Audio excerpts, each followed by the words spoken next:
https://discord.gg/flat-earth. Welcome to 24/7 Flat Earth Discord channel. Be sure to go to VC Chi Check and 1 to get your VC verification tags to get involved in the conversation about our Earth. Be sure to bring your verifiable Earth curvature evidence, though. Enemy spotted. Reed. I want to know why Reed's still on the fence with the old flat Earth argument. Yeah, I thought somebody was going to bring it up. Oh my gosh, wait guys, this is part of how you convince somebody to not be a global whatever. Like, you gotta give me some time, bro. Well, Is that fair? It does take time. It's not an instant meal. We put it in the Yeah, we're not trying to make you convert or be kicked out or anything. In fact, we would rather that you didn't convert. We would rather you go outside to the beach and look for I'm yourself. outside of the dog park, bro. I've been outside for like the past hour. Would you like to use the lifeline? Did you see any curvature while you were out there? But it's Did in you the see any river buildings valley, so I moving? can't see the river when it curves. The river How about curves? a 50-50? Wait, when does water do that? Yeah, water Wait, yeah, doesn't- I've been outside for like the past hour and a half. Well, have you experienced any curvature, axial rotation? No, I'm not dissociating. I'm just sitting on a bench, bro. It's nice out. I'm trying to get all the fall I can, or summer before fall comes. Yeah, take your shoes off, dig your feet in the dirt, and get you some vitamin D. Dude, my feet are dirty. I don't need to make them more dirty. I'm wearing Birks. Dude, what do you think your feet are made out of? Oh, the skin and toenail. What that kind of question is that? I don't like feet, so I don't think about it that much. But anyway, Your body's made out of dirt from the earth. You know that, right? I'm gonna go back to the text thing because that's how I was. I was talking to somebody. Well, wait a second. Wait, Root asked you need more time. That's fair. But, like, what are you on the fence about? What do you need? I was just in the middle of responding to like a cybersecurity thing that was like healthy for me to engage with. So I'm gonna do that, and I don't want to be like this topic of whatever. Just the innocent bystander, just trying to listen right now. Why? What are you so afraid of? Season 9. What am I so afraid of is Season 9. If you don't know what the goes on in this show by now, I don't even know what to tell you. What do you not in the dirt. understand about that? I mean, you are speaking in the live stream using the live stream text, bro. What's wrong with discussing the shape or, the potential shape of the Earth? What's wrong with that? Season 9, mother. Season 9. Apparently, it's not safe. He wants to talk about cybersecurity. Yeah. no, I don't want that to be the topic of the thing. It Of the was server? just a different talking point. Like, you guys can talk, and then we were talking there, but I'll stop typing, and I guess I'll just be quiet. No, we want you to talk and engage. That's why you're here, right? Yeah, but I'm not gonna be like the globalist, monkey Bruh. show. I don't dance when people tell me to dance, bro. No. You said you were on the fence. You didn't. Are you a glober now? It's a very big divide. It's a dam that I have to crawl across, and I am leaning more pro-global. Yes. Let's talk about it. Okay, so did you want to hear what I was talking about earlier before it turned into my group therapy hour and then turned into me being just a complete butt of myself? I was on good track with the individual. I forgot his name. He sounded Hispanic, though, and talking about like military infrastructure and technology, specifically with like intercontinental ballistic missiles and anti-ballistic missile systems. So... Yeah, but that none of that helps us to establish the shape of the Earth, right? Oh, wait. Oh, it totally does, because it follows a ballistic trajectory depending upon the type of ballistic missile. So there's multi levels of it, and they have to go into What? space in order to crash down, and some of them can be launched from submarines. So like, I thought it was completely relative. Is that not? If it's not, then I'm lost again. I was trying to like get somewhere, but So you're saying that because missiles have a curved arc or whatever, that yes. proves we live on a globe. Or that's a globe proof. No, y'all keep thinking I'm jumping to conclusions. I'm not sold on it yet. I'm just saying this We're just taking logically what you're makes sense. saying at face value, bro. No, I'm not sold based on that the world is a globe because of that. But We're to not selling me, you it would anything either. logically follow because, well, shit. If you have to do the trajectory of like launching a Minutemen missile all the way to China, for instance, Mm-hmm. you're gonna have to go in a ballistic trajectory, correct? That's going to be in a 3D motion. If it were to actually be like a hypersonic missile, it can glide and avoid our missile defense systems, so it can re-enter into the stratosphere, come back out, etc. That doesn't make sense from a flat perspective, like unless there's a biome above this place. Why? Why doesn't that make sense on a flat Earth? Why does there need to? What's this biome? What do you mean?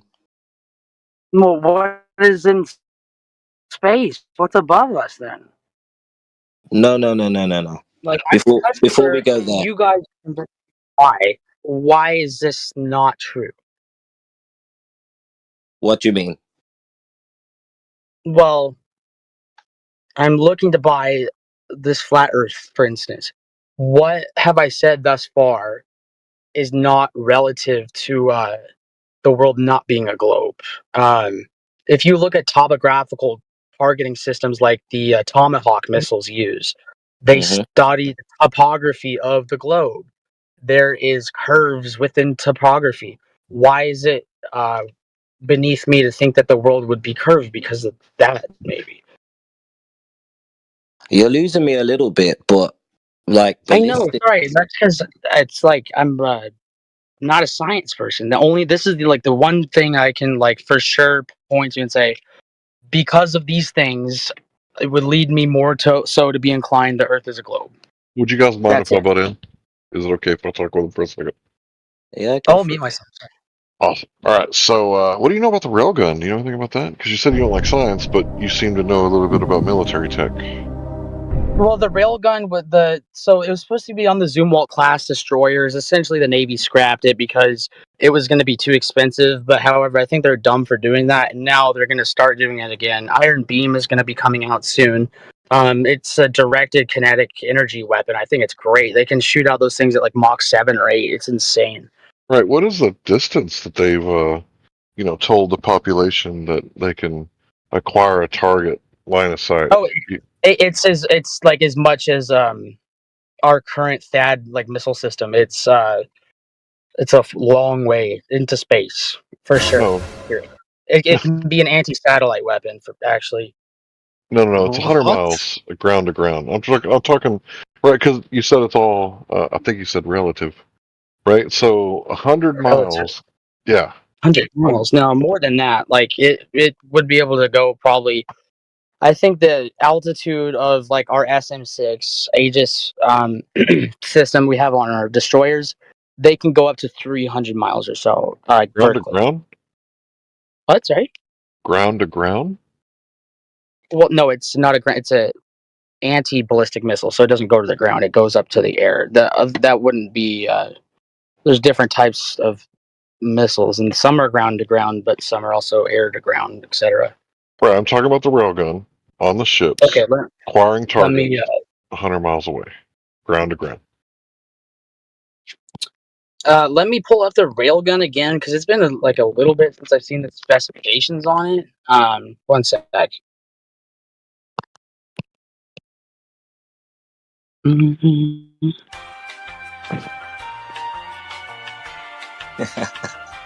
Yeah, it's by BAE. Okay. Yeah, first and eighth. All right. Well, I'm done. You guys can please continue. What? Yeah, okay. So I'm curious about the angle of the gun that has to be adjusted to fire, let's say, 2,000 kilometers away and hit the Well, target. don't speak German, Reed. Hold on. Give me a second. I have to look up the specifications of railgun. All right. Because I was asked about it, so I'd like to give you an answer on it. But you know if you have to ask as a German, you probably know the answer. I don't do math that well, but let me see here. I mean, you can do it in miles too, so it doesn't matter. Do it what? Sorry. You can convert it in miles too if you want to. No, I can't. Mein Hauptfach is Politikwissenschaft. I don't study math that well, bro. I do more so other things, but I'm trying here. Just give me a second. There's Google Converter.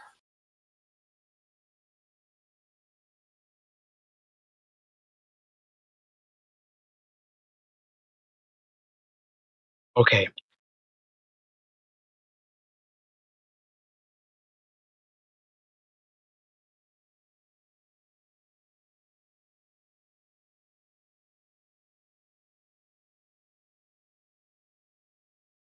I can trust the Google Converter, but I'm now at the end of my capacity to answer the railgun question, so I'll pass.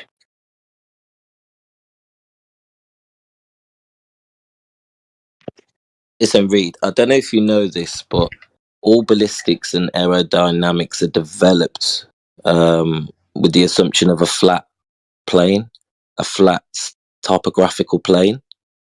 Are they developed all of them like that? Yep. Even the ones launched from below the surface? Yeah, dude, there's absolutely no allocation for curvature, Coriolis. They have to assume a flat stationary plane. There is, because like re-entry vehicles can actually glide and change in air.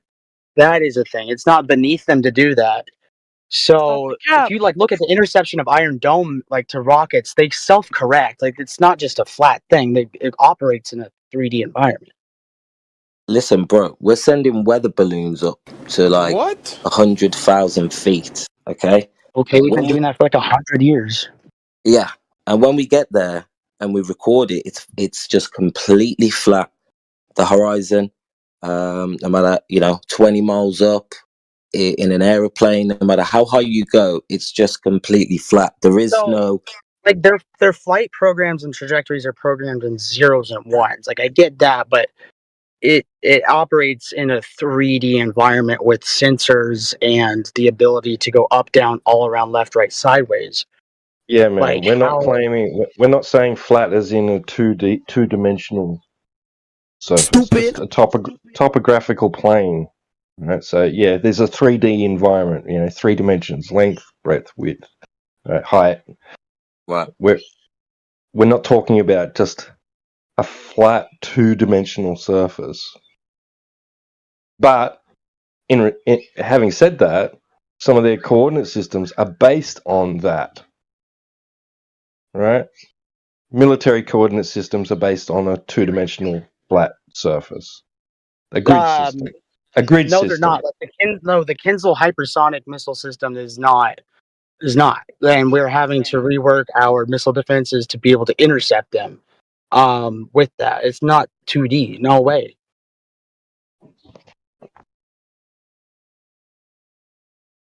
I'm sorry, it's just not 2D. I'm talking about their mapping systems. There's different types.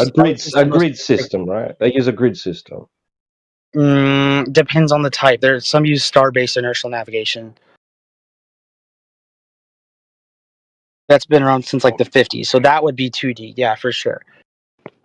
All right. So when they locate a coordinate, when they allocate a coordinate for a destination or a target, they're using a flat 2-dimensional grid system. No, topographical ones like the Tomahawk missiles analyze the ground topographically, which involves more than 2D.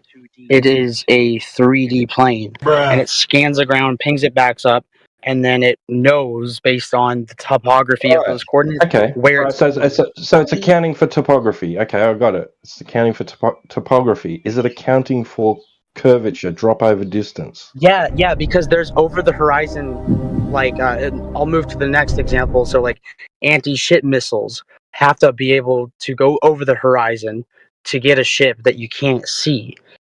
The radar can pick up that ship, and it can transmit that data to the missile. To C-skim at that point, it goes down from its cruise point down to C-skimming and speeds up to about Mach 2, depending on the country. That would involve more than 2D coordination. Yeah, for sure. So it's an electronically scanned array radar, so it's capable of seeing more than 2D. Right. It's accounting for something, like it's trying to target something that you can't see visually. Exactly. With eyes. Okay. Does that necessarily mean that they're shooting over a curve? Yeah, because the missile doesn't go through the water and come back out. It C-skims all the way there. I'm talking 320 kilometers, like so the range of some of them. So, yeah. How many kilometers is it away? It depends on the country. Like the Storm Shadow missile, like that the UK uses, is about like a 500 kilometer range. We'll say the Tomahawks can go 1,000 kilometers. No, I mean the target for the example you are mentioning. I mean, when do they not see the ship? Wouldn't the horizon point? So this is where like y'all's expertise can come in. What is typically what global people say is the horizon point? Is 80 miles or whatever, 70 miles or something? 1.2 at 1 foot away from the surface. I can see more than 1.2 miles away right now. That's not true. Welcome to our spot. Oh. I hope. Oh my God! Is he only just? So, do you not know where the horizon should be, Reed? Why do you think it should be 80 miles away? Oh, I'm seeing at a ship at sea. To my understanding, you can only see X amount of miles away before not seeing anything, right? Like 3 miles for a 6-foot observer. Sorry? Exactly. So they're saying about 3 miles. So if you're like 6 foot tall, 3 miles. No, you can see more than 3 miles when you're on the ocean. Duh, that's the whole That's point. correct. So it's about 80 kilometers, I think, is the range of like your visual eyesight for such things. That's not the claim. That's not the claim. Well, I'm gonna take a second to mute and then go look up what I mean to clarify, and then hope that you guys are okay with that. You're doing Why don't great. you just? Yeah, take your time. No, I'm trying to get to a number conclusion really quickly here. Because think about what you just said. No, I'm gonna look something up. Okay. Sorry. Why don't you just listen for a second, Reed? Oh, let me just play the clip. There's like a 90-second clip of it. Ironically, this is the perfect discussion for today. Actually, yeah. Because it's Water Hill Wednesday. Water Hill Wednesday. We can also help him out with some Earth curve calculators online, horizon distance calculators. Yep. Let's take 90 seconds and take a quick listen, folks. We can react to it afterwards.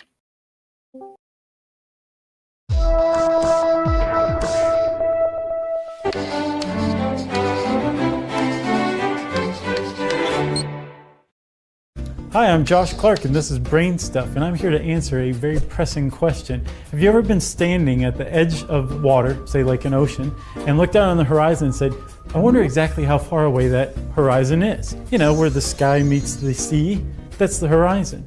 Well, it turns out because the Earth is curved, that it depends on where you're standing and how far above water you're standing. Let's say that you are in the water, right?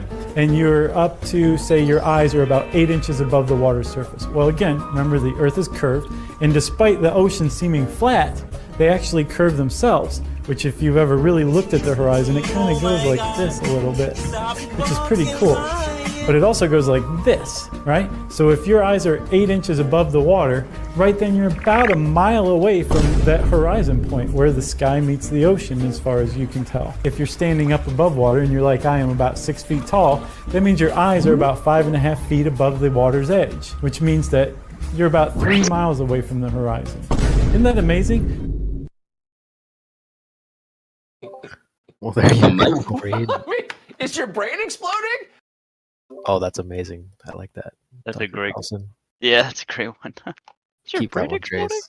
That's a really good one. But I yeah, work- Reed, this video. Let me just double check. I'm pretty sure it's from like 10 years ago. Let me just pull that up. Yeah, 9 years ago. So this is an oldie, but a goodie, and it's so you don't have to hear it from us. You can hear what the actual claim is. So you're saying you can see like 80 miles? Yeah, well, that's what we're saying. That's a problem because they're saying you should only be able to see about 3 miles for like a 5-6 foot observer, and only 1.2 miles if the observer height is 1 foot. So that's a big problem if you're seeing 80, 50, hundreds of miles. Yeah, that's the whole argument we've been making for years now. So thank you, I guess. Welcome I'm to on Flutter. sensory overload now, so I'm not going to be able to answer back to the math stuff for like 10 minutes. Bruh. And I think you're assuming that the military account for curvature without like having provided or looked into any data, any math that they're actually using practically to target, in their targeting systems and things. You're just assuming that they have to account for curvature because I can't see this certain distance. You did just hear his response, right? Yeah. Yeah. Not you. No, but yeah. No, I know what yours. Not yeah. you. Not you. Not you. do Yeah. Check this out. You ever pour a cup of juice and then when the cup is full, continue pouring? No. Flat earther? Yeah. Sorry, what's going I heard on? what you said. Yeah, Yeah, we've been you don't working on keep this one pouring for the a cup while. when the cup is full, right? Yeah, man. That's why Thank I you, told him Larry. to take his time Thank and you. do what I'm he's got just to do. saying that because he was like, I'm like overloaded. I need 10 minutes. What happened like literally 5 seconds after that? Are you talking to me, Elijah? I mean, as a collective group of people that are listening, everybody Okay. in the room, like, let's. Okay. Yeah, so there's like 20 other people here that even I don't need to Yeah, I respond. know that I was very clear, and Hank, I know you're following what I'm saying, right? Now I am because you started talking about me Your again. But thing's not Hank. You might get muted in a second. I'm not talking to you, so shit, just my bad. because I have to tell you directly, I'm not speaking to you. You can just chill out. Yes, sir. I'm not speaking to you at all. Were you addressing me, Elijah? Yeah. Yeah, so just spit it out. What are you saying? All I'm saying is the guy just said he needs like 10 minutes to process everything. And then right after that, you begin talking about what he had to process. I'm just saying we just need to like take a more relaxed approach. This shit is not easy for people to hear. You know what I mean? Yeah, I didn't feel like I was like being overly aggressive or anything. I didn't say you were being aggressive. I just said you completely ignored what he said when he said, I just need 10 minutes, and then you didn't give him 10 minutes. Like Yeah, I was just addressing. I was just addressing something that he'd already stated. appropriate response would have been, all right, you go ahead and take 10. So this is what I want to say to the room. You know, like, I mean, I know I can't.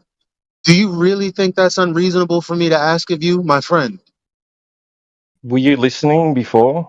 Were you part of this conversation? Prior to the last 5 minutes. Yeah. Yeah. So I was And what I'm addressing something saying that was is, discussed what I'm earlier, saying is, and it was directly related to, distance to the horizon and being able to see, and how he was just simply assuming something. yeah, that's fine. That's fine. But I did also hear him say he needs 10 minutes.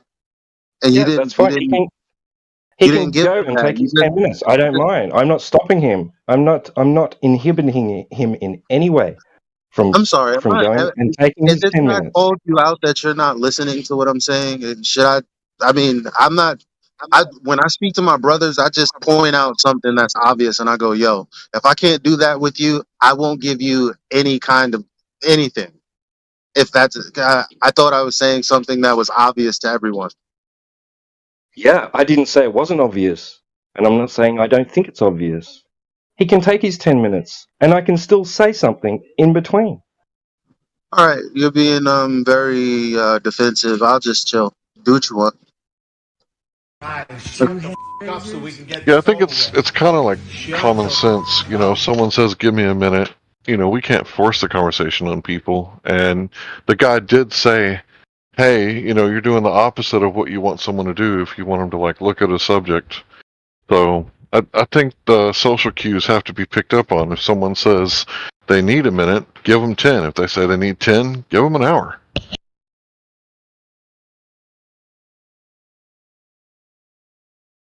Hey, we got time today, all right? How long have we been talking to this guy in chill chat for? It's been a while. Like Not 4 even hours?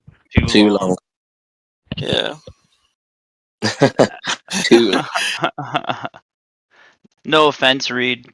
I'm glad you're in the live stream though, to actually talk to, people who've been around the block. Like, I've been around the block, Beasticles. I appreciate it, and believe me whenever I say I know I'm on a live streams, and if I need to be quiet, there's a reason. I don't want to get reactive and deal with what you had to earlier from me. So I information apologize. overload. No, I get it. You're good. Yeah. Do whatever you gotta do, bro. Like right when Ripcord started, I wanted to start speaking in German. I was so frustrated. It doesn't happen a whole lot, but I need to chill. Yeah, no problem. Thank you, sir. Anyway. How much time you got, buddy?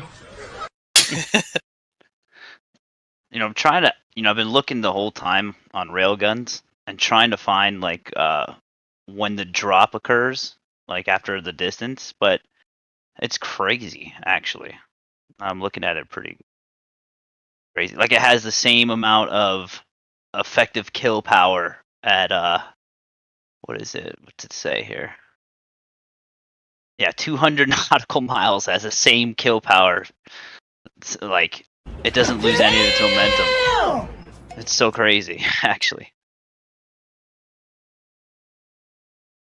Damn, so it's almost like it's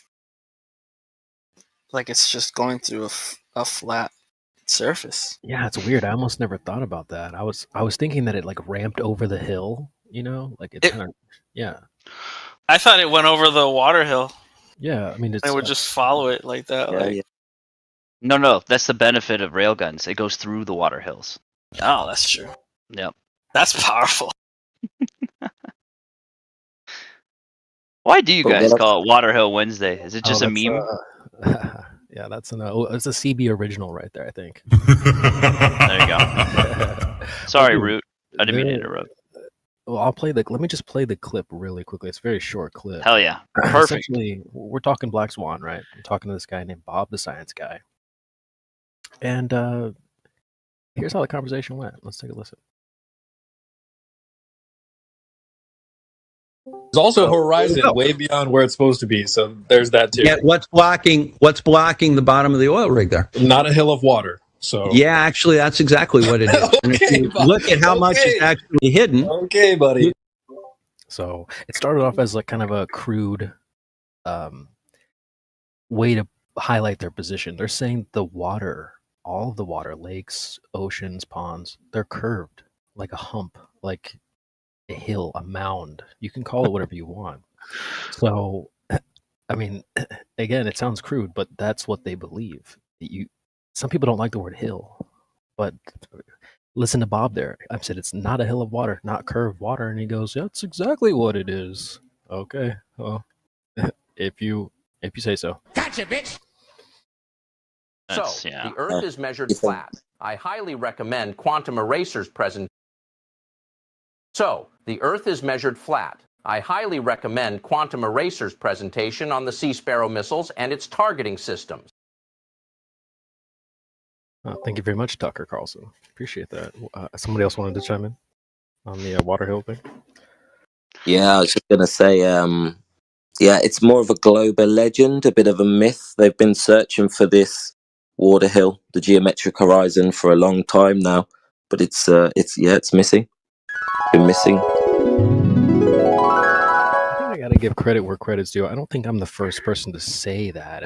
If you search in the server function and go to old, I believe India was the first one to say it. Let's just double check that. I was trying to find something on Water Hills, but ended up finding list of gravity hills, which is also yeah. I'm not even kidding. This is what bullshit. Yeah, hilarious. A gravity hill is a place where a slight downhill slope appears to be an uphill slope due to the layout of the surrounding land, creating the optical illusion that water flows uphill, or that a car left out of gear will roll uphill.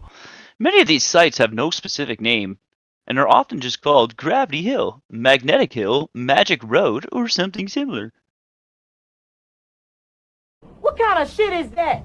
Exactly, I don't know. There's like a bunch of coordinates in like different places, like, wow.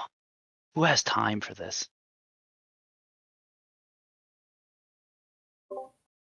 This is actually one of the tactics I've been using lately, is just to sort of repackage their idea and then hand it back to them.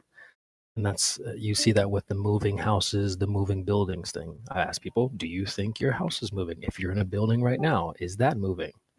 And a lot of people's gut reaction is like, what do you know? Of course not. And it's like, well, that's exactly what I'm saying. Exactly. You're supposed to think it's moving. And that's a good tactic to like, yes, and that's how you get to somebody's like core of like what they believe too. That's a good persuasion communication mechanism too. Okay, I sound psycho now. No, I'm glad you recognize that. But some people recognize the question. They go, okay, well, yeah, everything's moving. And at least they understood the question. But a lot of people, they have weird reactions. I have a whole channel in my server for this. I'll drop a link. But the responses are absolutely hilarious. You guys should take a look. I can post some screenshots, but they are funny. People say, yeah, of course my house moves. Of course buildings move. Really? I'm looking at your screenshots of Water Hills right now. They're trying to convince people that we have the crazy position, but it's the other way around. Them. Out of the two of us, who has? I have a food for thought too for you guys. Is it possible that all streams of these dialogues are perpetrated by the individuals, or could it be something else? Like who's saying what type of stuff, and do they believe what they're saying? What? Well, to be fair, before we move forward with that, it's been about 10 minutes. Are you prepared to answer T-Dub? Yes, and the answer is I was wrong. Cool. Wrong about what specifically? The original claim I made, I was wrong. He was right. So that's my final answer. All right. So, given the video that you saw, and given the the flat Earth proof that you accidentally shared, what do you think about that? Where do you stand, like, right now? I stand that I'm still not sold all the way, but I just dropped my lighter. I do think more thought is needed for me to be put into it, and that will take some time. So let me help me understand. When you say that you're not sold, because I'm not sure what you think we're selling, but well, I didn't mean I didn't mean to say that like y'all are actually selling it. No, I do need real precise clarity here, though. Like, Okay. it's All right. don't be offended by what I'm saying. I heard what you Okay. said. Okay. I understood what you said. Okay. So what I'm saying is, most people have an idea of Sure. what flat Earth is, so they think we're trying to sell them on this idea that people come in Mm-hmm. that they have about flat Earth. And all I'm saying is, all that really is important is the actual claim that's out there. There's only one direct claim, is that there's an Earth curve and that the horizon is, a product of that Earth curve. And you're finding out that that's not there. So There's no argument there's a or any evidence de-radicalization that you would come aspect across. to it, for My sure. bad. I think I'm talking, but you're talking at the same time. I got the volume turned down. Why are you interrupting? need you to interrupt me, Mr. Beta Male. Hold on. No, I apologize. I muted. Apologize. Okay. So what I'm saying is, this is the one thing that needs to be the case and absolutely true, is that there's Earth curve, and if there's Earth curve, the Earth curve is 1.2 times the square root of the observer's height. That gives you the distance to the horizon the guy in the video was talking about. Now, you showed a video that clearly blows that out of the water. Forget that. So that'll never be untrue. Right. So can I? For me, it sorry. seems like that would be like kind of a topic changing moment. So I think maybe that the entire view of it can be dissuaded by single point things. If what y'all are saying is true, there is a process that individuals have to go through in order to come to said conclusions. And it's going to be a multi-stage process. It's a nuanced approach because of every single thing that goes against flat or not flat.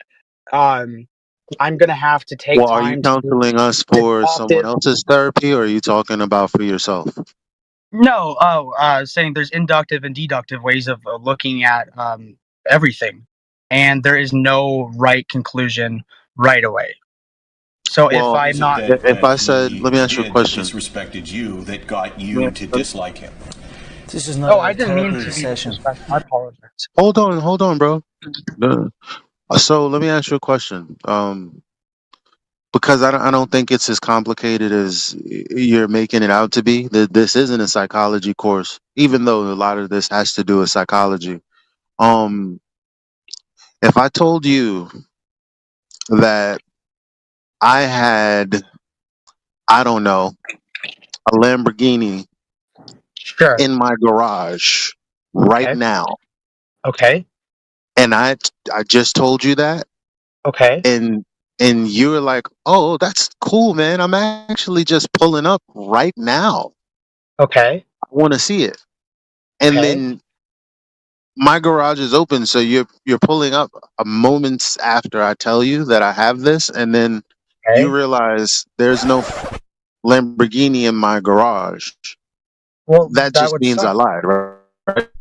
Yeah, but I generally err on the Is there a side of but? good. 'Cause I have a follow up to that.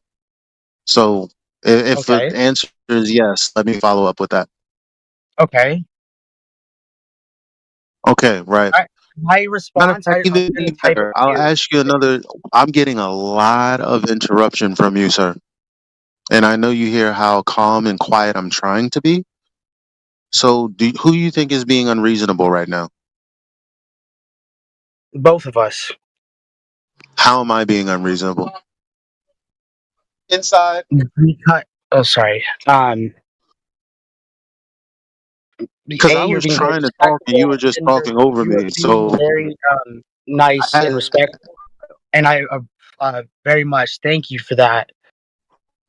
But also, too, we've already established it's nuanced. Yeah, you already made that point, right? So but I don't I'm want to sorry. say it on You already made that point, and then I was giving you a rebuttal, and you're not allowing it to happen. So in this case, it's not like I didn't hear what you said. I was giving a rebuttal that you don't seem to be allowing. Do you think that I'm wrong? in this case, No, or no. so can you let it happen? So that, I mean, because if you're being honest, you're gonna have to say, well, that makes sense or it doesn't make sense. But if you don't allow me to get it out, that moment will never happen. And then who do you think that will hurt? You or me? Okay, yeah, you, probably more so you. I don't want to do that though. How would it hurt me if I'm just trying to get a point across and you don't hear it at the end of the day? Who does that hurt, me or you? Because the things that I want to say, I have to formulate and take a second, and then go okay. But then there's a time frame on it, so I'm trying. I'll shut up. It's not a time frame. You made a complete point, and then I tried to rebut it, and you won't listen. So again, I'm listening. I mean, I could give you another shot at what you already said, but I'm still going to make my rebuttal. Are you going to interrupt it again? I'll mute, and then you can keep talking.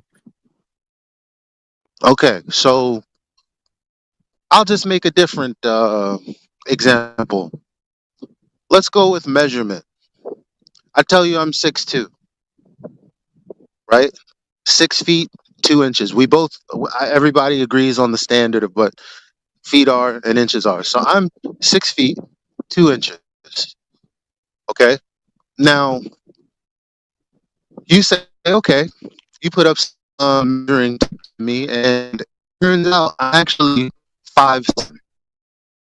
Did I tell you the truth or did I lie? I'm only looking for a yes or no because I have a follow up.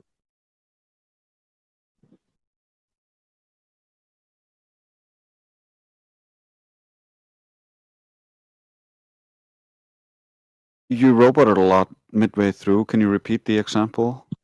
Sorry, I'm gonna respond in the text, Elijah. My bad. I try to tag you.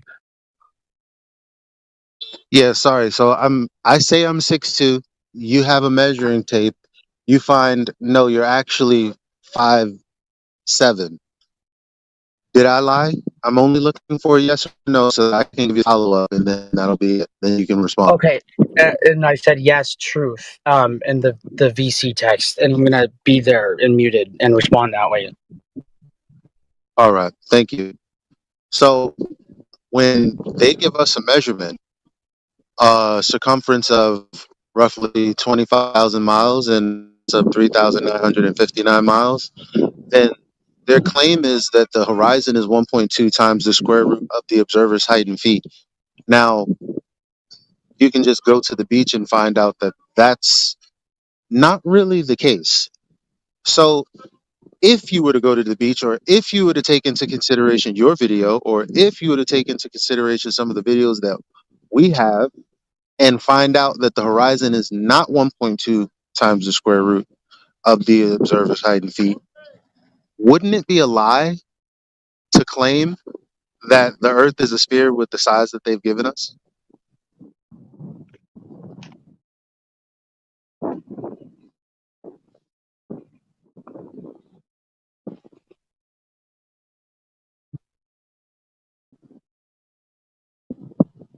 I mean, it's no gimmick, it's no trick. You can probably see how the analogy marries up.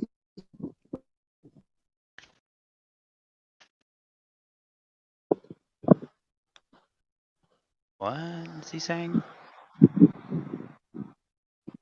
Bro, I'm saying just I'm responding through the VC, the text thing, because You can go I ahead and was speak now. told. Now I'm done. You can speak for like 2 minutes or whatever you want if you like. I Okay. already laid it out. Do you All know right. that you do know there's a live stream, right? This is recorded. Yeah, Someone told you that? I'm already, Elijah. I'm already hyper aware of that, my friend. All Believe right, me. just making sure. Please go ahead and respond for the audience sake.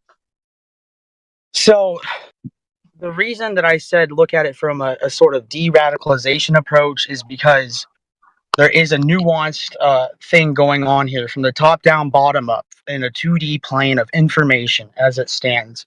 So if it's the case that I have spent 18 years of my life studying at least basic sciences, there's going to take a lot of time in order for somebody to reverse those conclusions.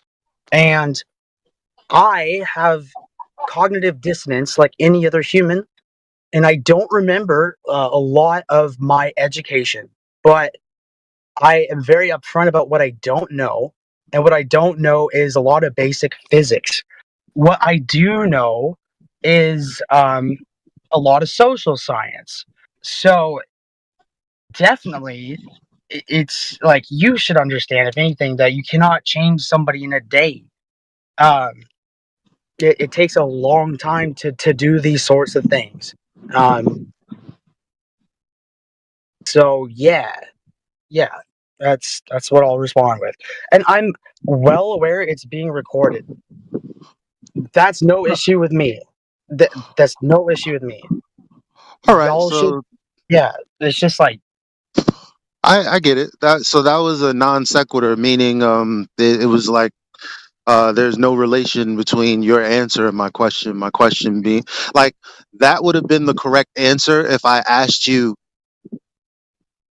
could new information change your mind? You probably would have responded with yes, yeah, but as you can see, I've taken a long time in this field and blah blah blah. But that yeah. wasn't my question.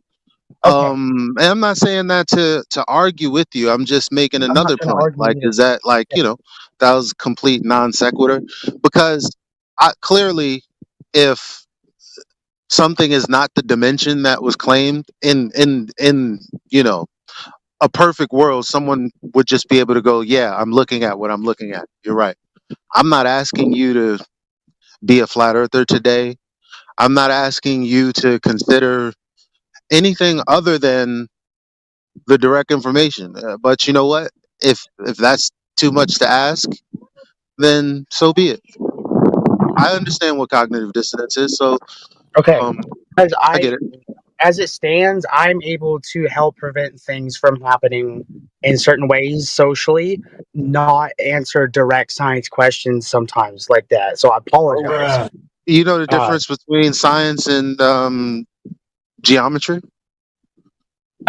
Well, geometry is a science. I understand a Yeah, but lot of it's not the method of establishing cause and effect, right?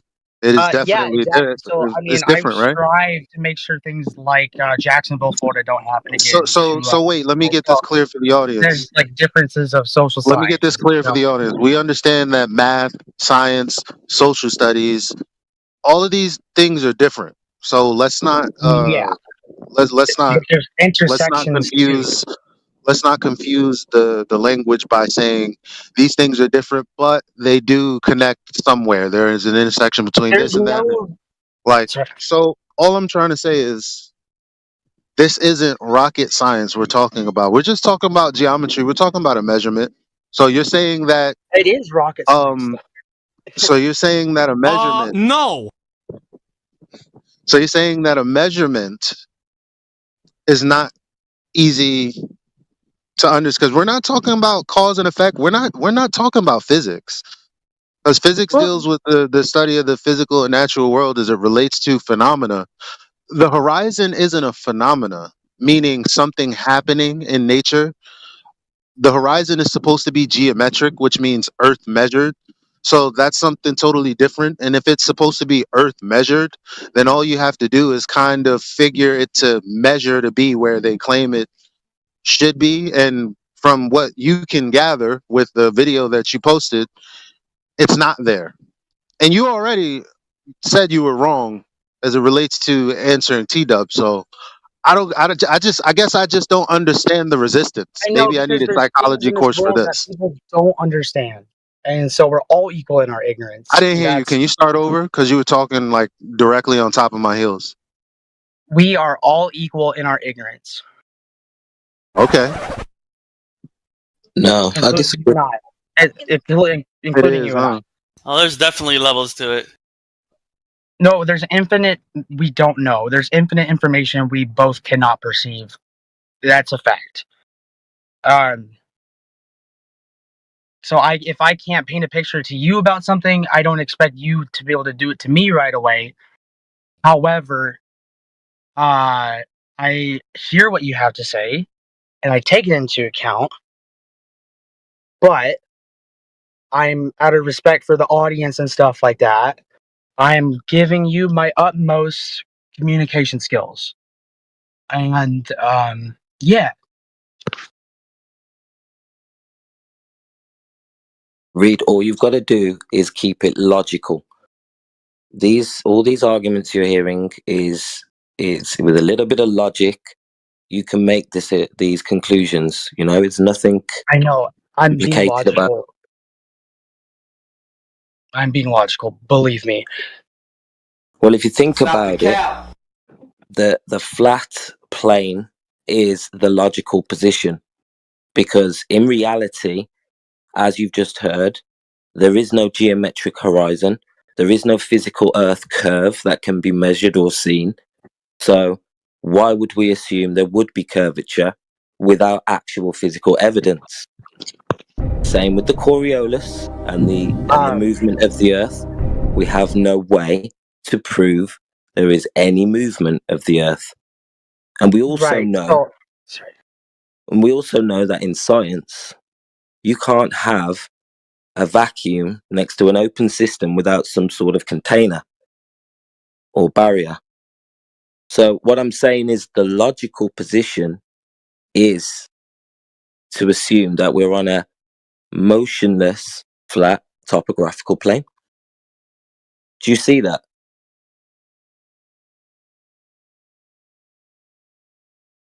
Do you see how that's the logical position without any pre-assumptions? I'm gonna say yes, and that's my answer for now. Why is there no more? Why is it no more? Because I'm in a light atmosphere, and I have respect for individuals here. So that is the learning experience for everybody. But I have read the YouTube TOS, Discord TOS. If somebody is very flustered in the moment and sticking around to try to figure out what the heck this is, so be it. But like,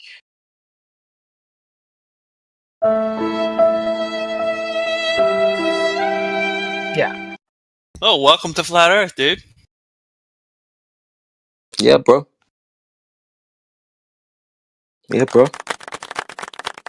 It's all good, Reed. I mean, you've said some things I agree with. This is not an overnight. Bro, I mean, if you were in the chill chat earlier, like, believe me, you don't want me to start, like, really going at it and trying to do stuff. Because that's where my brain will go. That's what people do whenever they're felt pressured to react. And I've been trying to not react.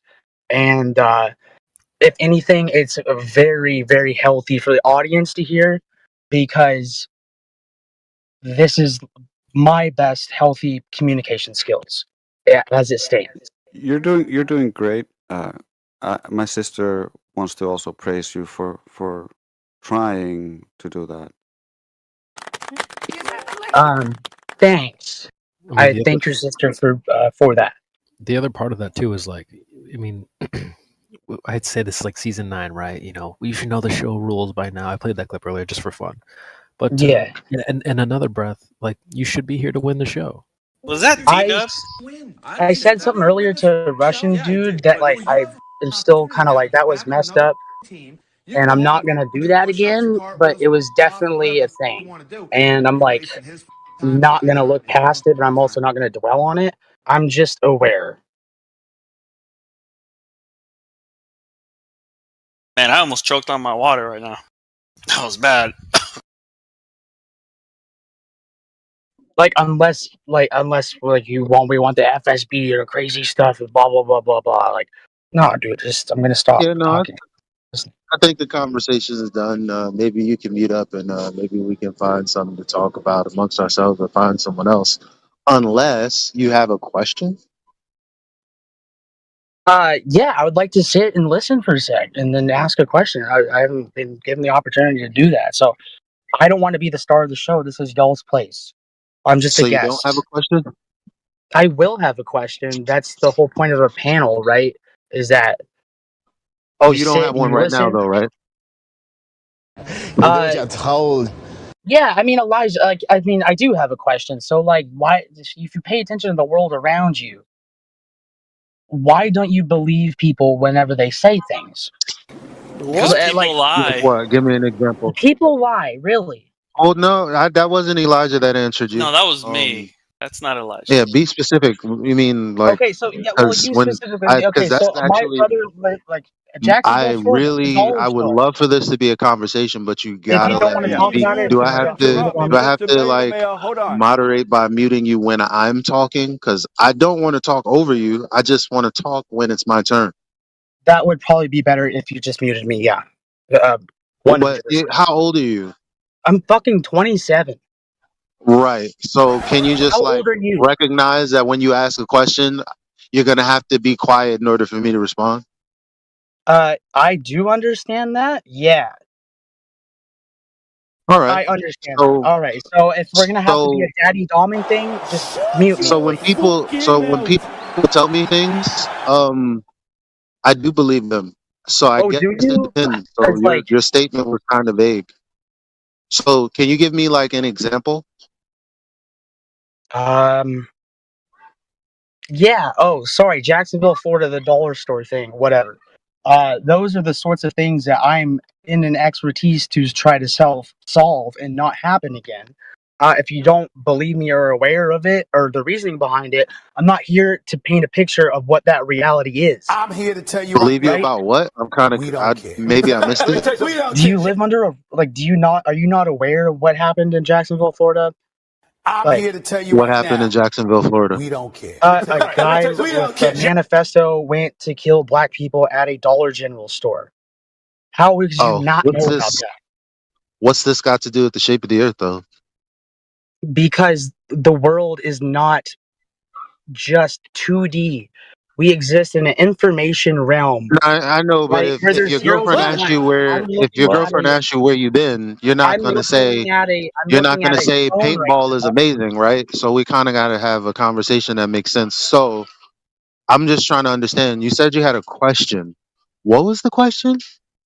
Oh, sorry, you don't understand how de-radicalization works, and so I can't paint No, that I just picture. want to know what the question is.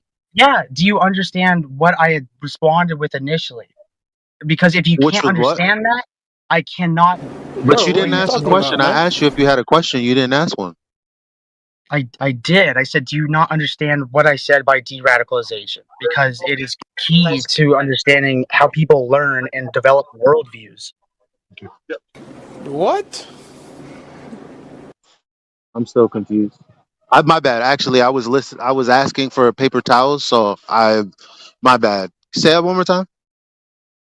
If you don't understand how a de-radicalization process works, I cannot furthermore try to explain where I was coming from. So Because that doesn't sound like it was a question though. Like you're just telling me if I I asked don't and then you didn't give me an answer. So what was I just said I was looking for bounty. I didn't hear. What was the question? do you understand what I mean by a de-radicalization process? Bruh. I guess so. Okay, because Okay, so what's your question?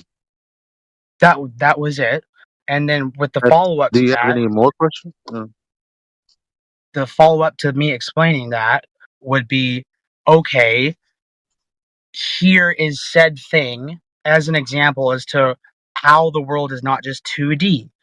Based on that, leading to Jacksonville, Florida, which What? I don't want to bring that up, but you shouldn't be under a rock. You should know what's happening to people in your country, and I shouldn't even Yeah. be giving a shit about it. I really shouldn't. But I mean, the phone that we're talking on, the battery is made by literal slaves. So, I mean, there's a lot of stuff going on in a lot of places. But your point. yeah, Ask your question.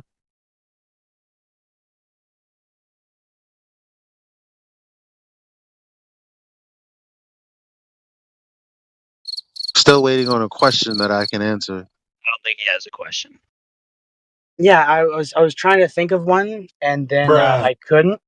So So I asked you initially if you don't have a question right now. Well, I said, do you have a question right now? And then here we are, like 5 minutes later. So you don't have a question right now.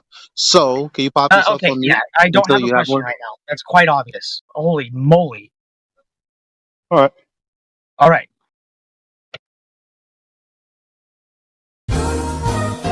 Is there anybody else? Because I would love to be talking to my friend Darius from high school that was a flat earther. But, like, bro, Who the he ain't fuck here is no that more. guy? No, he's not here. I can't. But, Gary? like, Are you talking about Gary? Gary. No, it's my friend. Never mind. I thought you said you was going on mute. All right. I'm so confused. You're good, brother. No, You're not the man. only one. You're not confused, man. it's a I'm process. confused. Yeah. Bro, shut up. Oh. Go on mute. Jesus Shut up, Christ. bitch! Sorry.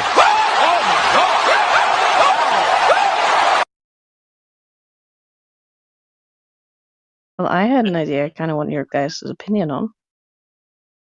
Hi, Karma. Hi, Karma. Hi. Please save us, Karma. Well, I had a honeypot idea that I wanted to run by you. Oh. I'm liking it already. So because I downloaded an app and I get like 1,000 message requests, I was wondering whether I should just throw them the Discord link and say nothing but like, well, Tracy just said, be like, you want to talk to me? Get through these boys. Something like that. But basically, I was thinking about honeypotting anybody who messaged me that I don't want to talk to just come into Flat Earth Discord. Beautiful. What an That's amazing beautiful. move. I say yes. Please do that. With pleasure. I feel like they would do it too. Oh, yeah. If you can prove the ball, you can date my sister. Oh, you know what you should do, Karma? You should say, when they come in, say Karma sent you. Yeah, I'll do that. Trace, because no one's gonna date her. It's been going that way for 30 years, so I mean. Well, I'll accept if you can prove the Earth is flat as well. So, like, she still got a shot. Well, think about the dude that goes through the ringer. You know, that's the one you want. Anyway, the one that goes through all the gauntlet, becomes a flat earther, and is like, whoa, thank you.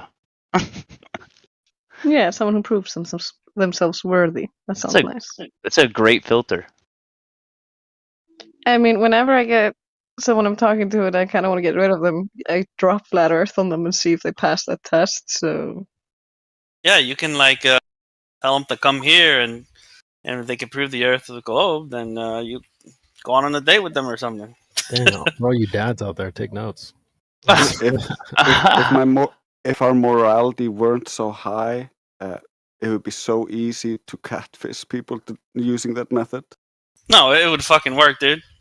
In today's age, oh my god. You know, it's funny. Before Flat Earth, for me, like way back, my filter was Fortnite. I was like, "Oh, do you play Fortnite?" If they said yes, I don't talk to them. Fortnite's shit. Exactly. Just like I already know exactly what this dude's about. 10 times come on, over. man.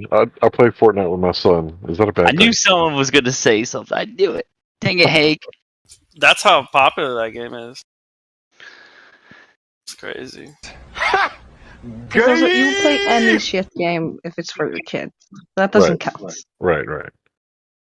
Yeah, if you're playing it for your kid, it's fine. Even though I would never let my kids play fucking Fortnite. Well, my son's an adult, so he can do whatever he wants, including Fortnite. Oh, so it's just two adults playing Fortnite, right? Yeah, no big deal. Okay. I'm playing Starfield right now. Judge me. Go ahead. Nah, it's fine. I was watching it the other day. Somebody playing it. It's just doesn't it load in when you go into the planets? Yeah, that's really unfortunate that I have to skip all that boring flight time. No, I mean like render. It's like it loads from from looking at a planet to like a flat Earth. Right, yeah. Basically what happened. Yeah. Any Houdini. What's up, Max? I saw you sneak in here. Can't hide from me. Just kidding. What's up, dude? Yo, what's up, Boom? What's up, Beast? What up? Were you Chilling. listening What's up, in? guys? How we all doing today? Kembo popped in too. You snuck in here. Yeah, bro. I just got off work, so.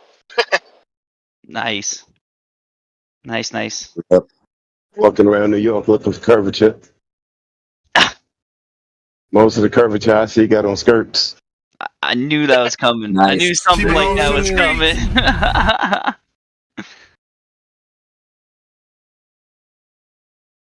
Did you guys happen to hear Karma's great plan?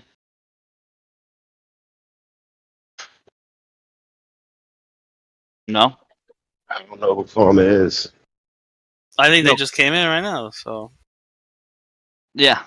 So Karma's gets like a bunch of DMs from a bunch of dudes, and like she's gonna put the server.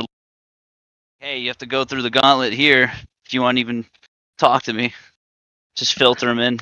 Man, it must be a desert out there. Dudes act like, there's like all this whole-flation going on. I don't know what's going on. She belongs to the streets. Well, when 1 in 3 men are fucking virgins at the age of 30, then yeah, there's something fucking wrong going on. Well, you got to think about, taking a shot. You miss 100% of the shots you don't take. So. Oh no, they threw a couple of plot twists into the picture. Michael Scott. I don't think that's the problem, though. No, I'm just saying they're just going for anything. You know what I mean? Oh yeah. No, yeah. They're just blindly just shooting at everything. Yeah. That's what I'm saying. Yeah. Well, that's desperation. Yeah. Oh, it definitely comes off as desperation. No one likes that. Not even like when you mess up normality, right? When you mess up normality and make it almost criminal for a boy to approach a girl, for her to be able to call it harassment, for a boy giving a girl a compliment, it kind of throw a couple of hooks in the game, right? And then, when you can't identify who you are, that kind of throws some hooks in the game too. So it's kind of different and difficult. And I don't know if these young people have learned how to navigate this new society yet. Oh, they were born into it. Well, not well. Well, there's a lot of. A lot of them were born into it, but we don't know how to navigate it the generation before, so we couldn't pass that down to them, right? There's a generation gap. You can, bro. Well, no, there's a huge generation gap created by the technology. This technology is huge, years beyond anything that was before it. I mean, TV was the big to-do. That's a good point, actually. Yeah, you're a Gen Xer. You've been around since the birth of the PC, so like I feel like you understand. You can interact with younger people. Is this Reed talking again? Yeah, I was just responding. You have a question, Reed? Yeah, like how is the difference for like Gen Xers versus like someone my age in this thing? I think it's more so just a communication thing, not technology. Bro, I'm 28. I'm 1 year older than you. I don't think it's an age thing. It could be emotional intelligence and maturity. Yeah, I am definitely not the most mature person right now, or intelligent for sure. But everybody doesn't stay on the same. Progress is not linear, bro. So just because somebody has a bad day doesn't mean that's their whole thing, right? You're not emotionally intelligent? Oh man, all the girls love that. God, I'm. Oh, mature. Wait, did you say linear? That sounds familiar. Yeah. Oh, yeah. Well, that's the thing. If you guys should know that the flat Earth has gained traction, right? So if you want it to continue to gain traction, you have to do more of this stuff. As hard as it is, I understand what it's like to be cliquey online and this and that, but you, as a group, you have to be willing to be open, but also respect boundaries, right? So. Hey, we're all individuals here, bro. Everybody's. It's like, well, we are until we're not, and then I enter in as a new individual. I have promised the people who invited me here that I would be on my best behavior, but right now it's like as reactionary as like I'll say it, like a communist VC on the politics Discord. I am way better about like Oh yeah. I don't even have to try there. I Yeah. just be quiet. Like and 17-year-olds don't even ask me to prolong my ideological responses because I won't let them. Guess what, bro? Go for What? it.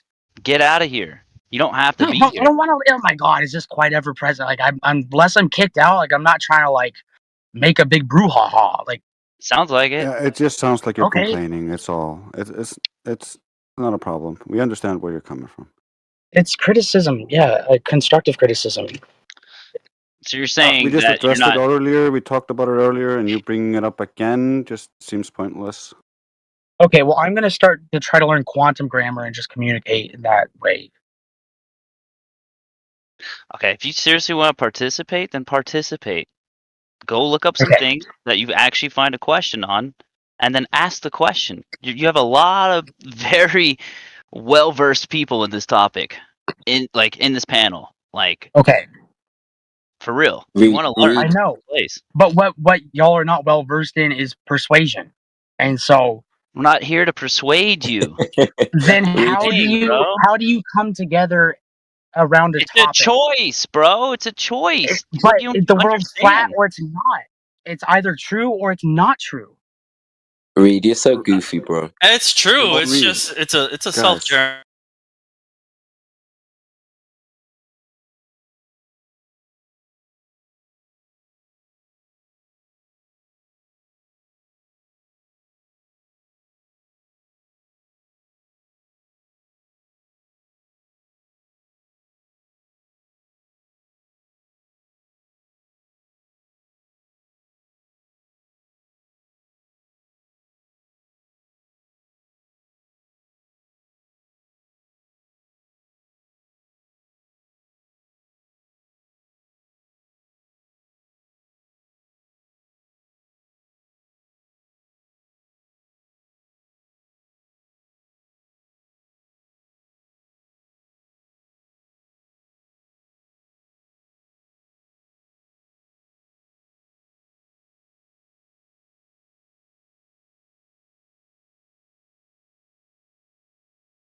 All right, you all ready to get this party started?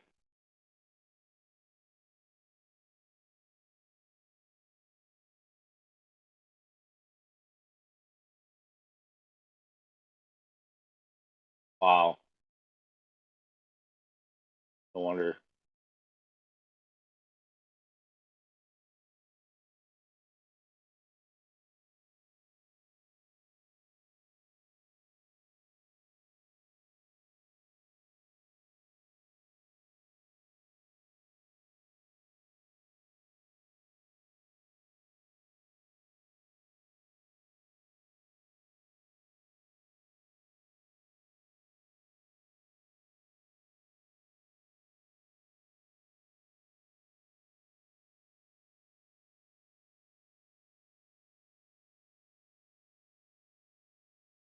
What about you, Falv? You there? Ready to start this party?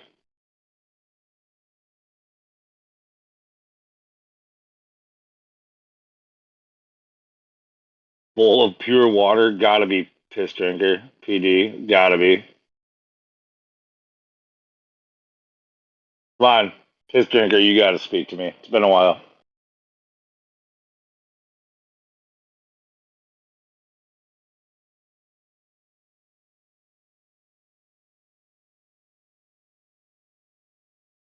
Come on. Does he even have voice perms? Let's see. I know that's him.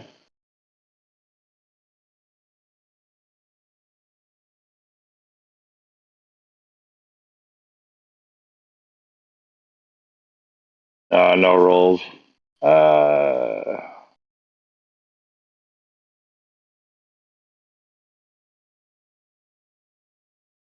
Let's just verify it's him. All right, you're on. Bowl of pure water.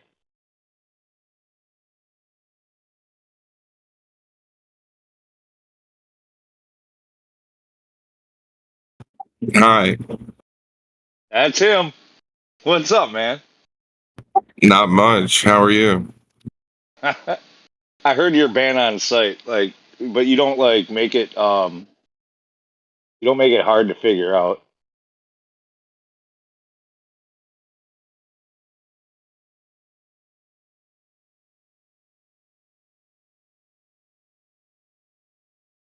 Did God tell you that? What? No, no. It was just like through the grapevine. I heard that was the policy going on with you now. Actually, that's an old policy, by the way. Like every time you create a new name and come back, it's evading like whatever your punishment was. Well, I guess they hate that hills are not flat and waves are not flat because that's all I said.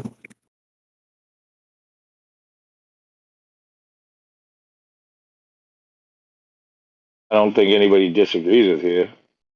I mean, why would you? Disagree about hills and waves not being flat? Yeah. Yeah. Why would you disagree with that? Nobody disagrees with that. Okay, so Earth is not flat, water is not flat. The claim is about the Earth, not about waves or hills. Well, I mean, hills are Earth, right? Yeah, we've been through this before. Does the Earth eventually wrap around, creating like a 360-degree circle if you were to go like in a straight line, or? I'm not saying Earth is a sphere, bro. I'm not saying that. Okay, so do you understand like what the flat Earth is about? Yeah, like I know all the arguments. Right. So why do you keep making yours then? Because that's a red herring. It's just the truth, right?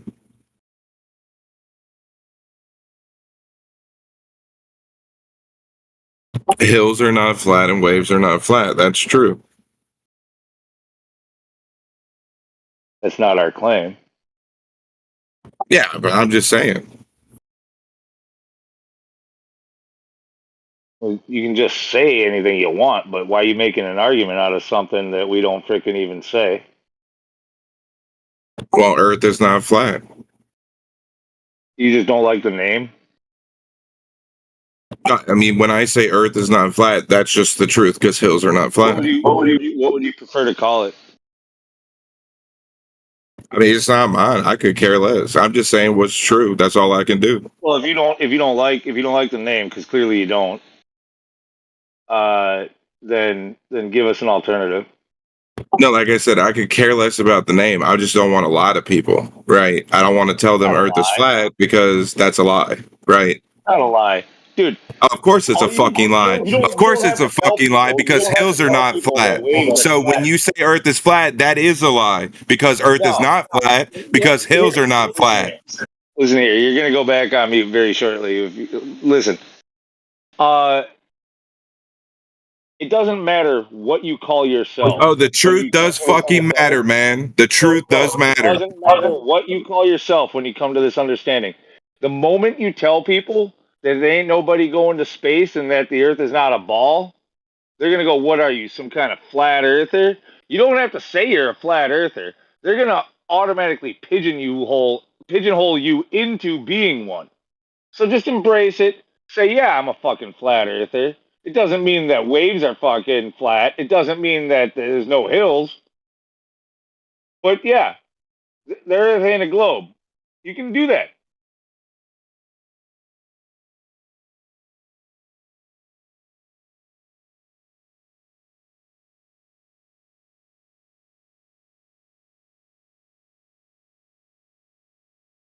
And Earth moves. Where does it move? Every time somebody walks on it, it moves. Okay. See, yeah, you just want to play semantics, right? It's true. What are you talking about? It's semantical. You know Was what the the fucking footprint there argument before is the man about. stepped on the Earth? Instead of talking about the actual points to the argument, you talk about semantics instead to create a stir, to create an argument, so that you can get banned and come back with a new name. I'm just saying what's true. No, that's not that, dude. If that was all you were doing, then this wouldn't keep happening. You're intentionally just trying to create a fucking stir. I mean, it's all recorded. Prove me wrong. I'll tell you like Elijah tells you. What's Elijah tell me? Prove me wrong. A lot of people say that. Yeah, Elijah does say it, but he doesn't often say it to me. I gotta say that.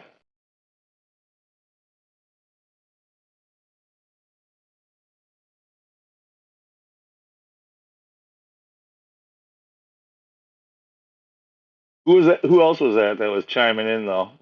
Finally, we got chat going with Piss Drinker. Like, who else was that?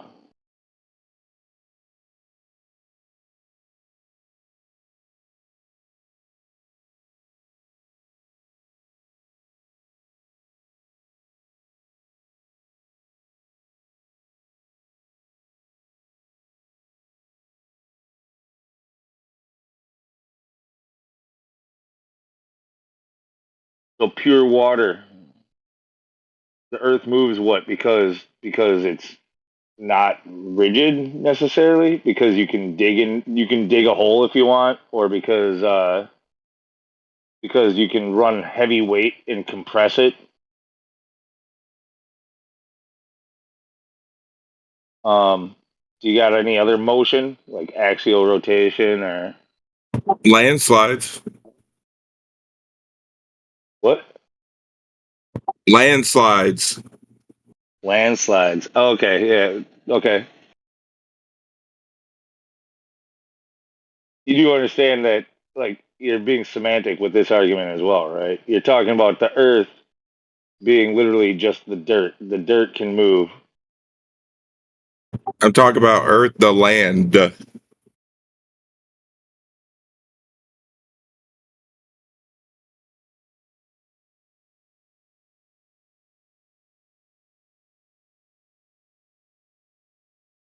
You know that we're talking about like Earth as a whole, right? Like Well, you geometrically think you're speaking. talking about Earth, but you're actually not. That's what's actually happening. Fine, we're talking about. Let's see. If we're gonna be all semantic, would be maybe a better word. This realm as a whole. Oh, so now you're talking about Eden. Okay. Realm doesn't mean Eden. Well, that's the name of where we are right now.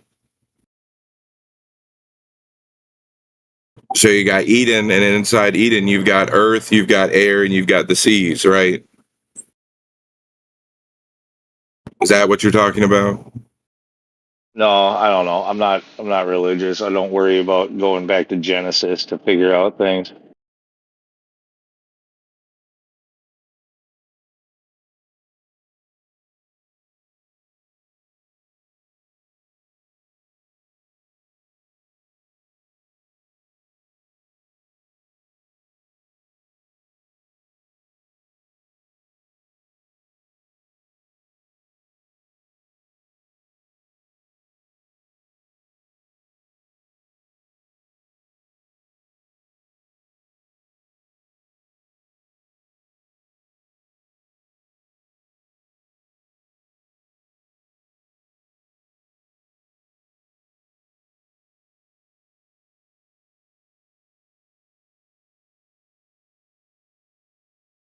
All right, so though I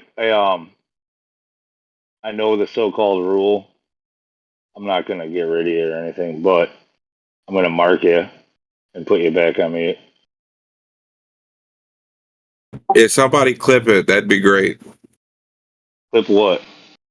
Just clip it. Clip what? It. What's it? It can be anything. What do you want clipped? Anything? Yeah, you can clip anything you want. Clip your fucking pea spout.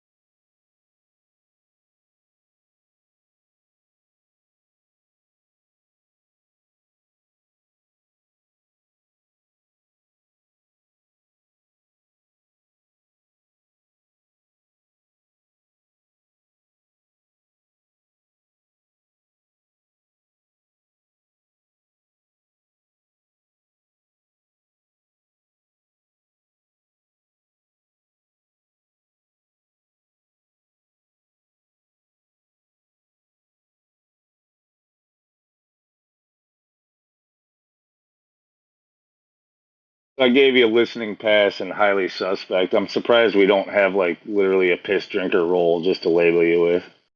Probably because you're supposed to be banned immediately.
https://discord.gg/flat-earth. Welcome to 24/7 Flat Earth Discord channel. Be sure to go to VC Chi Check-in 1 to get your VC verification tags to get involved in the conversation about our Earth. Be sure to bring your verifiable Earth curvature evidence, though. Enemy spotted. Hey, Jay. Gas is omnidirectional. It was a Whenever genuine we question. Sorry? It was a genuine question, and someone just went, bruh. I'm like, what?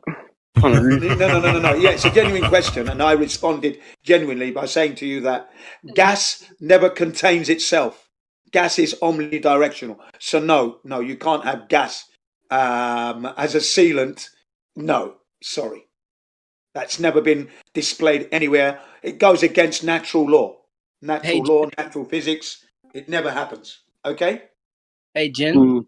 Yes? AJ heard because we're not alone, AJ. So there's other DJs here. Yeah. Huh? There are other people within this discussion. So you may have heard somebody blurt out something. We apologize for that for now, if you were distracted in any way, negatively. But can you understand where we're going with this at the moment? Seriously speaking, it would be impossible for a ball Earth to be hurtling through the universe without some kind of container to protect the pressure we have. The pressure's here. Yes? Yes. Okay. So that's your first. Please don't say I guess. You must think positively and cognitively here, because it's important. Okay? I'm just trying to collect myself after what just happened, I guess. Sorry. Sorry. I suppose it's. I'll stop ribbing you on the guess. That's your position. That's the way you are at the moment. That's your phase. You're going through the I guess phase. I understand. Okay, never mind. I'm not going to mention that again. You can say I guess as much as you like. Basically, all I'm trying to say to you is that you've agreed and conceded that it would be impossible for Earth to be a ball hurtling through the universe without some kind of container. Is that correct? If I got to keep it real with you, I'm actually completely clueless about all the stuff about the Earth, but okay. I don't know. I'm glad you said that. So let's go back to the beginning then. First of all, have you ever seen the curvature of the Earth in your life? No, I've never been on a plane. Okay, so you've never been on a plane. Have you been on a tower or a mountain and surveyed the Earth that way? Have you ever done that? The highest I've probably been is probably on the Eiffel Tower, but I didn't see the Oh, that's good. So when you looked over at the Eiffel Tower, did you notice how flat everything was and the horizon was dead level? Do you remember that? I mean, yeah, sure. Yeah, I'm sure. If you were to go back and look at your photographs, you're going to notice. I couldn't take any photos. I was like 12. Oh, you were 12 at the time. Okay, you were 12. Yeah, it was like a scout. I was able to take photos when I was 12. No, it was a scout trip. Okay, I couldn't take a photo. No. I totally understand. No problem there at all. It's fine. You weren't able to take photographs. You didn't have a camera. No big deal there. No problem. What about in recent years? In recent years, have you been to the beach, for example, and noticed how the horizon's dead level? Yeah. All right. I feel that would be impossible if we were living on a ball Earth. Shouldn't we be seeing some curvature? Shouldn't we?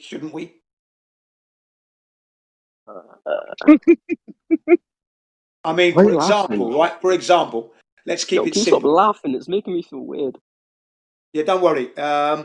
Let's keep it. You're in the UK. You want to go to New Zealand, okay? If we put a protractor where the UK and New Zealand are, we can say that that's about 160 degrees, 150, 160 degrees. Yeah.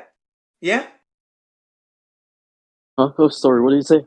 I was like, sorry. I said if you're in the UK where you are, and we want to go to New Zealand and Australia, looking at a protractor, it would be 160 degrees. Yeah? Oh, that little mathematical tool. Yeah. Mm-hmm. Yeah, okay. So the angle from England to New Zealand would be about 160 degrees on that spherical ball, wouldn't you say? Yeah? I don't know. Would you agree or disagree?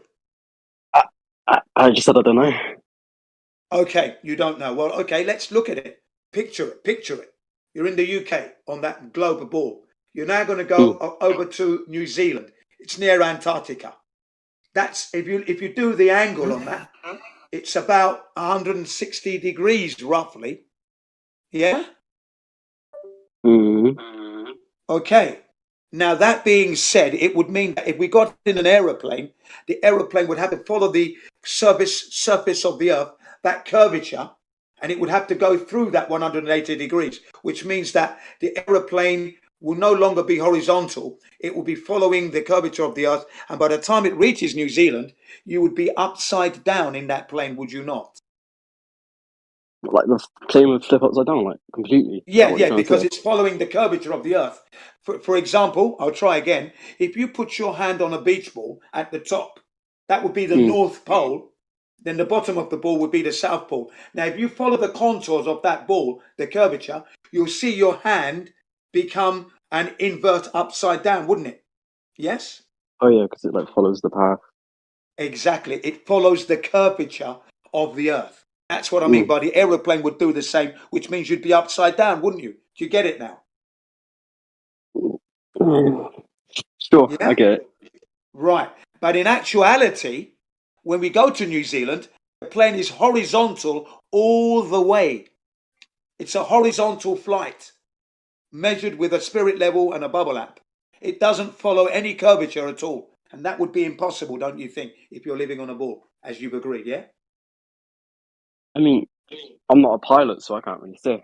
It's not. It's not a requirement. You do not need to be a pilot to know this. Pilots have already said the Earth is flat anyway. The pilots have spoken out. So, but it's not a requirement. It's not a requirement. It's a ball. You've got your beach ball. You've got UK at the top, New Zealand at the bottom. You put your hand at the top. Your hand follows the curvature, and you can see that your hand is becoming inverted. So picture that hand as a plane now, following that same curvature. It would be upside down, wouldn't it? Wouldn't it? Yeah. Okay. But in actuality, as I've said, when we go to New Zealand, the plane doesn't follow any curved path. It's dead level. How do we know this? Because we get our entertainment flights. We release the seatbelt. We're walking up and down the aisle to stretch the legs. We get our blankets, soft drinks, meals, movies. Do you understand? That wouldn't be possible if we were following the curvature of the Earth. Would it? No. You wouldn't be able to move around the plane if it's going upside down, would you? No, you'd be like falling on your head or dying. Thank you. But in actuality, you don't fall on your head. You do get your meals, your drinks. You do walk around the plane. You do release the seatbelt and walk around. That proves that the aeroplane is flying on a horizontal plane, yeah? Do you get it now? Yeah. Right. There's no curvature experience is the main point. The point I'm alluding to is that we don't see or experience curvature during flight. And that would be impossible if we're living on a ball Earth. Okay? That's one piece of evidence that you can go and check for yourself. If you ever take an aeroplane. Ever. Another one is a ship. What, you're not planning to travel ever then, no? I'm a bit scared of them, to be honest. Okay, what about ships then? Yo, can you fuck off doing that shitty little brass sound? Fucking hell. Yeah. What about ships? Ships. Sure. Oh my god, who is this shit? It's annoying. Shut up. I hate soundboards.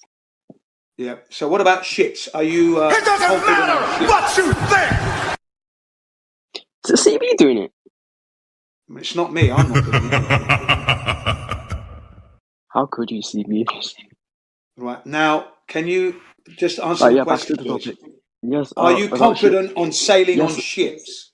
Are you confident with ships? Yes or no? Yes. Yes. Okay. Right. So now we're at UK, we're at Portsmouth. Southampton, the south coast of England. We are on our way to Africa, Nigeria. I made this journey myself back in 70, 71. Okay. Now, we're on our way. Now, if you're looking at the globe, ball, Earth, that's a downward trajectory, isn't it? Isn't it? Sure. Right. Exactly, isn't it? Because you've got UK at the top, you've got France, Spain, Portugal, then you hit the west coast of Africa, Morocco. That's all going down, isn't it? Yeah? Mm. Isn't it? From the ball, from England's geographical position on that globe ball, it's near the north, right? It's a downward trajectory, right? But when you get on the ship now, the ship's deck is horizontal all the way. That again would be impossible because we're on a downward trajectory. So there's no way that ship would be horizontally level. It would be off horizontal. It would be following the curvature of the Earth. You'd be sliding off the deck, wouldn't you not?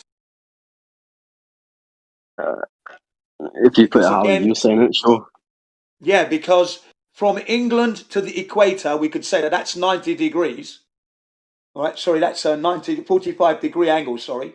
That's a 45 degree angle. And then we want to go past the equator because Nigeria is past the equator. So that's 90 degrees. So 90 degrees is not horizontal, is it?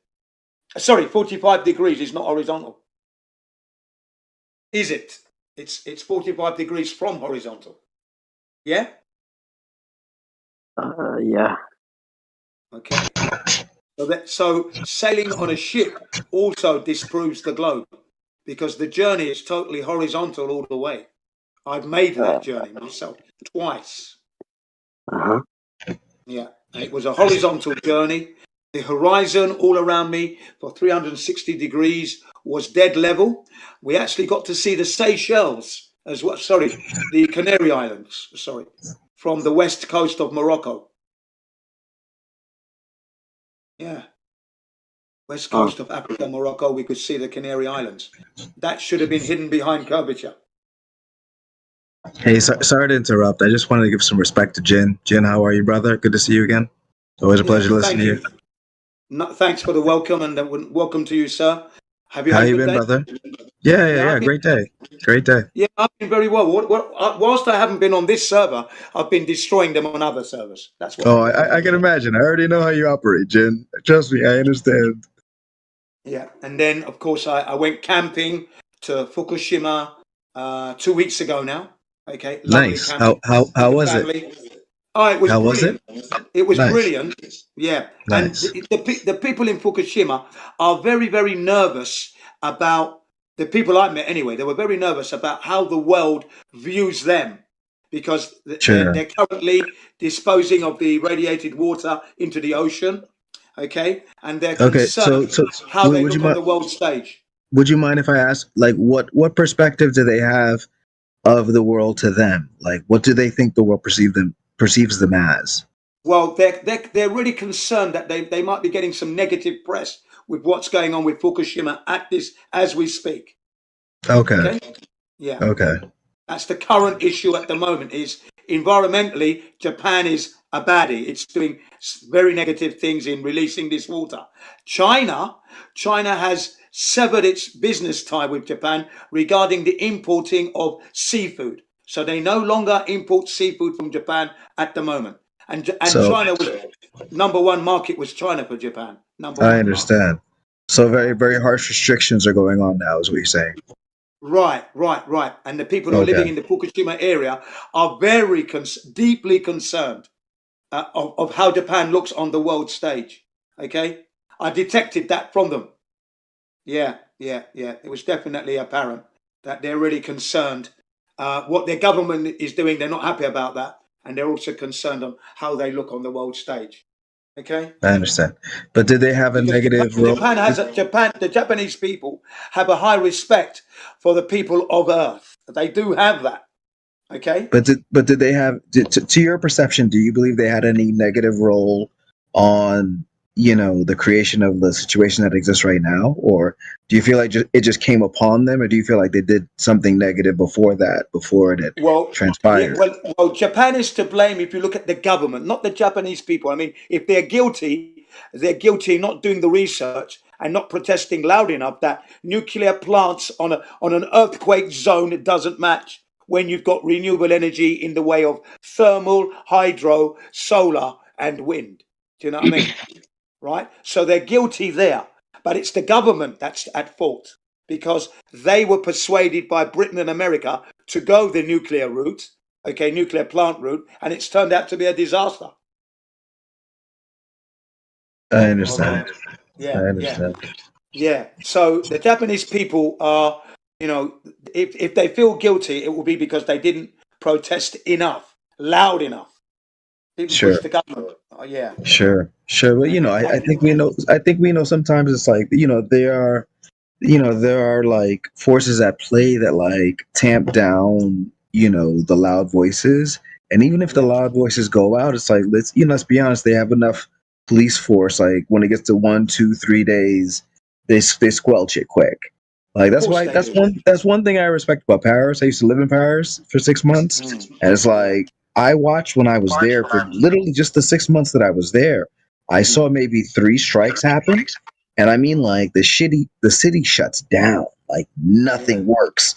Like when they're not fucking around, they're not fucking around. And I was like, whoa! I was like, you know, it's an interesting thing to watch one time as an American, just happening to live there when the strikes happen. And like, you know, I'm sitting with people at a cafe. Remember, my French isn't that good, so like, remember, I don't even know what's going on. But they're explaining it to me, and they're like, "Oh no, the city shut down. Like nothing's gonna happen today." And like the cockiness in their voice, I was like, "They've done this before." Like, oh yeah, they're politicians don't rule Paris. Like the people rule Paris, and it's like the politicians have to stay in line with them. So it's like it's something to admire, I would say. Yeah, I've been in your situation where I went to Spain to play football with my work colleagues, and there was a protest against nuclear plant building in Spain, and we joined the protest. We joined it. Okay, there you go, marching down the street of Spain, and also in Italy. I took my fiance at that time. We went to Italy. Okay, it was my treat in April, and they had a demonstration against nuclear, and I joined that march as well in Italy on holiday. So what are your perspectives against nuclear? Like I'm not too well versed in that space. I don't know why you'd be against it or it. I'm going to quote Robert Kennedy Jr. here.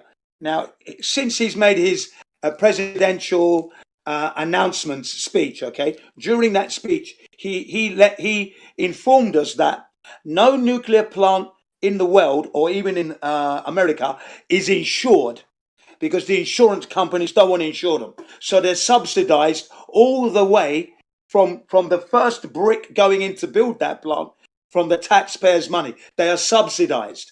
And it's the most expensive way to boil a kettle of water, nuclear plants, okay? So that's where we get that from. That's why they're no good. They're dangerous. I mean, if insurance companies won't insure them, that tells you they're not safe, you know? Hey, Jen, I have a question for you. Have you came across those videos where it was like, I think the series was called like the lost truth of flat earth, or like, I can't remember the name of it, but it was like a series where this like some guy from London that had a deep voice, but he talked about how like, how they have like castles all over London. Yeah, he said basically the lost history of flat earth. I've got it. Exactly. Yeah, that's it. Lost history of flat earth. Yeah. It's 5 hours long. I've got it. Oh yeah. It's extremely long. Like, but I'm patient. Like, I watched all of them. I watched the first and the second series. But did you see the part where they were talking about how like the older like cathedrals as well as castles of London, they actually had a kind of like a biochemical way to produce energy? Did you see that? Yes, I found that very What did you think about that? What did you think about that? Well, it's funny you say that, right? Because as a little boy walking around England, and we have these Gothic churches and these magnificent buildings with these beautiful roofs, I used to think, they can't build these buildings. Listen, I'm a boy in the 60s and 70s, and I realized that they couldn't build them like that now. Isn't that amazing that I had that foresight as a child looking at these buildings thinking, wow, they can't build them buildings like that now. They built some brilliant buildings back then. So I was fascinated by watching that. Yeah, I was. Me as well. Hook, line, Me and as well. sinker. Listen, like Jen, I spent my time in church, Jen. Like, so it's like I was in the cathedrals. Like, you know what I mean? I had the inside perspective.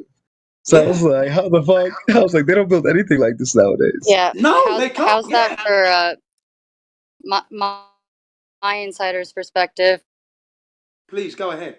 The minister who also went to Duke Divinity School, that's a cathedral too. Yeah, we get it. I mean, I'm just saying tone down the arrogant part because it's not necessary, you know. So.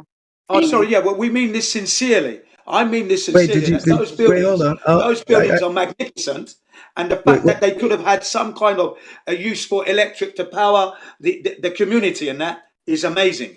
That's what I'm saying. Yeah. Yeah, So there's but no derogatory tone in what we're trying to say here. We mean it sincerely. Yeah, I don't believe we exuded a derogatory tone. But like, what part did you think was arrogant? And I came in the conversation late.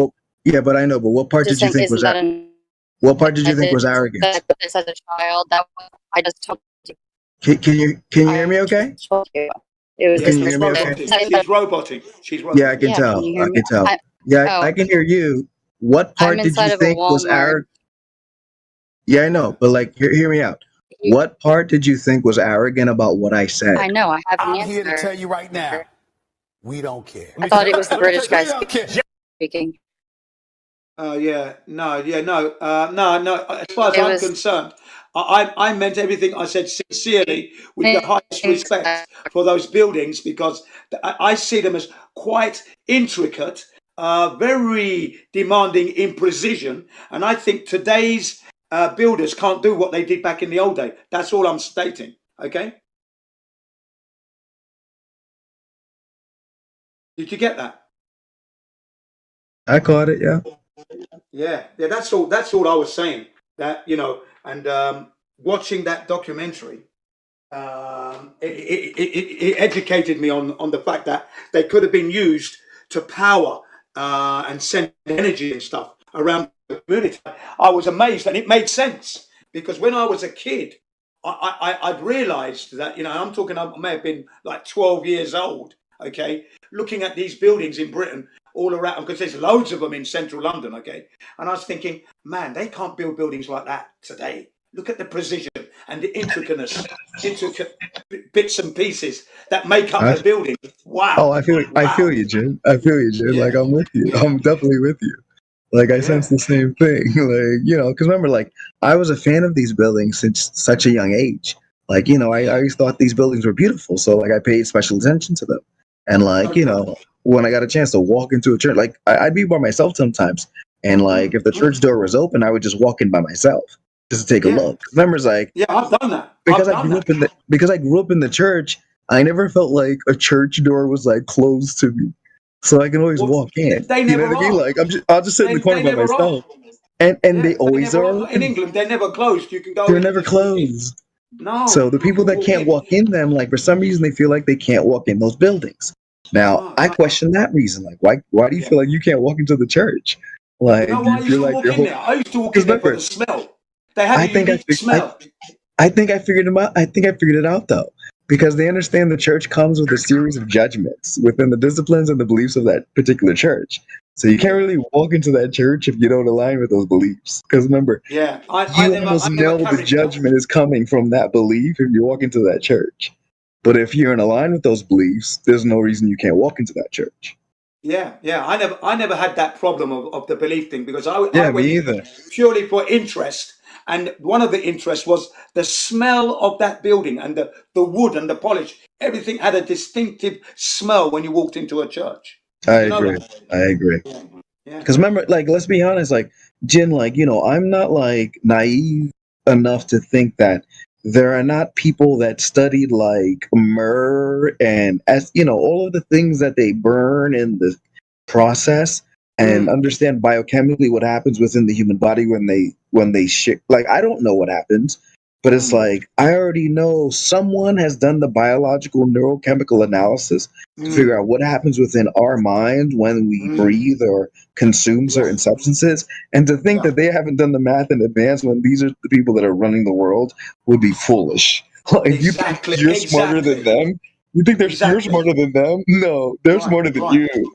Only thing you should I pay mean, for homage and pay example, respect, so you let me might give figure you something out. Like right. the thing Let that me when let me people give you can't let catch me that, give you I'm an like, example I was of like, what Jerry, you said. leave them where Let me they're give you at. an Let Leave me them give where you an they're at. What are you example. gonna? Are you gonna force them to pay attention? No, No, no. you got to lure them into it. You got to It lure them and that relax them into it. that is a They've got to be waste of one. relaxed. But is it not a waste of one's life? I should just live my life to the best of my ability, and those that want to emulate will emulate. If they don't want to emulate, cool. What can I do? I can't force you. Yeah. You know So what I mean? I went to an elementary school called Saint Mary Magdalene's Elementary School. So there, and the church was adjacent with the school. So you walk through the school and you go downstairs into the crypt, into the church. Okay. Now, we used to go to church on a Wednesday. Okay. Now, on a Wednesday, I remember this. I remember we would have had maths in the morning, maths. Then we would go to church. Okay. After church, we'd have PE, and then PE, after PE, lunch, and it was always salad. Salad Wednesday. Never forgotten it. I never forgot that day. Okay, isn't that amazing? Isn't that amazing? What was significant about that day? Well, it was because we had salad, and I was super hungry, and I didn't like salad. Okay. That's why, you know what I mean. And I would have to give my luncheon meat, the pork luncheon meat, because I'm a Muslim, I don't eat pork. So the pork would go to another kid, and then the dinner lady would give me more salad and more potatoes to make up for the loss of the meat. Okay. I understand. Oh, Jen, I didn't know you. I I'd didn't know get an you. extra apple or an extra banana. I didn't even know you were a Muslim. Assalamu alaikum, brother. Yeah, wa alaikum salam. Thank you. Yeah, I'm not a practicing Muslim, but certain things I don't do. I don't eat pork. I do drink alcohol. I do observe. I do observe Ramadan, but I don't eat pork. But I still dabble. I still dabble on the pork and the alcohol, but it's a process. but that's what happened. I'm happy as I am so far, so I'm not gonna rock the boat too much. Me too. But that's what happened because there wasn't any Muslim schools that we could go to in the 60s. And I attended that school, I think I would have to estimate between 1967, 68, all the way through till I got to the age of 10, 11, 12, 12. And then I left, went to secondary school. So the thing is, I remember Wednesdays in particular as church day. And it was, when you'd go downstairs, you sing the hymns, stand up for Jesus, etc., etc., etc., Yeah, great. No, I understand. Yeah, I'm here to interesting tell times. you right But now, I was always looking at the we don't architecture. care. Let me tell That's the you, point. we I was don't always care. looking at how the building was put together, the stained glass, and how they made those patterns and everything else, and all the lead that was used to join the glasses together. Because if you're into building blocks, Meccano, Lego, then you're going to be interested in it's just natural for boys to be looking at the stuff and looking at the construction, all the wooden beams and the spire, the spear, No, I understand. all the way to the top. It makes sense. It makes sense. I think if anything, like we're just surrounded by distractions nowadays. Yeah, that's right. That's right. I think we're boring. Jen, I think we're boring somewhat. Like, Okay, sorry guys. Well, we have guests, guys. We have guests. Sorry, creation. You're tapped out. No, I'm not. I'm just saying we have guests in the room. So Okay, yeah. Let's go ahead then. Please Bring welcome them the up. guests. Bring them up. Please, I'll have a chat with welcome. someone. I mean, welcome you kind of everybody. interrupted the conversation to shoot the breeze. I'm just No, saying. let's shoot the breeze. Let's I'm shoot here the to tell flat you right earth now. or the So who's new in the room? Well, I was Me. talking to AJ. I was talking to AJ first and foremost. AJ? Yeah, me. AJ, how are you today, brother? Apparently I'm a bit angry, but other than that, I'm pretty good. Okay, so self-proclaimed angry, or someone told you were angry? Creation bear. Creation Bear told you were angry. Don't know why. All right, well let's take what Creation Bear told you off your shoulders. How do you feel? Great. A bit tired, but Then, I'm just not how gonna, do you I'm feel not about the information you've been given thus far? Yeah, thus far. Listen, listen. I'm all about the clean slate approach. Yeah, let's talk about the information that he's received thus far. Lack of curvature, and lack of movement through space. Well, What do you I can't think hear about you this? because someone's speaking over you. Yeah, I know. There's a lot of voices here. All I'm trying to say to you, AJ, is that how do you feel about what I've said about the lack of curvature, air pressure, gas can't contain itself. We're not hurtling through that universe at 2.3 million miles an hour, covering 19.2 billion miles in 1 year. It's just not happening. But how do you feel about that? And I'll let someone else take it over from me, if that's okay. Please answer the question. If I got to keep it real with you, my attention span's not that good, but I'm not gonna react to it. Well, let me help you on a little bit. You haven't seen the curvature. You said that, okay? Yeah.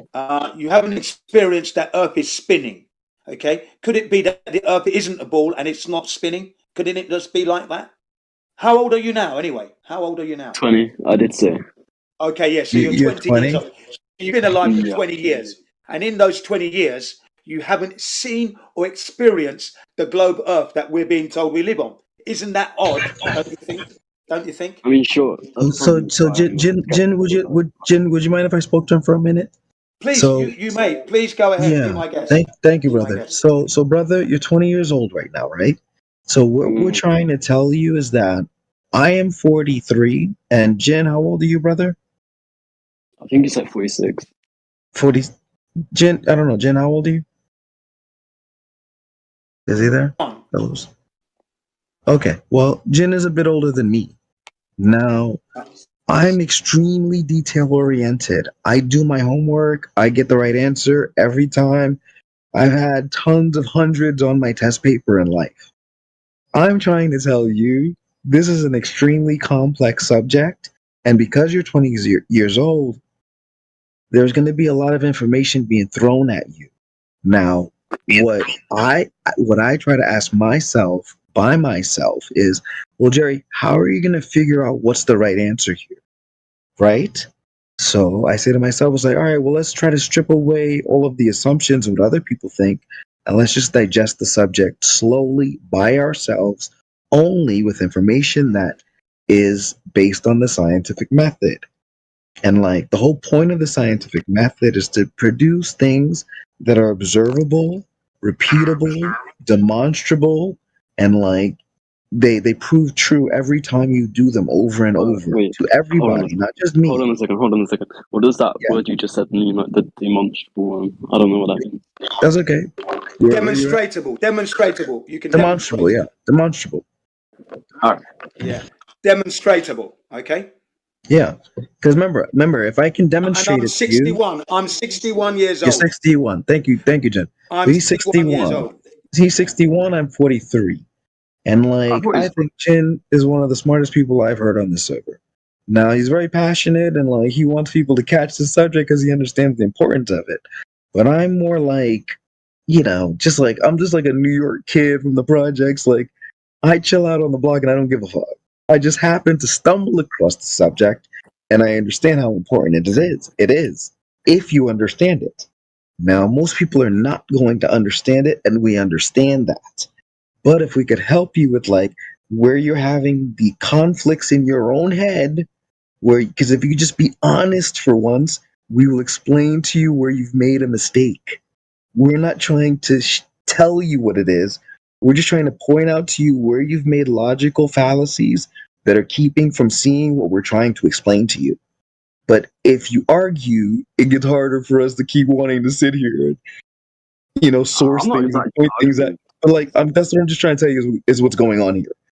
It gets harder and harder for us to want to sit here and try to point shit out. Because remember, if the Earth were truly round, how would the server have been here for so many years and no one's been able to shut us down or tell us to shut up because we're shredding through these conversations?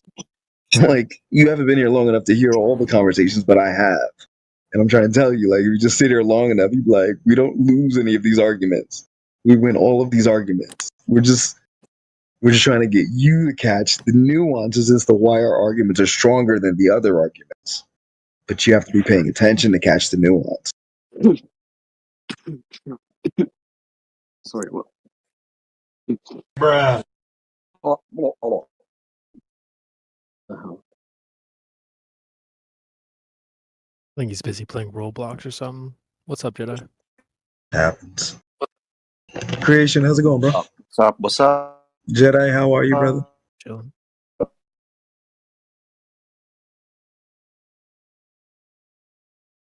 Jedi, I see you lighting up, but I don't hear anything.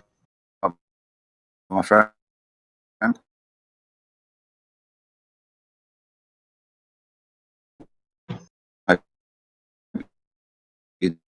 Does this mic work? Well then, that mic.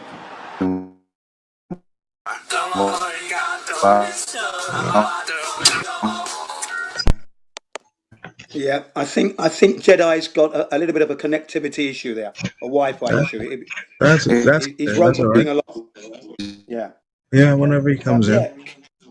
Yeah. Usually Please we- carry on though. Please carry on because you've got his attention now. Now walk Yeah, him that's- through it, please. Yeah, okay. So brother, like from your perspective, when you think about the subject of the flat earth, like where does your attention focus to first?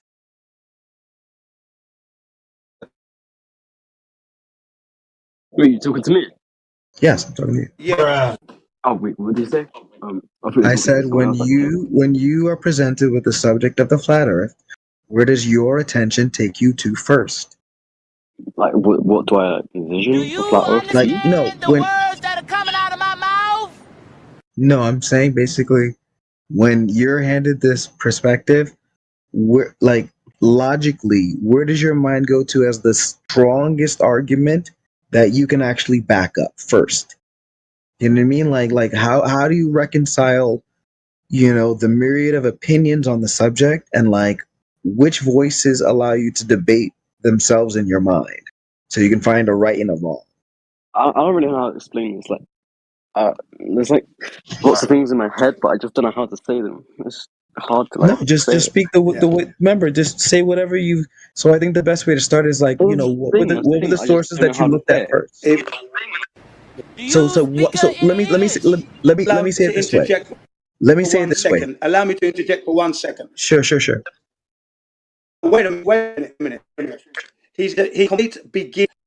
He's not sure of the model at all. It's all new to him, so we have to be careful of the language you use, the technological words we're using. We need to spoon feed this guy, thin it down, step by step, ABC 1, 2, 3, and help him along to understand what he's been told. He doesn't even understand that what he's been told isn't real. So we need to help him along. I understand. Okay. I understand. Thank you. I understand. Sorry. Thank you, Jen. No need to apologize. I appreciate it, Jen. Thank you. So, okay, if I had to say it to you like this, brother, let me tell you how I figured out it was flat. The way that I figured out it was flat, and I said to myself, it's like the arguments on the flat side are very strong. But remember, I've known this my whole life that it was a globe. So how do I figure out who's lying, right? So I said to myself, it's like, all right, well, space is all the way up there somewhere, right? And I'm lifting my hand pointing towards the sky somewhere. That's over there somewhere. But the dirt that exists under my feet is touching my feet. So if I had to start my evaluation or my thought process, it might be a bit stronger to start it under my feet than to start my head in the sky. Because the dirt is touching my feet. If I'm going to measure something or figure something out, that argument might be a bit stronger than the argument that exists in the sky. Do you understand my perspective there? Yeah, I understand. Okay. So when I chose that route to try to, deliberate between right and wrong, I said to myself, it's like, all right, well, how is someone going to tell me it's flat? I was like, well, how can they prove that, right? So I came across one of the studies called the FE core laser experiment. And what the FE core laser experiment did was they built and they constructed an extremely high powered laser with a very sharp direct beam that comes out of it. And if you know anything about lasers, they're directly straight lines. Because remember, like if you do any construction use lasers for, they use laser levels to make sure within a millimeter it's flawless. Like it's not kind of flawless. It's a bullet straight line. and I do contracting, so I know this from using laser levels. Now they built a super laser level to shoot across extremely large bodies of water. Now what they did is they measured the level to the water where they, basically where they prop the laser up. They measured the distance from the laser to the water, and it is, X, right? Let's say it's X. And then they went super far away to where the laser has to actually hit a piece of paper, so they know where the laser's hitting, and they measured that distance to the water, and it was the same distance, X. And then they basically did the reverse math, basically on the proportions of the Earth that we were told exist. And when they did the reverse math, the numbers did not add up to what exists in reality.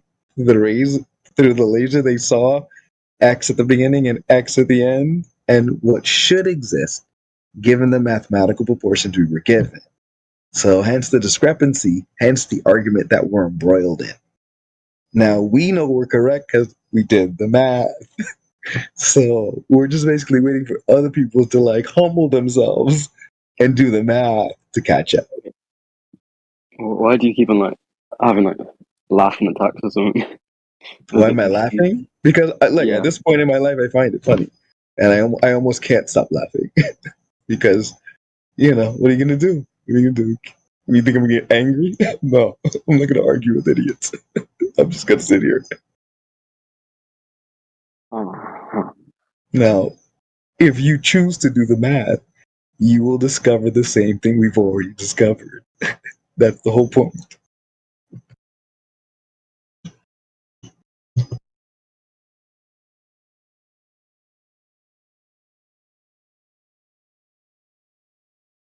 Do you understand what I tried to say to you, though? Hell no!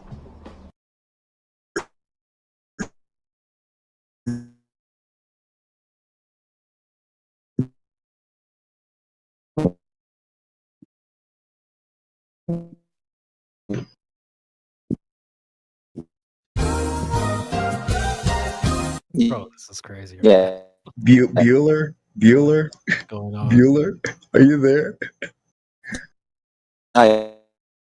Okay, I didn't lose you. Okay. Did you? Is that me or is he lagging? Yeah, Yoda is. He needs to get closer to the satellites or something.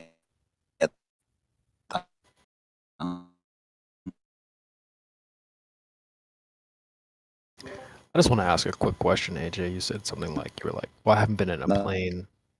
And you bashed on me for being scared of it or something. That made me angry. I'm not trying to bash you. I'm just asking, do you think that being in a plane would allow you to see curvature? Well, from what I've heard, no. But then I've seen how on the plane apparently it's curved glass or something.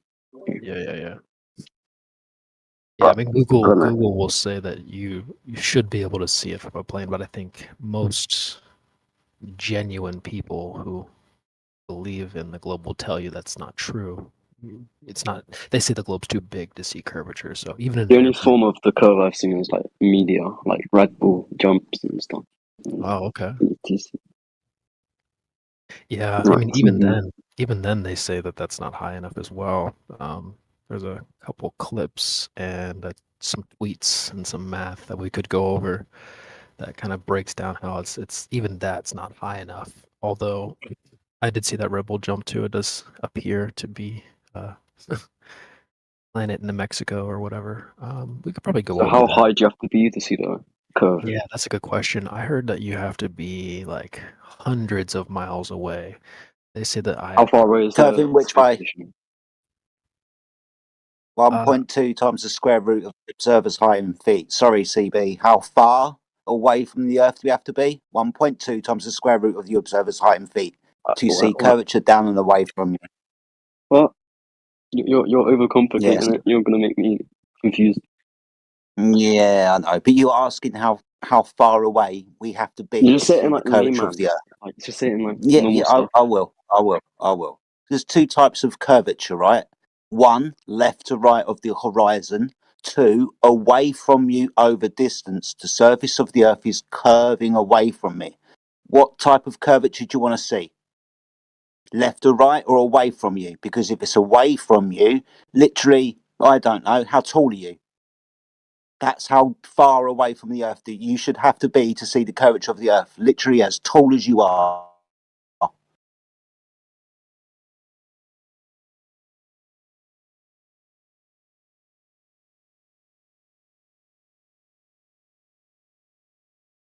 How does someone's height play in that?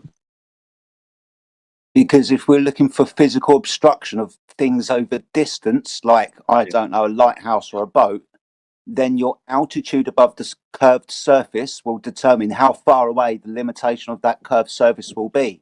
1.2 times the square root of your observer's height in feet. So if you're 1 foot above the surface of a curved Earth, then the physical geometric horizon is that mathematical calculation away. The square root of 1 is 1. 1 times 1.225 is, guess what? 1.225.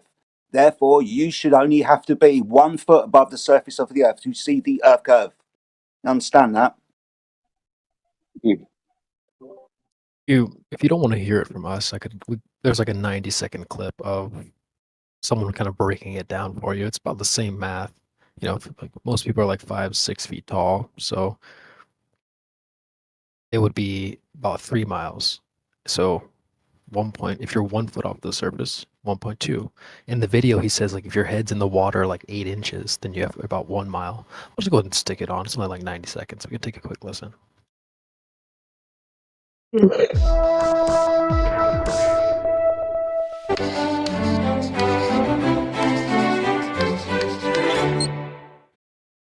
Hi, I'm Josh Clark, and this is Brain Stuff, and I'm here to answer a very pressing question. Have you ever been standing at the edge of water, say like an ocean, and looked out on the horizon and said, I wonder exactly how far away that horizon is? You know, where the sky meets the sea, that's the horizon. Well, it turns out because the Earth is curved that it depends on where you're standing and how far above water you're standing. Let's say that you are in the water, right?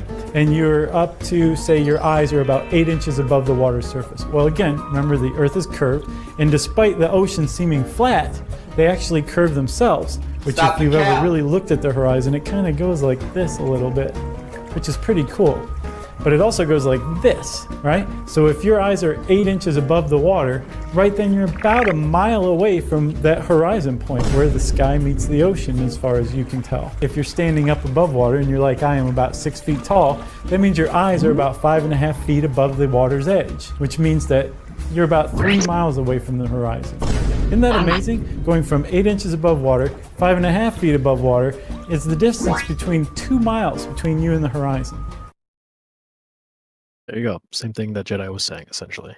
If you're 8 inches above the water, distance to the horizon, 1 mile. If you're 1 foot Could off... you like send the link to the video so I can watch it at later time? Sure thing. There's in the chat. It's been like 9 years ago. It's an old video. But yeah, essentially the math is all the same. Well, if you're 1 foot, distance to horizon 1.2 miles. If you're like 6 foot tall, 5-6 foot, then the distance would be about 3 miles. So it depends on how high off the ground you are. So that's pretty simple stuff. What's up, Elijah? You want to get in on this?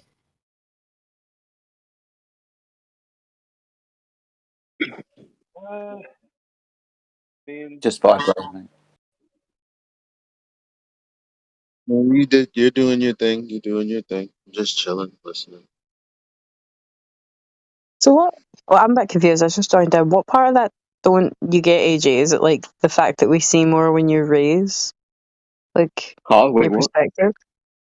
What did you say? Are we talking about like how we see more when we raise our perspective? Is that what we're kind of trying to comprehend? We were like speaking about how high you have to like be up in the space, well, to see the curve. But then we went to like the actual height of your person. Yeah, Two different types. Sorry, CB. There's just remind the gentleman, AJ. There's two different types. Two different types of Earth curve, mate. Left to right and front to back. This 1.2 times the square root of the observer's height in feet. What the gentleman in the video was just talking about. Front to back, from you to an object at distance. The other type of Earth curve that you're talking about probably is the left to right Earth curvature. You wouldn't even see that if you were on the ball.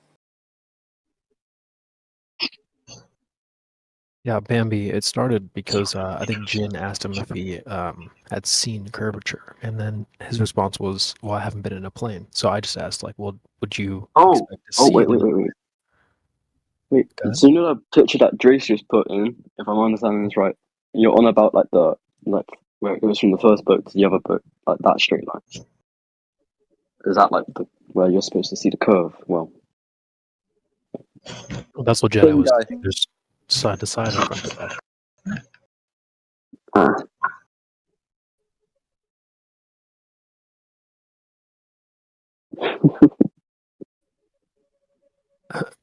So yeah. I always get confused when people are confused. I'm really confused. I was having a conversation about this yesterday, which is why like I wasn't. What are you confused about? Okay, actually, let me be honest. I don't believe you. So we're gonna figure out whether you're Huh? confused or not. You don't believe that I'm confused? I'm super duper confused. Yeah, well, we'll see. What did the video show you? What video were we speaking about? As a matter of fact, Talk about the video that was played. I haven't really watched it.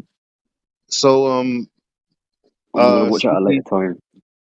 No, it's like a minute and 30 seconds. So CB, just show him the video. Yeah, I apologize. I got muted. Sorry. Who muted me? Check the chat, Vagabond. You had some feedback, brother. You have the ability. Oh, to talk, apologies. So, I didn't catch it.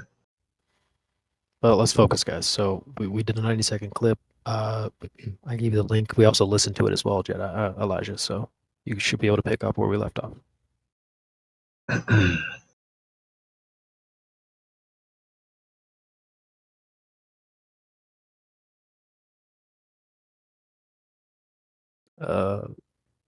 Bambi, how are you? I'm okay, thanks. How are you doing? Amazing. Chilling, hanging out. Cool. Everything's so confused down here. We're confused about what we're confused about. Bro, and we're confused why people are confused. Listen, I have no answers for it. So, wait, is the bug still in here? The Luigi guy? Yeah, you are. Cool. So your initial question was about... If I may just What? Sorry to interrupt. Bruh. Sorry to interject there. I think the reason he's Bruh. confused is No, obviously because we don't hang on, need it's new to commentary. Okay. Right. No problem. No The other guy. I couldn't hear you. Oh my god. There's a lot of feedback from you. Bambi, can you save us, please? Please save us. I think you're on saving. So you were saying about what height you would need to be to see the curve. I mean, I don't even think they know what height you would need to be to see the curve, because like at points folk were talking about, remember that? I can't even pronounce the cunt's name, but it was like the Red Bull jump. Felix, I call him Bumgardner. Yeah. But I don't think that's his name. It could be Bumgarder. I don't know. The Red Bull jump. I call him Bumgardener. Like he just gardens some bums. But apparently folk were saying it's folk were saying I hate that CV. Fucking hate you. I'm so sorry. Folk were saying at points like, oh, you can see curvature in that. It's very obvious a GoPro because it like convex and it like curves back in itself as well. So like, I don't even think they know what height you would need to be to see curve. They just say it's there.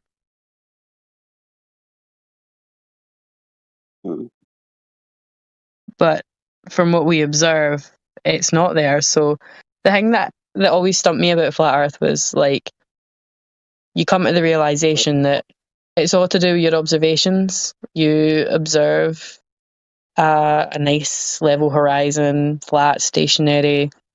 You observe like things moving above your head, and that's like the only movement you really observe. You don't feel yourself moving or anything. So if you were to just forget all of your education and stand at the water, you're not going to think you're on a massive ball that's tumbling with you and things spinning around you and you're rotating around the sun. You're going to look up and go, I see things moving above my head and I can see so far until I raise height. You know, I know you've not been in a plane, but you've probably, you know, been in an upstairs house or whatever like that, so you can see more when you raise your elevation. So we can observe those things. Why would we think we're anything but flat and stationary? When it comes to the Earth being a globe, it's just what people tell us. There's nothing that you or I can do to go prove that. Do you not think that's like fucking wild? That you and I can't go out and prove to ourselves, like a wee cool wee mini thing that we could do in school, that the Earth is a ball. We observations, experiments, measurements, whatever you want to call them, whatever you want to do.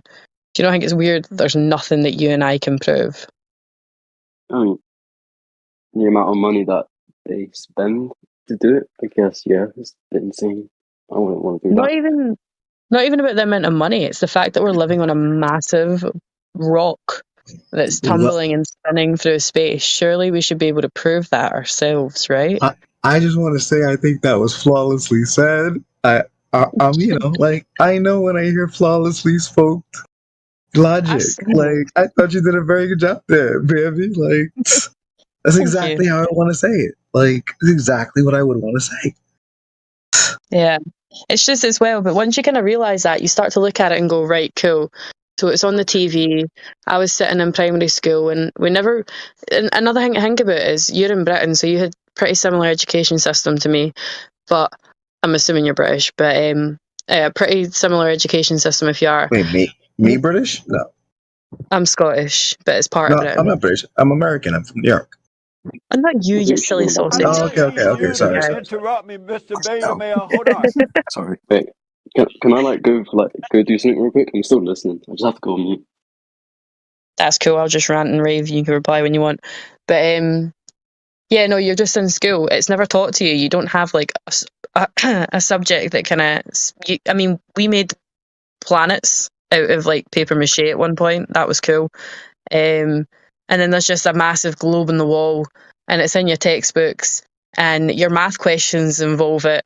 Like, but it's nothing to do with the maths or anything. It's just there'll be a picture of the moon in your textbook for absolutely no reason whatsoever. And there'll be a picture of Earth in your textbook with no context whatsoever. You never get taught it. It's just kind of thrown upon you and you don't even realise it's being thrown upon you until like you get very much into Star Wars like I was. I loved that shit. And it makes you want to want that shit. Like you want to be on a ball, you want all these other planets, you want these extra lives and shit. Like I want Star Wars to be real, man. Come on. Oh, I understand. I promise you. Like I watched these movies like they were for real. Like I believed it. I took it hook, line, and sinker. You know what I mean? Like I got to do properly. So, like, you know, I feel like I'm overly angry as a result. You know what I mean? Yeah.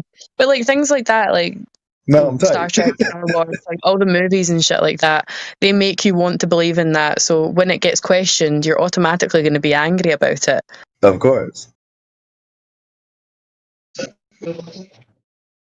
Debate them, man. I know. No. But yeah, no, it's something to think about as well. You can't prove it, you can't measure it. You weren't even really taught it. It was just there, and it's just assumed to be true. And you get met with kind of hostility, and you don't realise just how little you know until you come in here and speak to people like us, who will tell you more about your own heliocentric model than you were ever taught or ever know.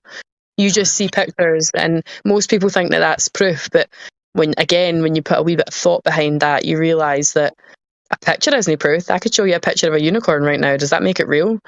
Nah. Okay. Well, let me ask you a question. So do you believe like through like one's experience in like elementary school and then junior high school and then high school, the way that they interacted with others is going to be directly correlated to like their ability to sit down and have the patience to digest this subject? Because remember, it's like the way that you acted throughout your life is going to be kind of who you end up being, right? Because it's like if you're lazy and you didn't do your homework, there's no way you're catching the subject. You know what I mean? There's no way. I already know. It's way too much work for you to fucking digest. So I already know this dumb motherfucker is never going to catch the subject. I have to be honest about that point.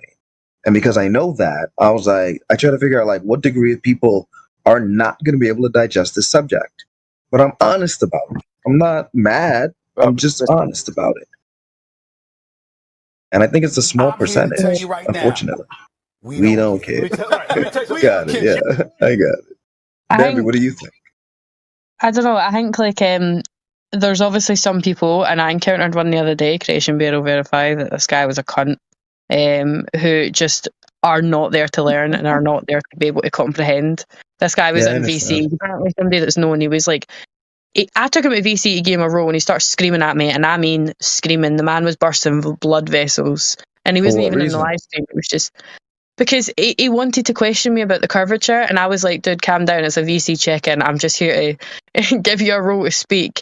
And he starts harassing me, and he's like, define curve, and I'm like, no, dude, I'm asking you questions to give you a role. So he starts freaking out that I can't define curve. But anyway, But that's by the way. why do you feel like he didn't want to make his way into VC to just have a longer conversation? I think because he couldn't physically comprehend that if he just took a minute to step back and allow somebody who he thinks is dumb a second to speak, I don't think he truly grasped the concept of what I was trying to do. And I was saying to him over and over again while he was screaming, I was like, look, if you take a breath, you'll hear that I'm trying to put you in a room that is live streamed on YouTube with so many more flat earthers that you can reach with your so-called gospel truth. So Sure. I was trying to help him in the sense, get in there and scream at as many people as you want. I don't give a shit. Yeah, You know, you can get it out. speak Get whatever it you out. want. You won't last very long, but you might as well go in and do it. Yeah. You know? Yeah, no, I understand completely. I understand But I completely. definitely think there are some people who come across as not being able to be taught and not being able to listen to what you're saying. But Yeah, I think, yeah. I think Yeah, a lot of so- the people we do speak to So- do so- actually so- some so- in them. So to what I was saying earlier, do you believe that's something that comes from our childhood? Or do you believe that's something that is like baked upon us as we get saltier, like, you know, I don't know, just more like adversely with nature instead of just chilling? Can Like, I you feel make- like people are raised? Or is like, do you feel like it's more nature or nurture? Can I make a request? Mm-hmm. Yeah, go for it. What's up, bro? Y'all want to take this to chill text? Yeah, bro. We were talking to. There's a guy that is questioning stuff. He's just AFK for a bit. We can change the subject. Yeah, I'm we were just- talking about the shape of the earth. I don't know how we got onto that, but he's went deaf now, so whatever I say to him, he's not going to hear anyway. No, I told him to go watch the video because I want him to tell me what he doesn't understand in that minute and 30-second video.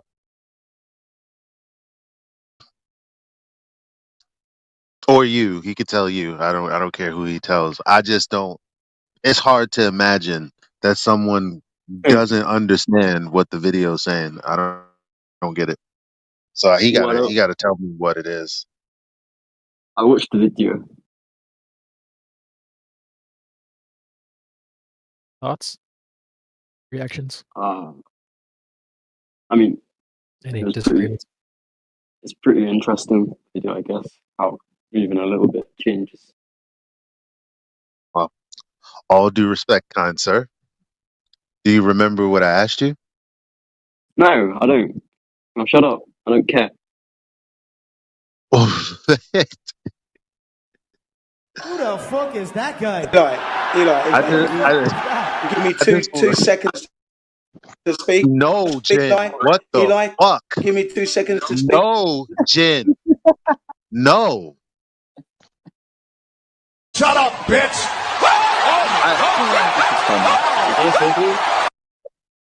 I just want to know one thing.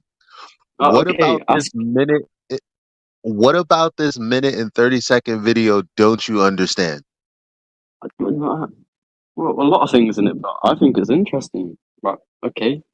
Well, the question is not is it interesting? The question is Well, what you about it asked me don't you what are my understand? thoughts on it. I tell you what my thoughts are on it, and then you tell me that I can't have a fucking thought on it. So what the fuck? You see what happens when the right questions get at they like I don't know these they fucking Oh my god! Shut the fuck up. Emotional, damn it! all asked you if you had seem any questions. sincere. You said it was interesting. Whoever gives these people roles, you guys don't really You guys are useless, man. Like I swear to God. Like Okay, wait. Jesus Christ. Why don't we just take a deep breath? Is he still here? The guy? Yeah. Yeah. So what did you game? What did that? Okay, so let's just hypothetically. I'm not I gonna comment don't on know the that. video anymore because I just. Okay, but you don't have to talk to him. You can talk to me. I'm not gonna bite your head off. So hypothetically, I don't know what the video is you're talking about. What is it?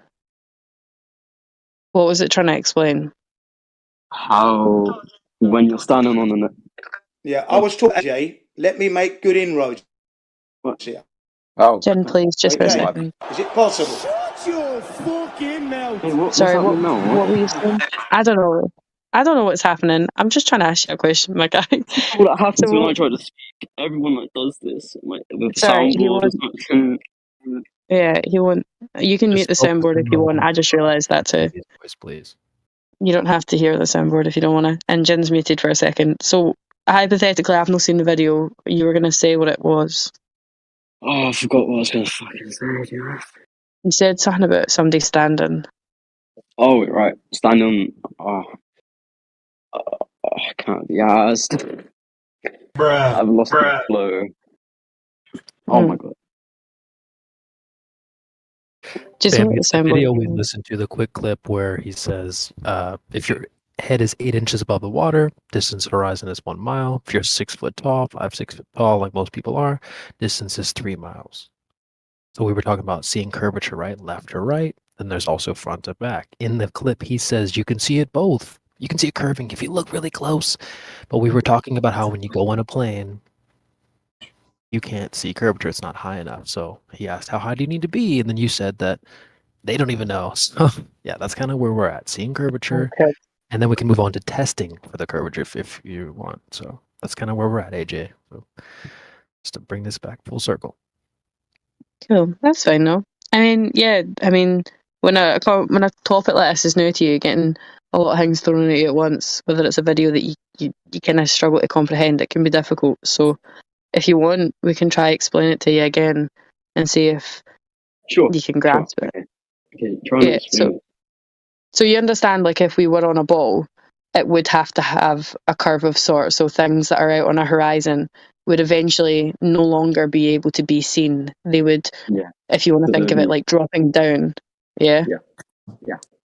So we can just talk about like the long distance observations alone, because I feel like that might be slightly easier for you to understand. So like, there's loads of videos where, has anyone got the boat one where they zoom it back into view?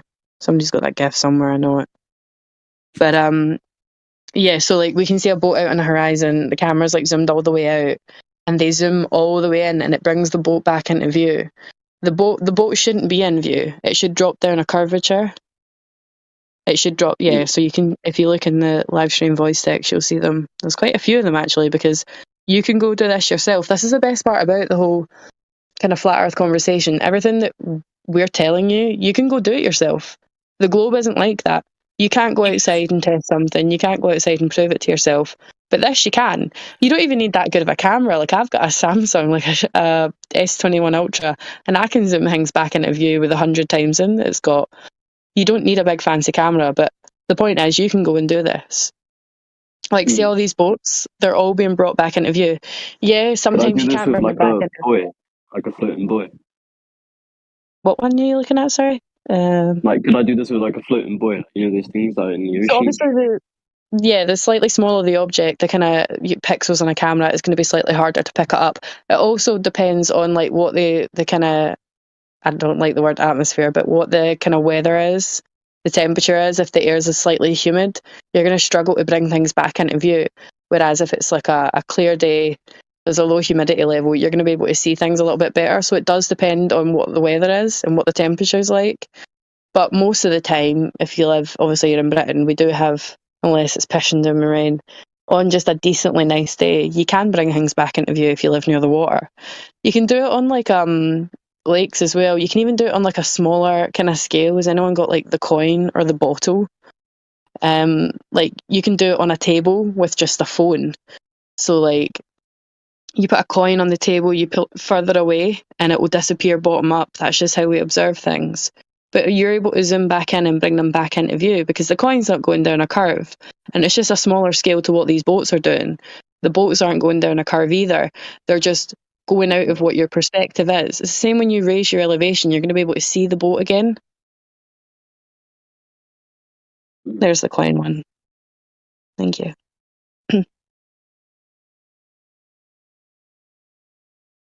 But the point of it is there is no observable curvature, and yeah, we're raising elevation, but there isn't any elevation that we can go to that you can see curvature, and they don't know what elevation to go to see it. Well said, Bambi. But yeah, again, like I said, the whole flat earth thing is you can go do most of this stuff yourself. There are even some sort of eclipses that you can see with the moon. Like I took a picture like 3 years ago of a Selenelian eclipse, which is completely impossible if we were living on a globe. Like that's just something that you can look to the sky and see yourself sometimes. It's quite rare, but you can see it. And it disproves what we're being told. Again, when it comes to living on a globe, there's nothing you and I can do. Nothing. We just have to take their word for it. Is that not like wild? Pretty wild. Yeah. That was all if anyone wants to chime in. No, answer her question. Say it with your chest. Huh?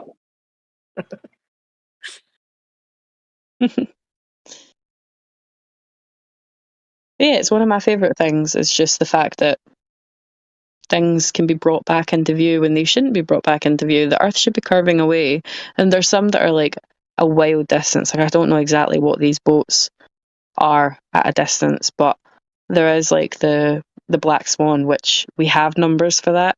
It's a lot more math wise, and if you don't like numbers and calculations, it can be tricky. But if you take your time with it and sit down, you can grasp it eventually.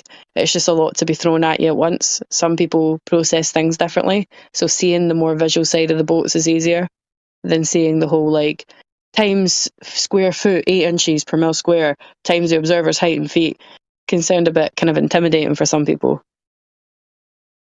It was for me when I started, definitely. It's just we all process things differently. You've got to find the way to learn that is right for you.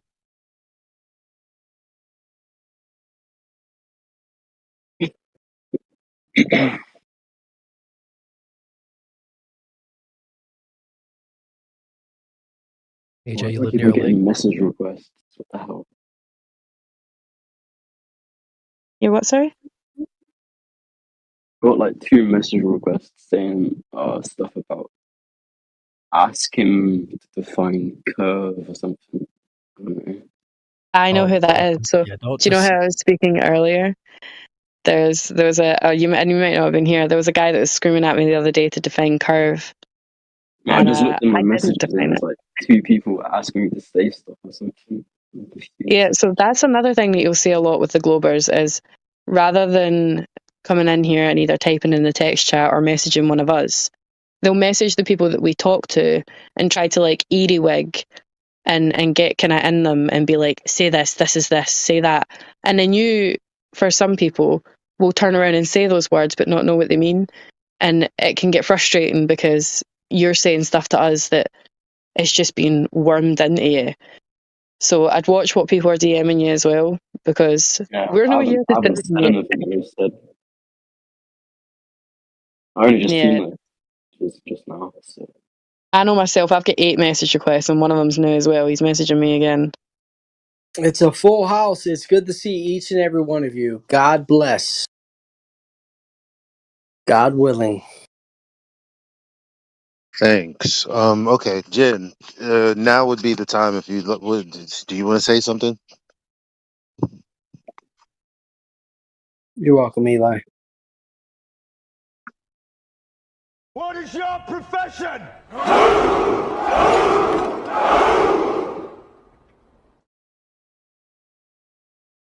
Old friend, I brought more soldiers.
https://discord.gg/flat-earth. Welcome to the 24/7 Flat Earth Discord channel. Be sure to go to VC Chi Check and 1 to get your VC verification tags to get involved in the conversation about our Earth. Be sure to bring your verifiable Earth curvature evidence, though. Enemy spotted. Sub-6 Weirdo Cell. Sub something. Ooh.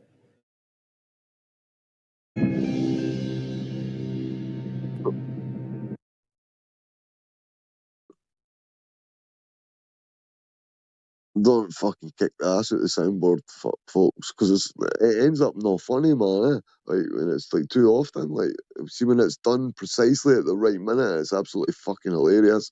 But see when it's fucking done all the time, it's fucking torture. Especially if the guy's kind of being mocked with it, because it can make people get a little bit fucking. Because they're already emotional, man. They believe in the globe, so all they've got is emotions. That's literally all they've got. You don't need to worry about it. He sounded like a Is the guy's name Sub something. Is his name Sub-6 Weird Docile?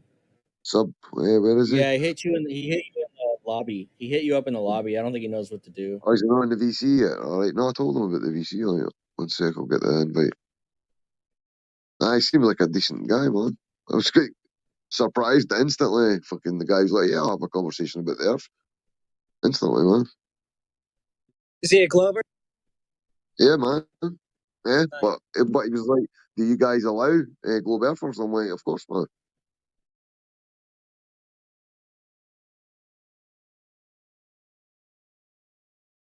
Globe Earthers are our favorite. Is he? What's that? That was Drace. This is Flatman Ken. Is he like a globe, like hard-headed globey, or is he a little open-minded? No, he sounds completely respectful.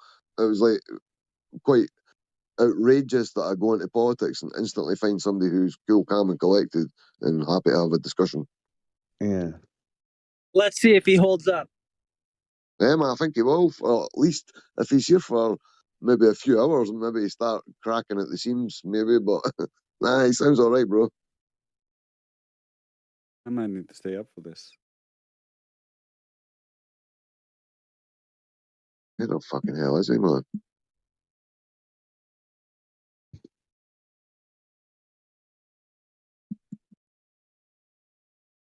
I'm going to start doing that often, go over there and poach customers.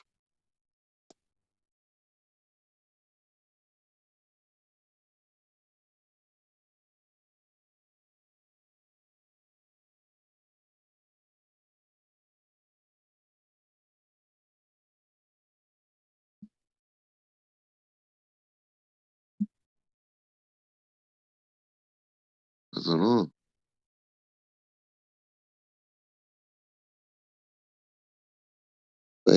Newcomers can join the live stream, but they're muted. They can definitely. They've got the perms. Yeah, they should be able to.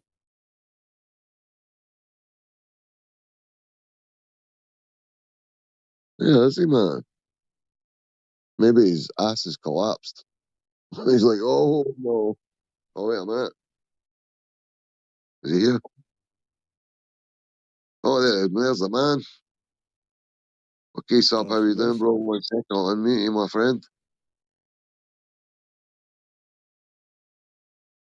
Yeah, there you go, man. You should be able to speak. Sub. Hey, hello. Hey, welcome to the server, brother. What's going on, man? What's going on? And we've got a good panel of people here. A lot of chilled, intelligent people want to have a discussion about the Earth.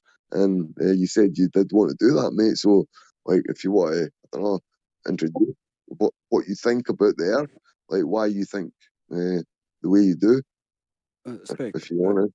Before we go into that, I want to just give him VC verified and let him know what's up. At the top of the server, you can find #welcome. Within that are our rules. I totally forgot. And above this VC, we have a live stream voice text chat, and that's where we post relevant information that corresponds or backs up what we're saying.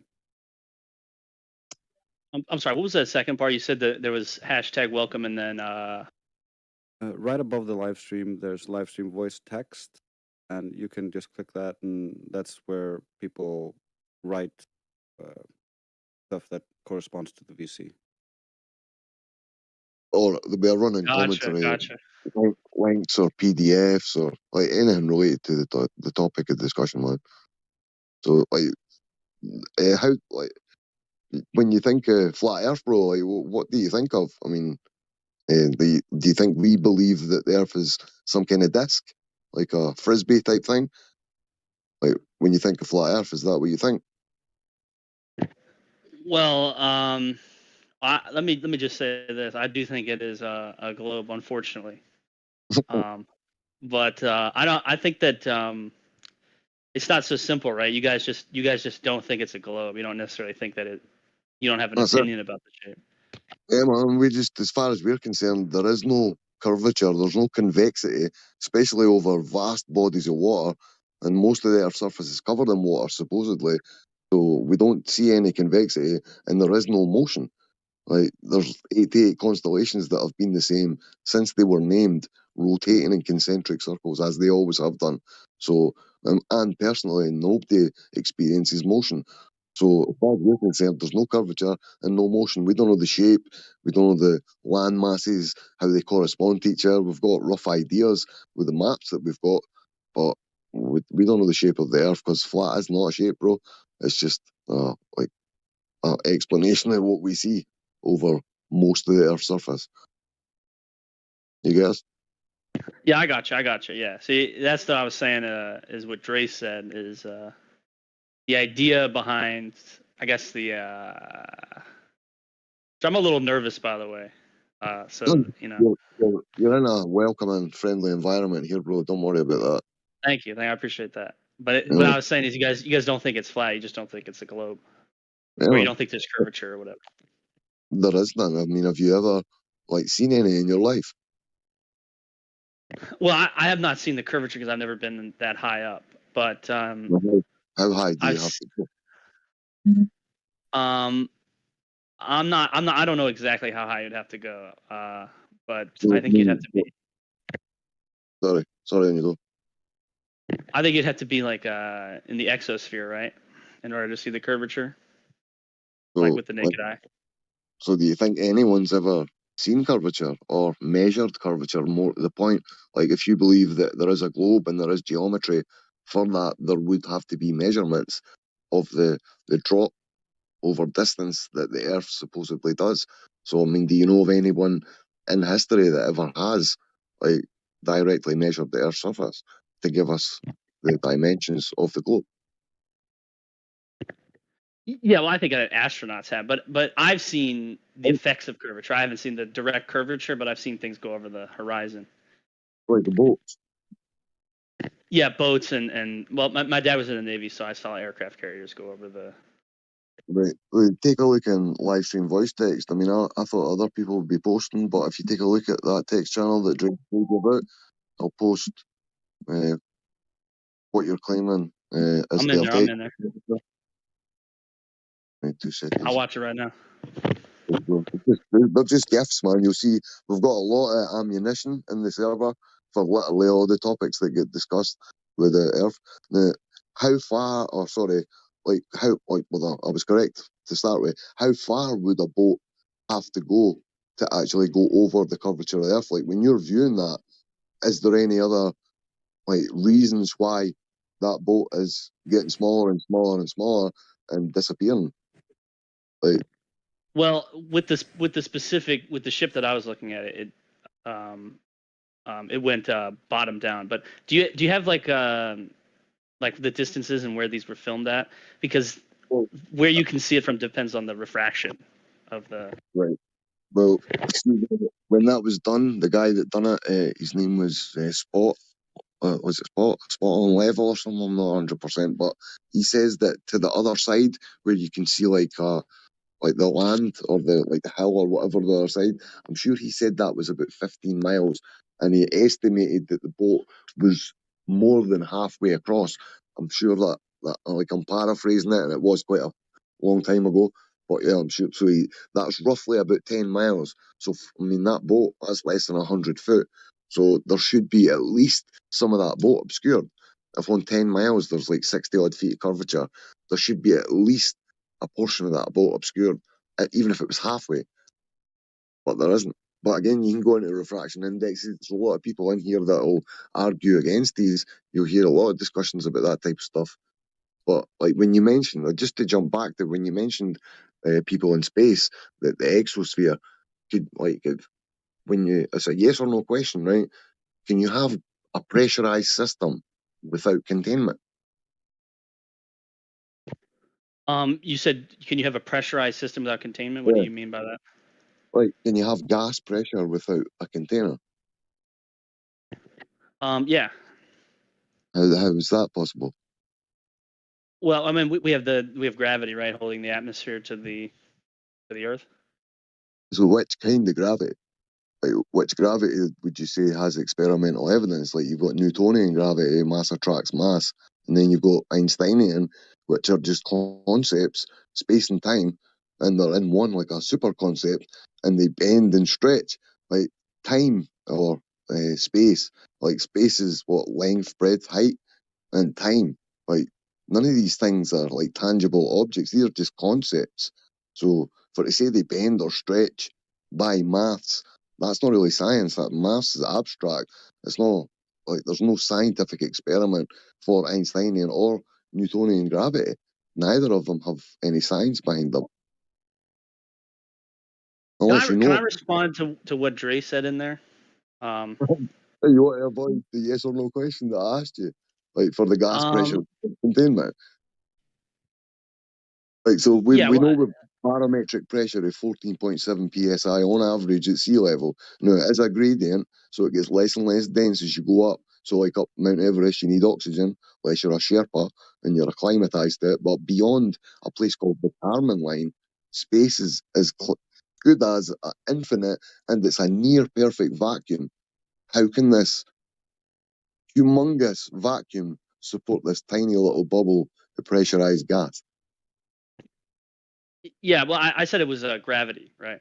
Well, that's what I'm But saying. then you asked me for gravity, an experiment. That's what I'm saying.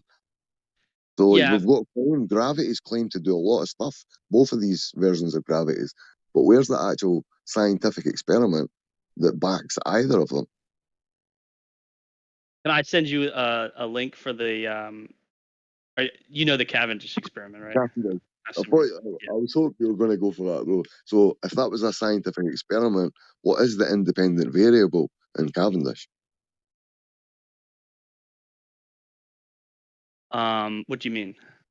The cause of it, like, so you need a hypothesis as well based on a naturally occurring like phenomena, an observation. So you form your hypothesis, you construct your experiment, you isolate your independent variable, which would be your cause. Then you'll manipulate that. If it changes your DV, your dependent variable, then you could back or falsify whatever your hypothesis was in your experiment. But for Newtonian gravity or Einsteinian gravity, neither of them have a scientific experiment. Cavendish is not an experiment, bro. It's not got a hypothesis. It's not a naturally occurring phenomenon. Things go sideways in Cavendish, supposedly, according to mass attracting mass. But that's not been proved before it was constructed. So this is just a contraption, man. It's not a scientific experiment that's isolating a cause and establishing the cause and effect relationship. So it's not a scientific experiment. Well, yeah, well, the hypothesis would be that mass will attract mass. But what's the observation then? What did you see in Cavendish? Well, he saw the balls moving together, right? Oh, but that wasn't it. You never. The hypothesis is prior to constructing the experiment. So in reality, you've got to see a naturally occurring phenomena.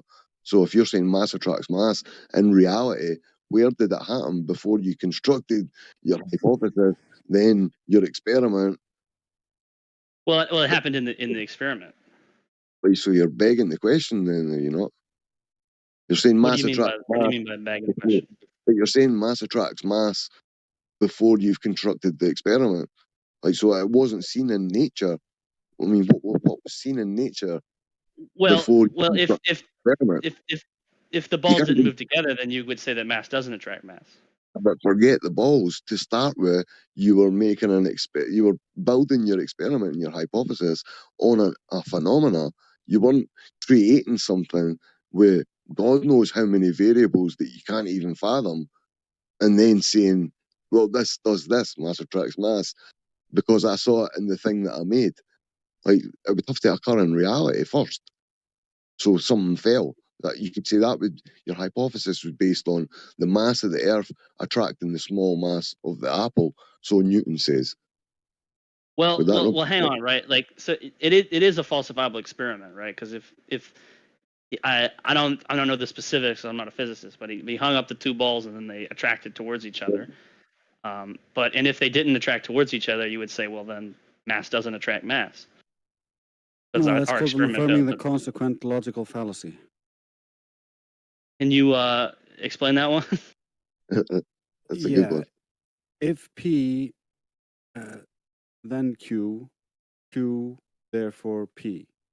It's a broken form of logic where you could basically say that anything does anything else, because you could always just substitute a thing that actually happens and then say, oh, I saw that happening, therefore the other thing that's not actually connected to it is the true. And so it's a flawed form of modus tollens or modus ponens. So it's just flawed logic. But it's No, not okay. even. Well, it's not even Circular reasoning. Like, what is the independent variable in the Cavendish supposedly experiment? What are you? Where's the cause that was isolated and manipulated? It was literally just he made something. Something happened. So that's affirming the consequent. And it's begging the question. You could probably, I don't know, I'm not up on my logical fallacies, but there's probably another few in there as well. Well, yeah, I better Can let I you answer speak that on one. what Dre said real quick? Sure. So basically what you're saying is that the balls were attracted to each other, but it might not been because if they had mass. Yeah, you Is that don't what know you're trying what's the actual cause of it, because it can't get to that conclusion because it's not a valid hypothesis in using the scientific method. It's just an affirming the consequent logical fallacy. I could give you examples of different ways you can use this. Right, but why was it the mass that caused it then? Because if we this is kind of the point of the Cavendish experiment. If we hung up that ball by itself, it wouldn't have been attracted to anything. But since we hung them up next to another mass, it was attracted to that mass. Yeah, when Cavendish first came out, or before Cavendish first came out with his so-called experiment where he attempted to measure the density of the Earth, which is what it was claimed to be, he took a gyroscope, a mechanical gyroscope, and made it unbalanced, and then said, "Oh, I am detecting the rotation of the Earth," and he was laughed at, and people thought he was retarded, because then the mechanical gyroscope doesn't function if doesn't have rigidity in space. It's just he broke the gyroscope.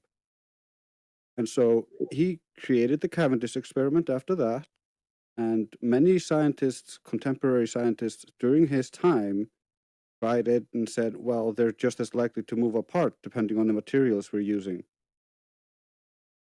Well, to respond to that, like, just because he was a bad scientist in some other regard doesn't mean that he's wrong about this. Like, just because he's wrong about something else, I'm not sure about that. They found out that there were different materials that could cause the balls to go apart, and sometimes they oscillate apart and come together.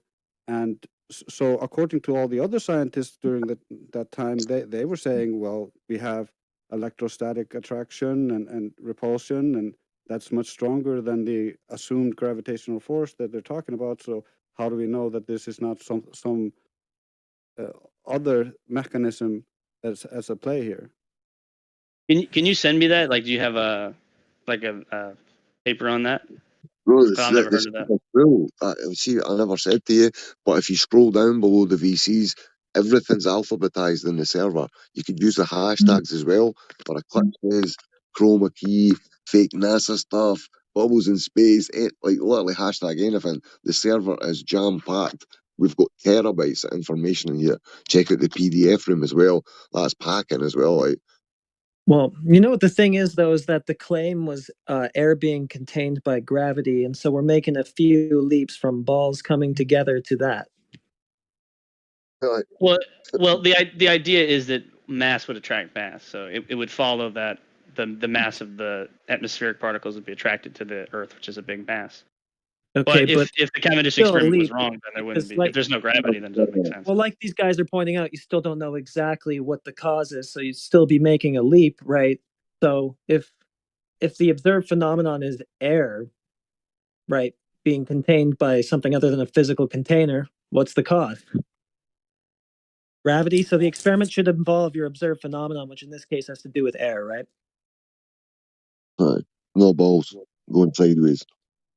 I don't think it has to be specifically air, just because Well, of that would claim. require an experiment of massive scale, right? But we can prove that mass is going towards mass. So Right? what you're saying is there isn't an experiment that shows gravity containing air.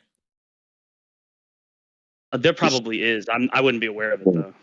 I don't want to Nobody say here that there is. We've been hunting. But there is an experiment that shows mass attracting mass, though, right? But we have to. Well, yeah, but still, like these guys are pointing out, we don't know exactly what the cause of what's going on in the Cavendish is because it's not directly manipulable, right? And you have to extrapolate from that to, okay, air is being pulled to the Earth within the vacuum of space. It's too many leaps, like, you know. Well, I want to speak on that because the thing about it is he hung up two masses next to each other, and then they were attracted to each other. Now it could be some other mechanism that's causing it to happen, but whenever you remove one of the masses, the attraction stops. So it stands to reason pretty strongly that it's probably some property of the mass that's causing the attraction. Probably. Well, you even said it yourself. Probably. Yeah. Yeah, but I mean, you can't know anything for sure, right? Like, it's possible that. No, but like as Heretic was saying, man, for a claim that because these balls in this guy's shed, he was supposedly looking through like a telescope or binoculars through, and it was like like he was meant to be like a total weirdo, and he had to like no speak to people, and he hid away in his rooms and stuff. Like, man was a fruitcake, and literally this story that these balls attract each other from him. He was trying to weigh the world. That's what he said. It was written on his paperwork, the screenshot of it. That's what he was actually trying to do, weigh the world. And then it was, would you call it gravity? Was attributed to it. I think it was like about a century, just over a century later or whatever. The worst part. Well, about even if he was Cavendish- a total. The worst part about Cavendish is that Cavendish is used to support Newtonian gravity. Meanwhile, in Einsteinian mechanics, those balls are too small to bend space-time. I wouldn't know if that's true or not. If you could, I'd have to see something about that because I don't know if that's true. They're also begging the Newtonian. And they beg the question of the globe radius to get to the gravitational constant, so-called. Even if the gravitational constant was wrong, like he still proved that mass was attracting mass, right? Yeah, he never isolated that and manipulated it. But you're kind of being broad in saying mass attracting mass because you're just talking about masses appearing to come together. That's not necessarily or specifically Newtonian mass attracting mass, is it? Well, it's not just mass attracting mass. It's mass attracting mass like every time it's been tested, and also when you remove the mass, then there's no attraction. Not every time. That's not true either. Does gas have mass? Yes. Yeah. Do gas molecules attract each other? Yeah. I would say so. Yeah. They do not. The opposite. How can you say that? Because you're that's not the showing us an kinetic- experiment for it. You're talking about balls that's the attracting each gas other. laws. That's how gas acts. You're violating the behavior of gases. Which behavior was violated? How gas moves freely and randomly in all directions and has perfectly elastic collisions with the other gas. It doesn't attract each other. Omnidirectional split. As soon as you open a container, high pressure will instantly move into low pressure. Entropy will increase. The gas will equalize. And if that was the case for Earth, we would have no gas. You know, what I'm going to say is that if gas was attracted by mass, you probably would be talking about an experiment where it shows that instead of balls. Well, gas is a mass, right? Well, just to respond to what Well, show it then. to Dre said, that show that gas is a mass. No, show gas being attracted by mass. Well, if it's a mass and mass attracts mass, then it. No, show specifically with gas. Because like they said, it moves randomly in all directions, right? It fills the available volume, right? And we're not talking about an experiment where gas is being attracted by mass. We're talking about something else, and you're extrapolating it to gas. So why do you think that is? Well, just to be clear, like the force of like gas trying to fill up a vacuum versus it being attracted to itself, the force of trying to fill up a vacuum might just be stronger, right? It could still be attracted to, but so why doesn't it do that in space? Well, it's it reaches an equilibrium, right, between the force of the vacuum and the force of Earth's gravity. The Is there an force of the experiment? vacuum? What? Where did you learn this pseudoscience? Sorry, I just to be, not the force of the vacuum, but I guess you could call it desire for gas to fill up a vacuum. It's called the second law of thermodynamics, entropy. Yeah. It's the most simplest thing you can show is gas expanding to fill a volume. It is not restricted by any downwards vector at all. And according to the kinetic molecular theory, there are no forces of attraction or repulsion between gas particles. Can you send that? Where did you read that at? You're creating a new physics here because we've been told stuff. Well, bro, take a look in live stream voice text. You'll see a little demonstration of exactly. Yeah, what we're no, talking I agree. I agree that gas will fill up a vacuum, right? Well, that's what the case is of the vacuum of space. I mean, space is a near perfect vacuum, and it's as good as infinite, bro. It is mind-bogglingly huge, and we've got to believe that these balls in a shed prove that space can exist. Literally, that a vacuum can support a pressurized system because these balls in a shed. Because there is nothing else. Cavendish is not a valid experiment in the first place, but even if you want to claim it, that's what the whole space story resides on. This. Well, let me run through my thinking here. You can tell me where you disagree. So, if mass is attracting mass, and gases are mass, right? Then there's a force of attraction between like the physical Earth and its atmosphere, right? Then just show it with gas. Well, I don't have to, right? Because gas is a mass, and mass. Well, is you don't have to. No, but gas makes it doesn't sound like show you that. can't. So you're making a claim that's contrary to how all gas behaves. You need to show that. Yeah, and if you say I don't have to, it really sounds like you can't show that. Yeah, I mean, I don't have a planet-sized object. Like I couldn't do it with a. Okay, so it's all just begging the question then, because by what you just told us, that demonstration that we're asking for is impossible. Also, just to run it through again. Yeah. You said you don't have a planet-sized object. You don't think you live on a planet? Yeah, but obviously you guys disagree that the atmosphere is attracted to the Earth, right? Well, you would be able to show that, and with a vacuum chamber, just like we showed you here. Well, you wouldn't accept that as evidence. It goes straight up away from your imagined ball, so it's not holding the gas down. Yeah, that experiment is too small, it's too close to the Earth. If you put it up at the exosphere, it wouldn't do that. Sorry, we would accept it though. If you could show that happening in a vacuum chamber, yeah, we'd take it. We're just still waiting. That's all. So you would accept the Earth as evidence that gas? No, gas being contained by gravity or something other than a container within a vacuum chamber.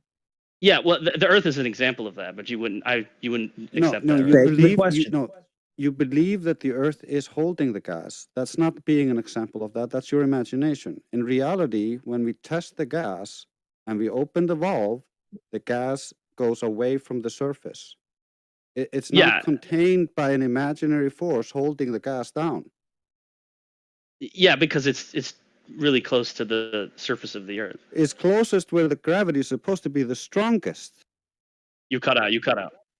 Yeah, it's closer to the surface where the gravity is supposed to be the strongest. So why would it be able to hold the gas where it's weaker above? You cut out a lot. I didn't get the whole of it. It's on your side because I hear him perfectly.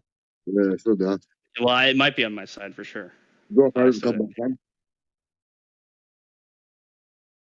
So your objection is that it's too close to your giant imagined ball, where gravity is supposed to be stronger than above.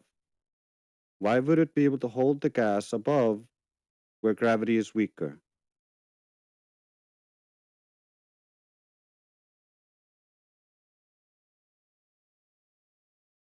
Connection issues.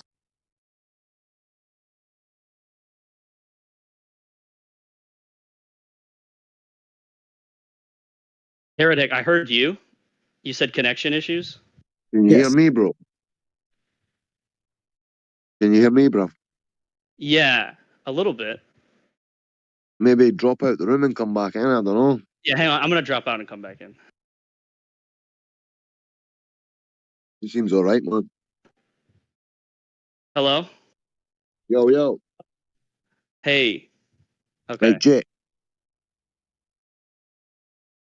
Trace, can you say something? Yes, can you hear me? Yeah, now I can hear you perfectly. Jay, say what you said again, bro. You say that we can't test this because we're too close to the surface, right? Yeah, or it could be that there's too much, like there's too much pressure in that. I'm not a physicist, so I don't really know, honestly. Okay, so closest to the surface, where gravity is supposed to be the strongest, somehow it cannot impede the gas from expanding and filling a volume at all. But somehow above, you think it's gonna, where it's weaker, it's somehow gonna stop the gas? Yeah, well, I mean, gas gets thinner as you go to the exosphere. Like the air is thicker Well, you're at the bottom. assuming that goes all the way up to the exosphere. You don't know how high it goes. You don't know anything about that. You just assume based on what you're told. However, we live in a dynamic system. I haven't been to the we live in- exosphere, but I have been pretty We live high in a myself. dynamic system where all of the gas is generated at ground level, and the gas is removed from above as it condenses and falls down as precipitation. Not only that, but we also have a temperature gradient, and temperature directly affects pressure. And so higher temperature at ground level means we have higher pressures. Lower pressures above means the air condenses and compresses and has less pressure as a result. Yeah, wouldn't it be hotter in above though? That might be wrong. I don't know, but doesn't hot air rise?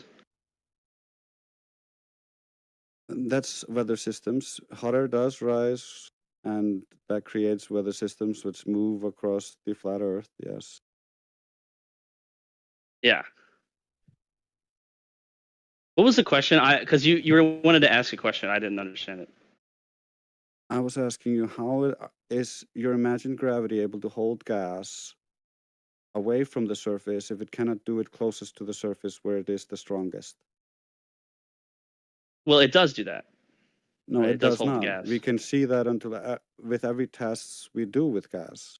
Otherwise, you're basically claiming that gas should be behaving like liquid. Well, liquid always falls down, right? Liquid I'm is not always understanding being what liquid is always under pressure from gas. Otherwise, liquid will basically turn into gas if there's no pressure. Yeah, or temperature, right? But I think the temperature changes the pressure, right? Yeah, What is it's the connected? Charles's law. I think you're trying to. There's some kind of issue with what I'm saying, but I'm not understanding what the issue is. I don't. What are you trying to point out? The issue is you keep claiming that the gas is being held down to the ground with zero evidence.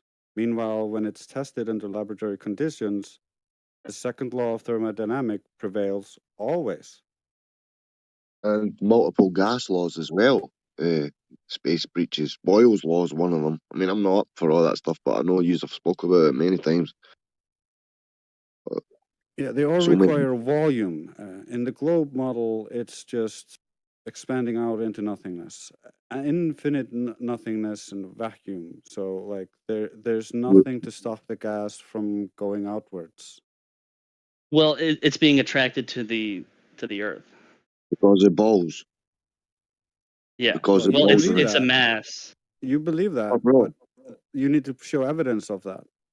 I don't know, man. Well, it's a mass, and the Yeah, but Cavendish experiment proves that that's not mass an attracts experiment. mass. It's not an experiment, bro. Like, if you look at the scientific method, like if to start with, it's not got a hypothesis.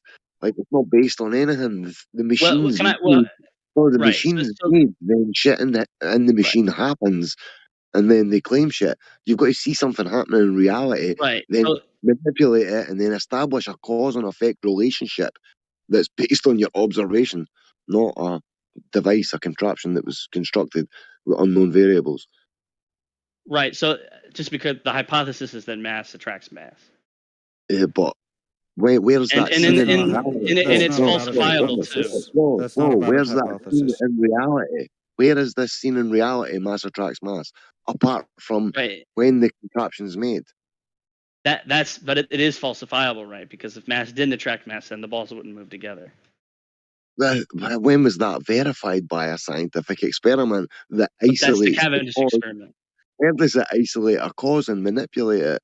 What is it based on? It's not based on anything in reality. It's just balls made and a claim and affirming the consequent, as was said, and begging the question. But it isn't, right? Because it's But- falsifiable, right? You can if the balls didn't come together, then we would say that the mass doesn't attract mass. No. But where was this invented? Who proved this? Where are these claims that you're making? They're all based on this contraption. I like that word. Horse likes to use it. He was trying to It's weigh amazing. the Earth, though, right? So he was just begging the question of everything you're talking about: mass attracting mass, the radius of the Earth being a planet in the first place. These are all just taken as a given so that he can get to his fairy tale Big G. Yeah, and Even if he's a complete, he has no observed natural phenomenon. He doesn't have an independent variables. It's just a mess. It's just a fallacy that people can believe. It has no scientific validity. yeah. But even if, just to respond to Heretic real quick, even if he's a complete crank and he's insane, the whole point of science is that we can take what he Wouldn't did say and we that. can replicate it. Well, even if Yeah, he but- is, I don't. I was just Well, pointing bro- out the flaws in what he did and the presuppositions that he made, right? And how it's not Well, a valid hypothesis for Newtonian gravity. Even if he had a whole bunch of flaws in how he calculated the G and whether he was It's just slow built earther on or not. presuppositions, right? And But it's not the experiment is not, right, because if it's falsifiable, right? You It's not agree? an experiment, bro. Where is the independent variable? Where is Well, the independent hypothesis? variable would be, I guess, it'd be the level of attraction, So it's not the or the cause. fact that there is attraction. So the gravity is not the cause then. That would be your IV. If you're proving gravity in Cavendish, that would be your IV. That's your Right. cause. To be clear, right? The There, V it doesn't necessarily have to be gravity, but there's some property of mass that attracts mass. If you're proving it, if you're trying to prove gravity in your experiment, then your experiment would have to have your independent variable as your fucking cause.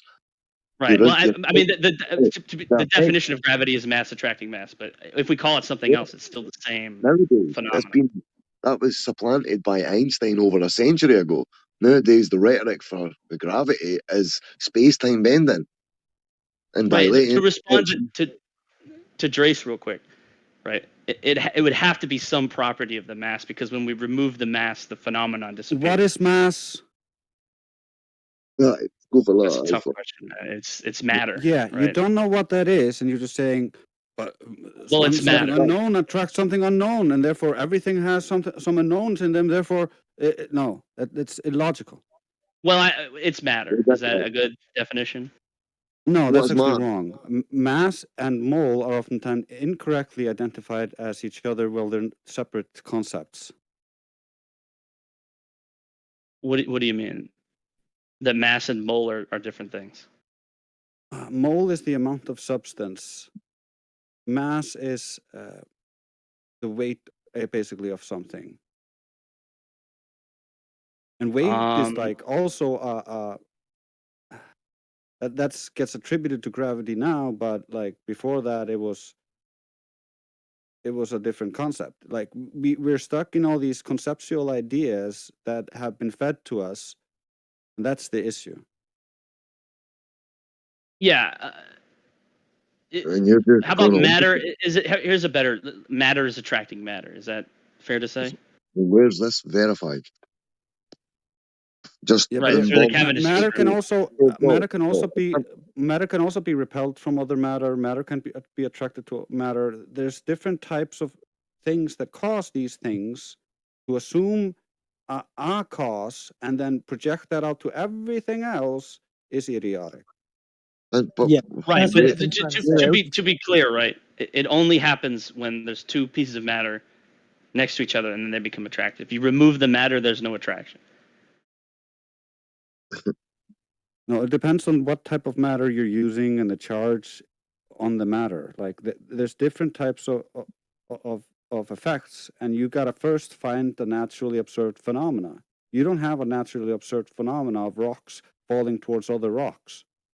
You don't have a natural observed phenomena of gas molecules being attracted to other gas molecules. You don't have Right, that but we do, right? Because we have the Cavendish experiment. No, we don't. We We don't. have two balls coming together. We don't. We don't. Under all experimental conditions, gas does not attract gas. So you saying, "Oh, balls went together in a contraption," does not equate to gas doing something we've never seen gas do. Yeah, but you said rocks. I was talking about rocks.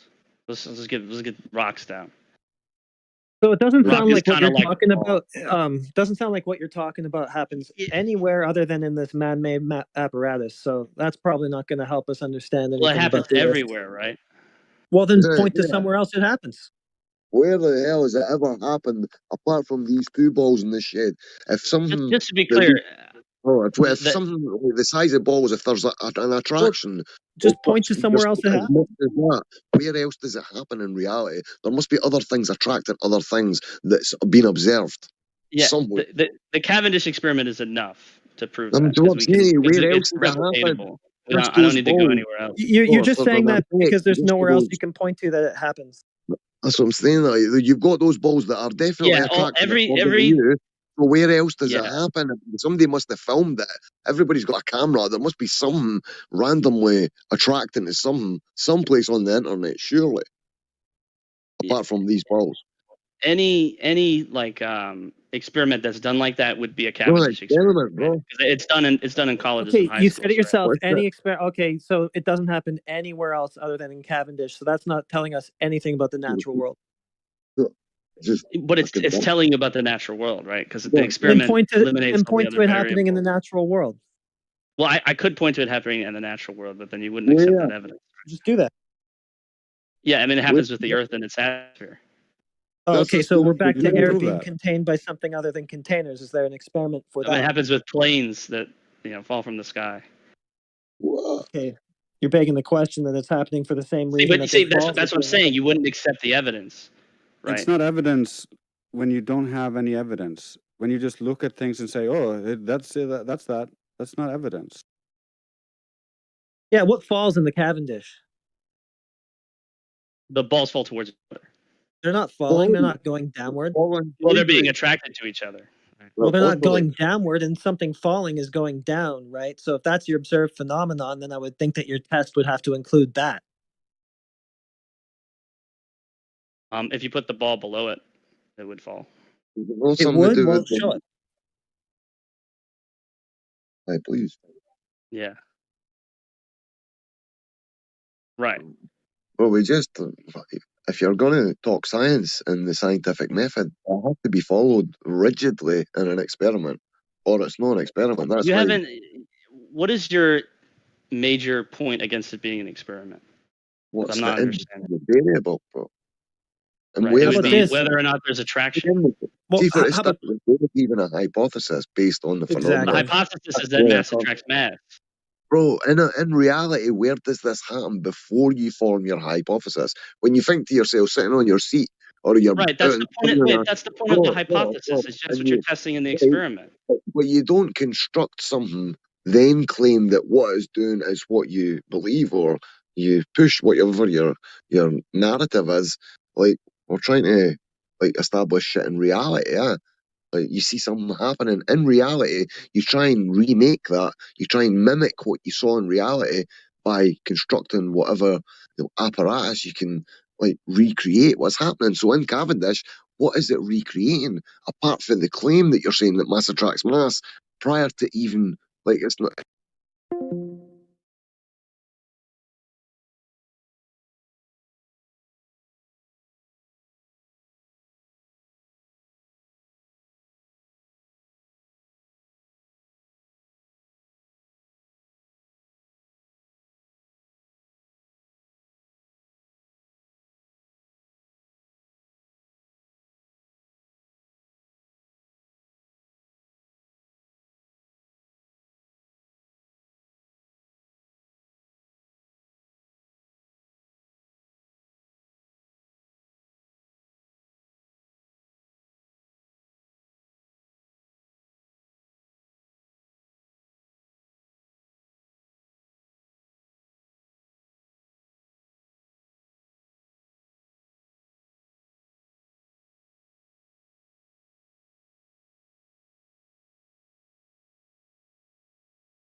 Like, I did. Mass He attracts posted mass. That's his hypothesis in the paper. That's probably not what he formulated because I think he was testing something else. But that's. Way in the bottom. So you're citing a paper that doesn't even have the hypothesis. I'm not citing any paper. Yeah, I don't that's do true. paper. You're right about that, actually. Yeah. You should be though. If you're claiming something at least, bro. But again, it's not. Okay, let me give you this. What if I redid the Cavendish experiment? Reality, man. It's not. You're not. When you create an experiment, bro, you're trying to recreate something that happened in reality. Yeah, you're not making something and then just claiming something happens in it. Well, that's not the scientific method, bro. So it fails at step one. Right. That's what he's trying to say. In reality, mass attracts mass, and then he tested it, and then it was true. No, he's just assuming it so that he can weigh the pre-assumed ball Earth. That Just imaginary stuff, dude. There's no experiment for gravity there. Did the balls attract each other? Yes, I'm they not did, sure. and therefore the hypothesis I just said was true. And that, what do you mean? And therefore, so That's not a hypothesis, dude. That's like Dre said in the chat. It's just a bare assertion. That's what you're saying. It's not a bare assertion because you're testing it in the experiment. No, a hypothesis is a prediction about how something is going to affect something, right? So, what is the hypothesis? The hypothesis is that mass attracts mass. Okay, so what is your independent and dependent variable? The independent variable would be whether there's attraction or not, or I guess you would call it the measure of attraction. Your IV is a question. Yeah, I mean you can measure how much attraction there is, and then that would be your independent variable. No, your IV Your would be dependent variable, I guess, your would be the size of the mass or something like that. Your IV would always have to be your cause, the cause of what you saw in reality, but you never saw it in reality. It just needs to be a variable that you're measuring, right? No, it's one that Yeah, you manipulate to test if it has to test I'm if it's sorry, the did I get- cause of the effect, right? I got IV and DV confused. I'm sorry. So the Yeah, DV dependent is- variable. Your effect, So the sorry. independent variable would be the amount of the mass, and the dependent Gravity, variable mass, it'd be gravity. whether or not there's attraction. IV is your supposed cause. In this case, it should be gravity, right?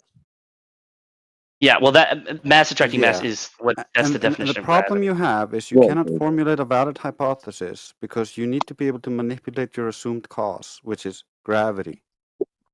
However, all you have is affirming the consequent. Inside matter live little gnomes. They are attracted to other gnomes. There we see matter appearing to be attracted to other matter. Therefore, little gnomes live inside matter. This is your reasoning. Yeah, but even if that was true, it matter. But no, mass, that's matter. your exact reasoning. Spake, There's you no told me that people busting wouldn't out talk of over this. Try to stop arguing illogically. It's just so annoying. Spake, you said people wouldn't talk over me. No, we're not trying to, man. It's just, like, it's good. Yeah, so even in the trying case to of talk through me. even in the case of little gnomes being the cause of gravity, there'd still be gravity. Like matter would Well- still be attracted to matter. Well, see, the thing is, if we're not going to get past this and you're not wanting to concede that there's no IV hypothesis, no like specific scientific method following experiment, if you don't want to concede that, we can go on to the actual Earth and the measurements of the Earth. Like, if anybody ever has measured it, like we could go into some observations if you want. We've got the Black Swan. I don't know if you've heard of that, but we could go to some kind of like, visual stuff if you want to have a look. Because like, you missed it. Can I ask you a question real quick? I want to correct you on one thing. You missed it. My affirming the consequent reconstruction of your fallacy did not have the matter as the cause. It's the gnomes that are living in between all the matter. Yeah, but the matter's still attracting matter, brother. No, not It doesn't matter if it's little gnomes doing it or if it's space-time. Using your evidence and your type of reasoning, all of a sudden, little gnomes are the cause. No, all I can say is that matter attracting matter. I don't know if it's little gnomes or not. I would imagine it's not. I think it's. I think they prove You don't space-time, but know. that's. You're just at least I don't assuming based on affirming the consequent logical fallacy. That's not logical. Yeah, but if I saw matter attracting matter, I could say maybe it's little gnomes doing it. I could say definitely matter's attracting matter. Brother, You've never seen that anywhere than in this man-made contraption. You've never seen Yeah, mass I've never seen it attraction. anywhere except for these scientific experiments. Yeah, you're right. It's not a scientific experiment, bro. Like, do you know what the scientific method is? The natural science for constructing an experiment. If you knew that, like the specific parts to making an experiment, following the method, man, it's a strict, rigid method. And if it's not followed, it's not scientific. It's not a scientific experiment, man. I don't understand which part wasn't followed, right? And we get into and let me say something real quick. You say one, there's no hypothesis, but the hypothesis is mass attracting mass. Two, there's no independent variable, but the independent variable is the amount of the mass. And then three, there's no dependent variable. The dependent variable is whether or not there's attraction. So there is all three of those things. Well, you need a hypothesis to begin with. It falls at the first. I've given you the hypothesis. It's mass based attraction. on a contraption, bro. No, No, not a the hypothesis. observation. You need your hypothesis. How is it not an hypothesis? Because On a an hypothesis observation predicts how your in IV is reality. going to affect your DV. So you manipulate it, and if it changes your DV, and you could maybe back what you said, falsify The it. or independent variable would be like whether there's mass. So you could do the Cavendish experiment with one ball, and then nothing would happen. And Just then put it into a hypothesis. two balls, there is attraction. So you're going to forecast within your hypothesis how the IV is going to affect the DV. What would you say for that? Well, it's already happened, right? So I'm not Cavendish. Like I know what the results of the experiment are, but he didn't. Okay, you don't know what the hypothesis would be. Would you be able to find it? It's and mass cite it for attracts us? mass. That's not the Based on hypothesis. what? The hypothesis forecasts how your IV is going to affect your DV. You're just saying mass attracts mass. Just an assertion. The IV would be whether there's mass, and the DV would be whether there's attraction. But the IV is your cause. you can't assume that mass attracts mass to start with. Like, you can't just claim it and agree with it and just Right. Well, make this is a- what I'm make saying. a- It's also falsifiable because if the balls didn't attract, then we would say that mass doesn't attract mass. Because we changed this variable and then the attraction didn't happen, but it did happen, so we say that there is. So it's got a hypothesis, an independent variable, dependent variable, and it's falsifiable. I already So I'm told good. you can have charges on those balls which cause them to oscillate or not attract or repel each other. So you just don't have any verification of your assumed cause. Right. You could say that it's electricity or something, or what you could say it's anything, but we know that the mass is attracting mass. You could say that there's some other mechanisms going on. No, we don't know that. But- You assume that because you have a religious belief about it. That's not the same as scientific or having proof. Hallelujah. I must say, hallelujah. So, do you have an observed phenomenon somewhere in nature of air being contained by something other than a physical container? Right. Well, I have the atmosphere, but you guys wouldn't accept that. Well, yeah, but how do you know that that's not being contained by a physical container? Yeah, that's the thing in question that you need to prove. You can't point at the thing you need to prove. You'd have to and say do an that's your experiment proof. that's falsifiable, and then if you prove that there was a container containing it, then there would be a container containing it. Well, that's just true by default because that's how gas behaves. Can you give us a conclusive example of gas not behaving like that? Can we see it being contained by something other than a physical container, be it gravity, Right. whatever? Well, the atmosphere. Every time, The my atmosphere bro. is the thing that needs contained. Yeah, That would and be the it's air. contained by gravity. Okay, there's that assertion again, but you don't know that. Well, I know that mass attracts mass, and that gases are mass, and that the Earth is mass. So it stands to reason that the atmosphere is attracted to the Earth.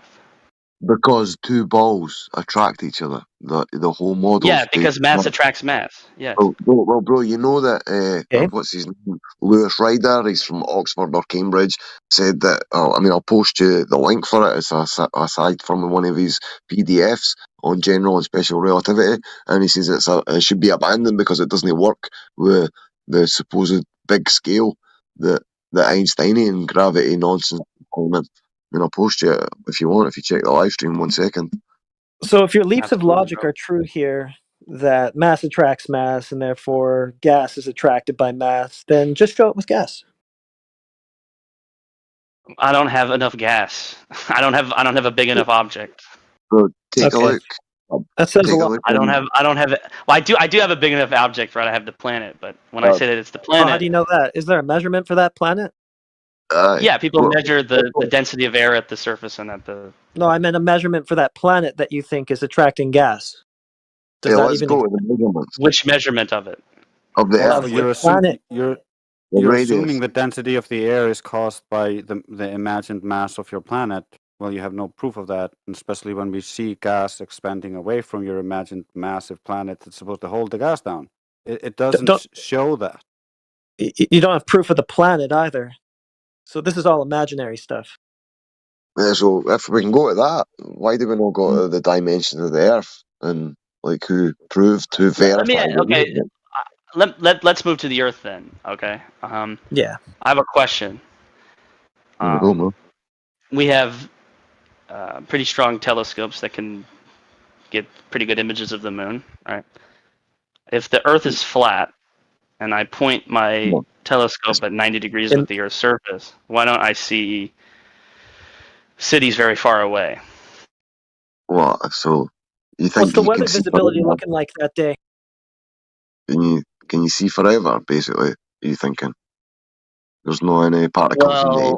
Moisture, angular resolution, perspective, light attenuation, the inverse square law. Like there's many different variables when it comes to see how far you can see. Is this all you Are you got saying- though? Like you can't see forever, so you just immediately conclude, "Oh, I'm on a ball." Surely you have something a little bit more, I don't know, rigorous than that. We just looked at like a boat that you thought was like going over the curvature of the Earth. I mean, like if you can't even see 10, 15 miles, how do you expect like to see thousands of miles to other continents, especially at ground level? Yeah, but would the explanation be refraction? No, I mean You're already there is moving to an excuse, man. we can give What you do you mean? refraction. Like I'm just trying to terrestrial figure out why I refraction, can't see cities very far away. Oh, I because thought the that was going to be your particles in excuse the for air, why we though. don't see a curve. Sorry. Well, do you not Well, agree that there's some scenarios where that happens, but do you not agree there- that there's particulates in the air? there are particles in the air. Right. So, Yeah. and there would be moisture in the air as well.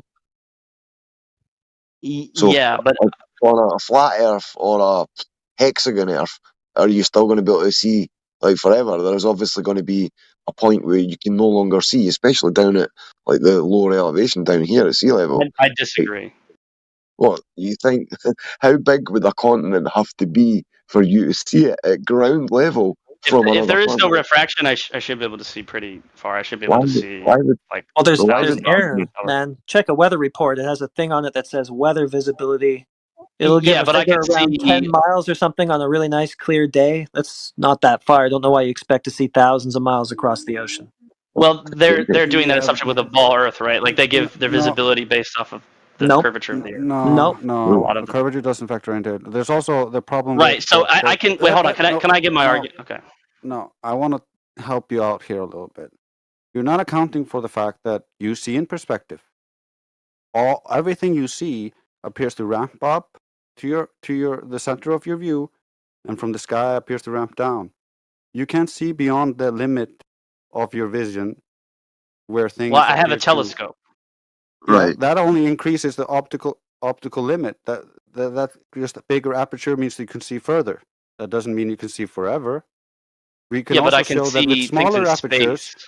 We can also show that with smaller apertures over small lakes and ponds, we can make things appear to disappear bottom up, where the curvature would be way too small to hide those spots. Right. So just to give you my conclusion, right? So the idea is, barring refraction, that there's particles in You the don't have air, and that's refraction. why That's I an can't ad hoc see. excuse. Yeah, well, I'm agreeing with you in this scenario that I'm describing. There's no refraction, but the issue would be that there's air particles that are blocking my vision. That I could point that telescope up into space, and I can see things in space, and I can pierce through the entire atmosphere. So why is the atmosphere stopping me when I point it? It's where the Parallel with densest the- air is. You're down at the most dense part of the atmosphere, obviously, when you're at ground level. You know that. When you're looking straight up, you're barely looking through anything in comparison to what you think you would be looking through if you saw America from the UK. I mean, that's I'm looking hundreds and hundreds of miles. Maybe there's some limitation to how far I can see, but it Well, I wouldn't. mean, these stuff's I'd still be able to see hundreds well, of miles. well, Yeah, but bro, when I you're can also see hundreds of assuming miles those up. distances that you're looking in the sky as well. Keep that in mind. Yeah, No, well, that's you what wouldn't be. see when you see these things supposedly in space, like how far away do you think these luminaries, these objects in the sky are? Like, I mean, is there a measurement for any of the things in the sky, let alone a measurement for the radius of the Earth, which is what we kind of asked for? Well, I mean, do you think that they're closer, No, I mean, the objects? closer than what? Like, relative to what? Like, they claim they're trillions and trillions, whatever, like parsecs or light years or whatever, like they want to use to claim these measurements. But who actually measured anything? Who measured the moon, the distance to the moon? Where did they get that number before they sent an aluminium tin can back in the 60s through the Van Allen radiation belts twice, landed on the moon, played golf, like drove a car around, spoke to the president with no delay on the call, and then like flew back in their tin can with 60s technology? Like, Well, I mean, who- I can who see measured that like distance? top 75 miles. So if I can't see them because they're closer, No, then but they who would have to be measured the tops like distance to the 75 miles away. No, I was asking you, like, who measured the distance to the moon before they went there? If they've got I don't these know numbers. I don't know the exact person. No, but how? Like, I mean, how? Sorry, no, who? I think they use like trigonometry or something like that. Like, based off of what? though? Like, where are they getting like a start position from anything in the sky? Like, where are they? I'm Like, just what? trying to figure out where, just because I don't know how they measured it. I think they did. I'm trying to figure out where you think they are, right? Because I can only see in my Well- telescope about 75 miles I think they're at relatively tops, close. and that's with extremely high refraction. So if these things are you know, if I could see these things in the air with my telescope, but I can't see looking out straight ahead, they have to be like 100 miles away. Right. That would be the argument that you'd have to make. I mean, how high can they, like these weather balloons, they claim the Red Bull jump, the Felix Baumgartner jump, that claimed to be 127,000 feet, I think it was. So it appears to be the limit, just over 120,000 feet. That appears to be like the floor limit. Like they're not going to get any more through it. Sorry. But where'd the measurement for the planet go? Is that coming? I forgot about that. I can look it up for you if you want. I don't know how. I'm not a physicist. Yeah, I don't know how to use Google. You better go check for me. You might find a guy called Eratosthenes some sticks. A guy put some sticks in the ground after seeing a shadow down a well in Cyrene or something, and he saw a shadow and he saw it at a different time. And he saw the shadow or the light was reaching different portions of the well or whatever. So he constructed, in air quotes, another experiment.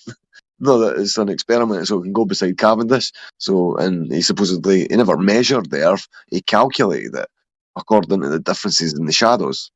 So there's no. You'll not find let me get this straight. So I've got one angle to the sun here, another angle to the sun there. Therefore, the world's a ball. Yeah, that seems good to me. I mean, the other alternative is that the sun is closer, right? Well, why isn't it? Well, it wouldn't be able to light up the whole planet if it was close. It doesn't, and planet. We don't have one if it's not, a ball in space orbiting the sun. Yeah, well, I mean, if the sun was closer to the planet, right? It doesn't illuminate the whole plane. It's nighttime at the same time. Illuminates half of it. Daytime somewhere else. It illuminates half of it. Right, and actually, if it was a ball, how could it... Well, pretty close to that. But if it was a ball, right, and it was really close, wouldn't it illuminate in like a circular pattern? Why does it illuminate half? And if the Earth was flat, it would be like not a disc. Perfectly half. You never seen at night time. 12 days where I am. I don't know about you. What did you say? I didn't hear you. I don't have 12 days, but I was just wondering where the measurement for this claimed planet is. Still waiting. That's what we were wondering. Yeah, well, we were talking about how the shadows prove that the Earth is round. And the only other way that could be true is if the sun was really close. Okay, well, who measured the distance to the sun then to find out how far and how big that is? Right, well, if the sun was close, it wouldn't be able to illuminate.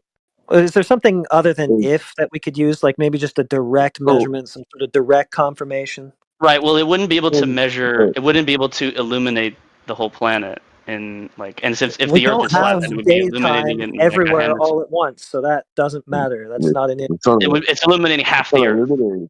But it illuminates as it travels, bro. As it gets closer to you, it starts gradually getting lighter. This is what we see every morning. As it gets further away from us, gradually gets darker. It lights up the clouds locally, especially at night. The moon, you see the clouds, local illumination surrounding them. Same with the sun. It lights up the light. You see half the planet is in daytime. About half the planet is in daytime. What planet? We're still waiting for confirmation of that. Where's the measurement, the direct measurement, the drop over distance? Yeah, half the planet is in daytime. You keep saying planet. Where's the measurement for planet? Right, so half the planet is in daytime. Why are you repeating yourself? We heard you say that like 10 Right, times well, if the sun already. was close, it wouldn't be possible, right? Okay, so who measured the distance to the sun to find out how far and big it is before he went and did all this other stuff, making assumptions about shadows? You server muted? Yeah, I server muted you because you were repeating yourself ad infinitum. That is appeal to repetition and not a logical argument. Please try to refrain from breaking. Right. So the Earth is illuminated. About half of it is illuminated for 12 hours of the day. That would only be possible if the sun was far away. No, that's not true. Well, how far? You'd have to show that that's possible with like. Well, what sort of calculations? There are already models that have done this in many different ways. There are different ways of modeling the world. Your imaginations and appeals Oh, to incredulity do not change anything and are not proof of sir, your globe. Well, if you could show it, then sir, you could show it. So just show it. Yeah, Well, we can sir, show it outside. Water is sir, flat, you know level, horizontal, and when at rest, that Talking precludes about the the sun. possibility of the world that, Talking being about a anything else. ball, which then precludes your assumptions about the sun being gigantic and distant, and that, therefore, along with the curved surface of the Earth, being the reason that you get diverging shadows on it. Wait, all I'm asking about is you can't how have a parallel close races. sun Yeah, could illuminate half the planet at the same time. well, you know that Neil Done. deGrasse Tyson Trace, himself refused to that's a believe globe, Neil brother. deGrasse. No, I've been trying to say this for It's like a not. fucking 2 minutes. I've been trying to speak for a couple of minutes here. The picture See, that I'm looking can at is you not a actually hear globe. me? Can you hear me, by the way?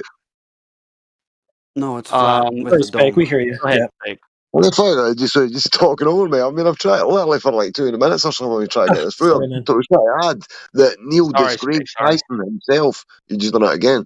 I'm saying if you believe or you accept what Neil deGrasse Tyson says, Smoking deGrasse Tyson, he claims that the Eratosthenes experiment in air quotes that doesn't prove either. It works with a close and local sun or a vast and distant one. So, like, there's not even anything viable to speak about.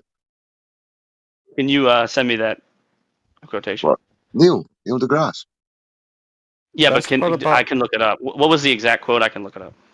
best part about your sorry. Find it. I'll find it, bro. You know.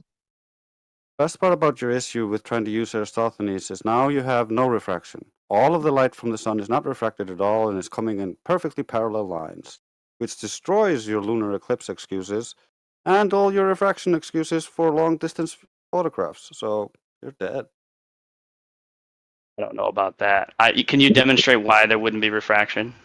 If the Aristophanes. I'm not saying there's no refraction. You're claiming there's no refraction because that's Eratosthenes. Yeah, can you explain how my logic concludes that? Because I look at this. That's how they get the angles. All the light from the sun is in parallel lines. You don't Well, it know doesn't what you're necessarily arguing? have to be exactly parallel. There can be some refraction. You're dealing with pretty big distances, and the refraction might not cause Where do you changes get the distances changes in the from? angle that are not negligible. Who measured these distances? Or measured the Earth? Like, we're still asking for the same thing. Well, I'm talking about distances between the sticks. Yeah, but who, sticks like, directly measured? That's just a calculation. No, it's not a measurement, man. There's nobody actually... The distances on the Earth. Yeah, measured. but nobody's actually directly measured the... Where did this radius come from? These numbers, where do we get these numbers from? I'm not talking about the radius of the Earth. I'm talking about Aristophanes put his stick in one ground and then he walked to another place and put the stick in another place. And he knew that distance. We've went over this argument like literally for years, but I'm saying where did you get the geometry of the Earth? These claimed numbers, where did this come from? I'm not talking about that. I'm talking about the distance between the sticks. When I said there's big distances being dealt with, I'm talking about the distances of the sticks. Bro, calm yourself down. Forget Eratosthenes, as I'm saying. We go over this every day, literally for years, decades collectively. But I'm saying, where did the radius of the Earth, the numbers, where did they come from? The Aristophanes experiment. Right, well, just that. So they launch satellites, they send people to the moon. All that comes from a guy supposedly calculating the Earth with some sticks a couple Based thousand on the years ago. assumption that the Earth is the thing that he's trying to solve for. Doesn't even know it, he's just assuming it to begin with. And assuming parallel rays. Right. So, to be clear, right, the Aristophanes experiment is definitely experiment. It's falsifiable. Okay, what's the hypothesis? The hypothesis is that the sticks would have different angles based off of where they were positioned. What's your IV and DV? Oh man. The angles of the sticks and where they were positioned. Angles of the sticks. That's your IV, where their position is. What? Break it down for me. So, that's appeal to incredulity. I said break it down for me, dude. What's the IV? You got some sticks, right? Okay. What's and the if the IV? sun, right. It's the independent variable is the position of the sticks. Position of the sticks. Okay, what's the DV? Right, the angles of the shadows. Position of the stick is going to affect the angle. Yeah, because the sun's going to cast at a different angle on the stick, and it's going to create And a the different world is shadow. a ball, therefore, because? And the Right. rays are The only other explanation for that experiment is if the sun is really close, Well, how do you know how far it is? because half of the Earth is illuminated. At Okay, any but given if it's a time. plane, all right, then it's going to be closer than it would be if it's a planet, like you keep calling it. In order to Yeah, get that but it effect would of it being just half, as you keep saying, even though it's not exactly right. that. It in would have daylight. to. The light would have to cast a shadow in a hemisphere, I guess. It would be Okay, so half circle. would have to. So we don't actually have a measurement for the distance of the sun. We're just going to assume it. Just assume that the Earth is the thing that you think it is, and then just start solving for its dimensions. Right, but can you answer to this question, right? If the sun was really close and it was illuminating on a disk Earth, it would have to be illuminating in a half circle pattern over half the Earth. And A half circle pattern. yeah, because if you Half of the Earth, no, half of it's not going to be illuminated at a time. Not necessarily. So you disagree that half of the Earth is illuminated? I don't have 12 days right now. No, I've never seen that. I don't think. No, we're Only not happens getting on the back in, equinox. we're not getting backed into a claim. He's got the claim, so we don't have to explain shit. You're also assuming your globe Earth in this whole thing when you're saying half of the Earth is illuminated. You haven't validated your globe yet. Well, it could still be flat, but it's still being illuminated. Half of it's being illuminated. You don't know how much is being illuminated. Yeah, because this is I do. supposed to be your measurement of how big it is, and if it's not even the thing that you think that you're measuring in the first place, you have no clue about how big it is, and therefore how much of it is illuminated.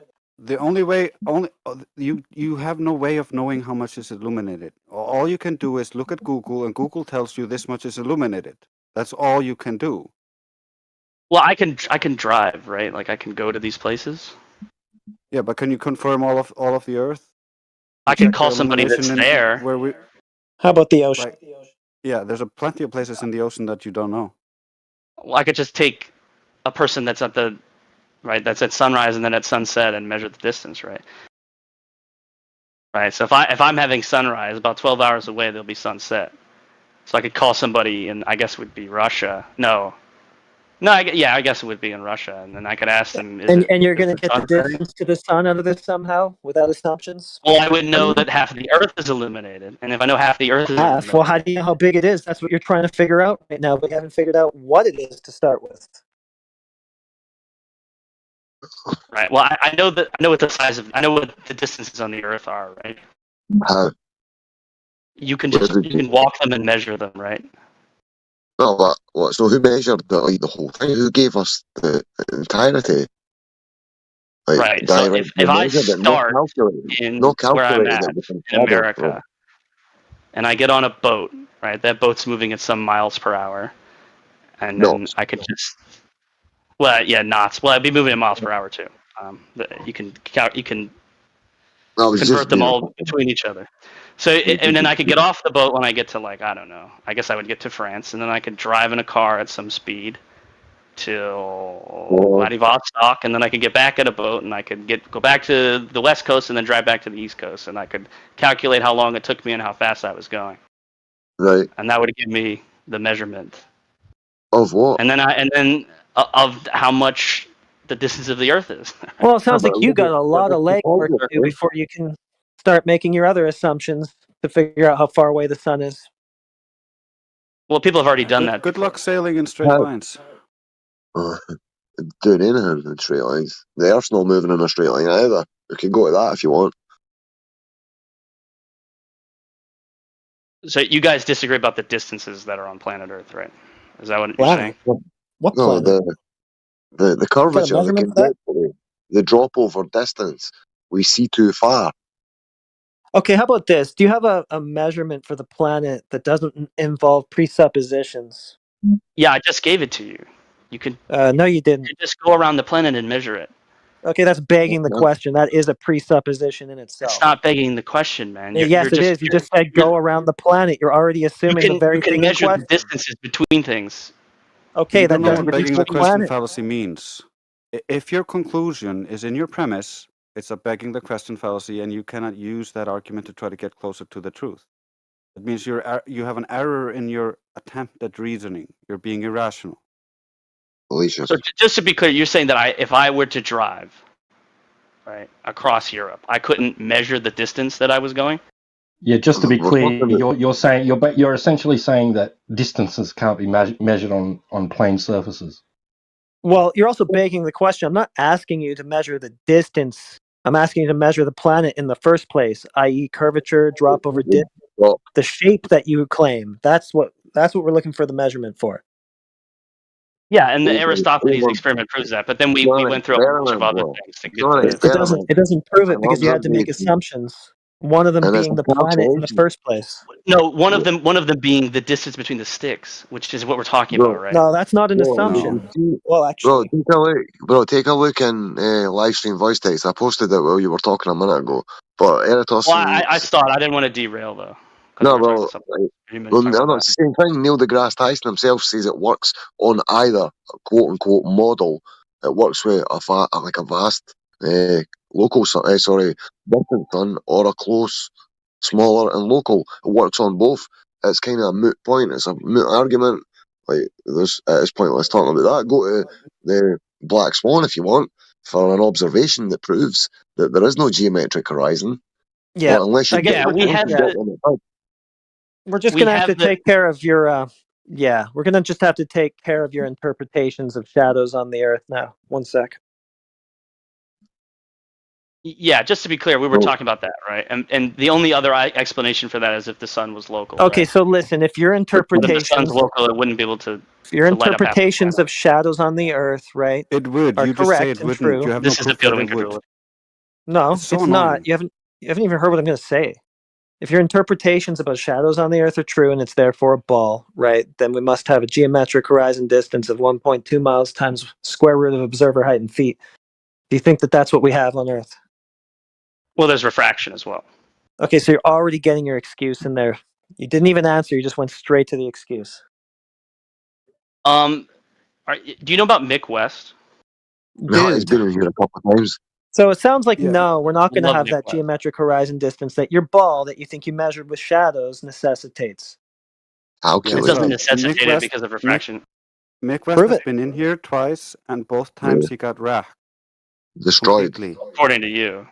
Right? No, like on the YouTube for channel. instance. Go ahead. For instance, you keep saying refraction.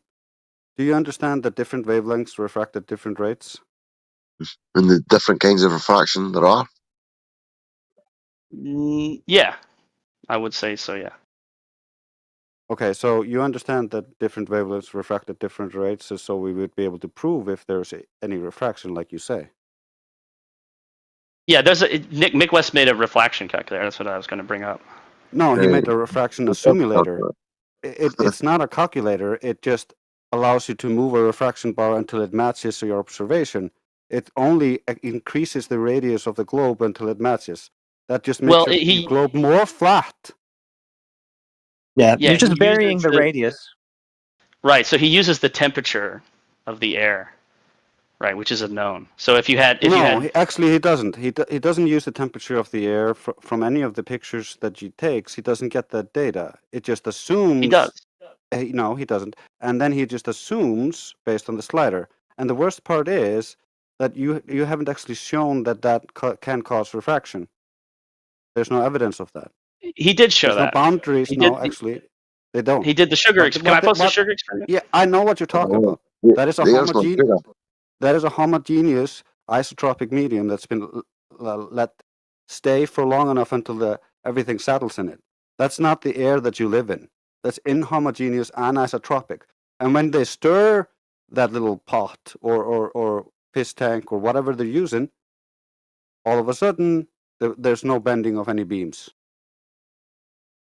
I don't know if it has anything to do with them stirring it, but of course it doesn't look like the air. Because I know what I know what I'm talking about, and you just believe people. I thought there was going to be no interruptions. Yeah, so I don't think it has anything to do with them stirring it, right? So, but the idea is that don't.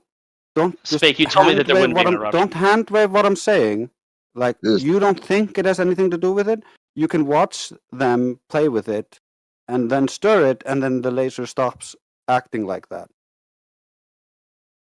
Right. Okay. Gotcha. So Mick West does use the temperature from those photos because he geolocates the photos, because those photos have the time and the location, and there's weather data that's available for the time and location of pretty much everywhere. So he for does. each meter. No. They No, made you up the can't. temperature reading. You So what you're can't. telling me is in that picture, sorry, well, that picture that I just posted of the black swan with the horizon beyond 9.4 miles, what you're telling me is that based on temperature data, you and Mick West know that that horizon beyond 9.4 miles is actually physically at 1.2? I'm not sure that a horizon could be physically in a place, because a horizon's a product of our vision, right? Oh, well, Like a welcome to horizon Flat doesn't Earth then. exist without an Yeah, okay. observer. You don't have a planet Earth to live on then. All right. Right. Well, Yeah, you just lost the globe. Mick West Exactly. looked at that. I think he looked at that exact picture. Can I pull that up real quick? Yeah. Okay, gotcha. I'll do that right now. You're gonna have to give me like 10 seconds. I have to go through this whole channel. That's no problem. We've gone over this 1,000 times. No glober can actually win this argument. Yeah, that horizon actually has to be physically at 1.2 miles in order for the Earth to be a globe. Do you think you can prove that? I don't There's a think that highly horizons specific aren't physical things, right? They're products Okay, well of then, our vision. all right. Well then, it's over right there. Thanks for playing. Then why is it in the calculator? Why is it in Mick West's calculator? Well, it's a product of our vision, right? So we're seeing something, and Okay, we're it's doing not a optical. product. Yeah, that's Okay, not I got accounted it. for in Mick Let me West's pull up Mick. calculator. It's a Yeah, product of our vision, i.e., it's not a product of the Earth being a curving sphere. Okay, Yep, got it. Thanks. that's why when you look at his calculators and all other Earth curve calculators, all the things they look at in the distance and are comparing to do not actually shrink in size. So they take the thing they're looking at and its actual size, as if you're standing right next to it and measuring it, and then put that on a curve and assume that there's no perspective, there's no optics happening here. And that's how they reified the curve into existence. And then when that doesn't match reality, they imagine that all the light is bending around the ball to make it look flat. But what we actually see in the picture in the Black Swan, for instance, there's a very specific refractive effect in this picture, which is not going to help you with your bending around the ball. Hang on just one sec. I'm going to pull up the video real quick. Bending around the moving ball. The ball Is the video that's going to prove that? flying. Is the video going Aye. to prove that that 10-mile horizon is at 1.2 miles physically, even though you already told us it's not a physical thing? Well, it would prove that it's impossible that picture could be taken on a flat Earth. Really? Wow. So a picture of a flat ocean is impossible on the flat Earth. How does that happen? How many Crazy. flat oceans make up a You globe? gotta let me pull it up. I'll pull it up for you. Just hang on. Like, how many patches of flat ocean does it need to make this convex ball of a specific radius?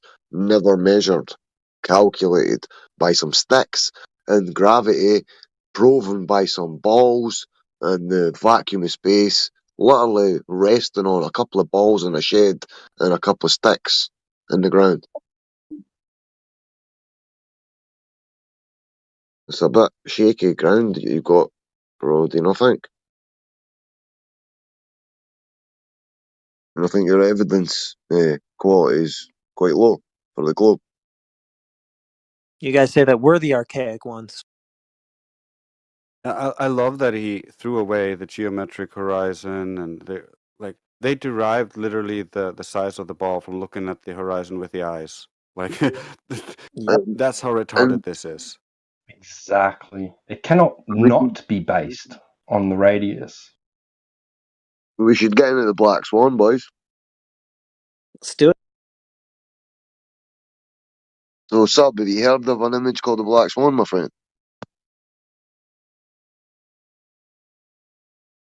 He's Maybe already doing trying to get his excuse for it before he even addressed it. Go on. He Google thinks it, Mick do West that. is gonna save him. That's just so funny to me. I don't think for a minute that Mick West can seriously believe all the stuff that he tries to disprove. Like, no way. Because he's in about every single conspiracy theory there is. That's the beauty of it. We have him on recording, admitting everything. So, like, it's just funny at this point.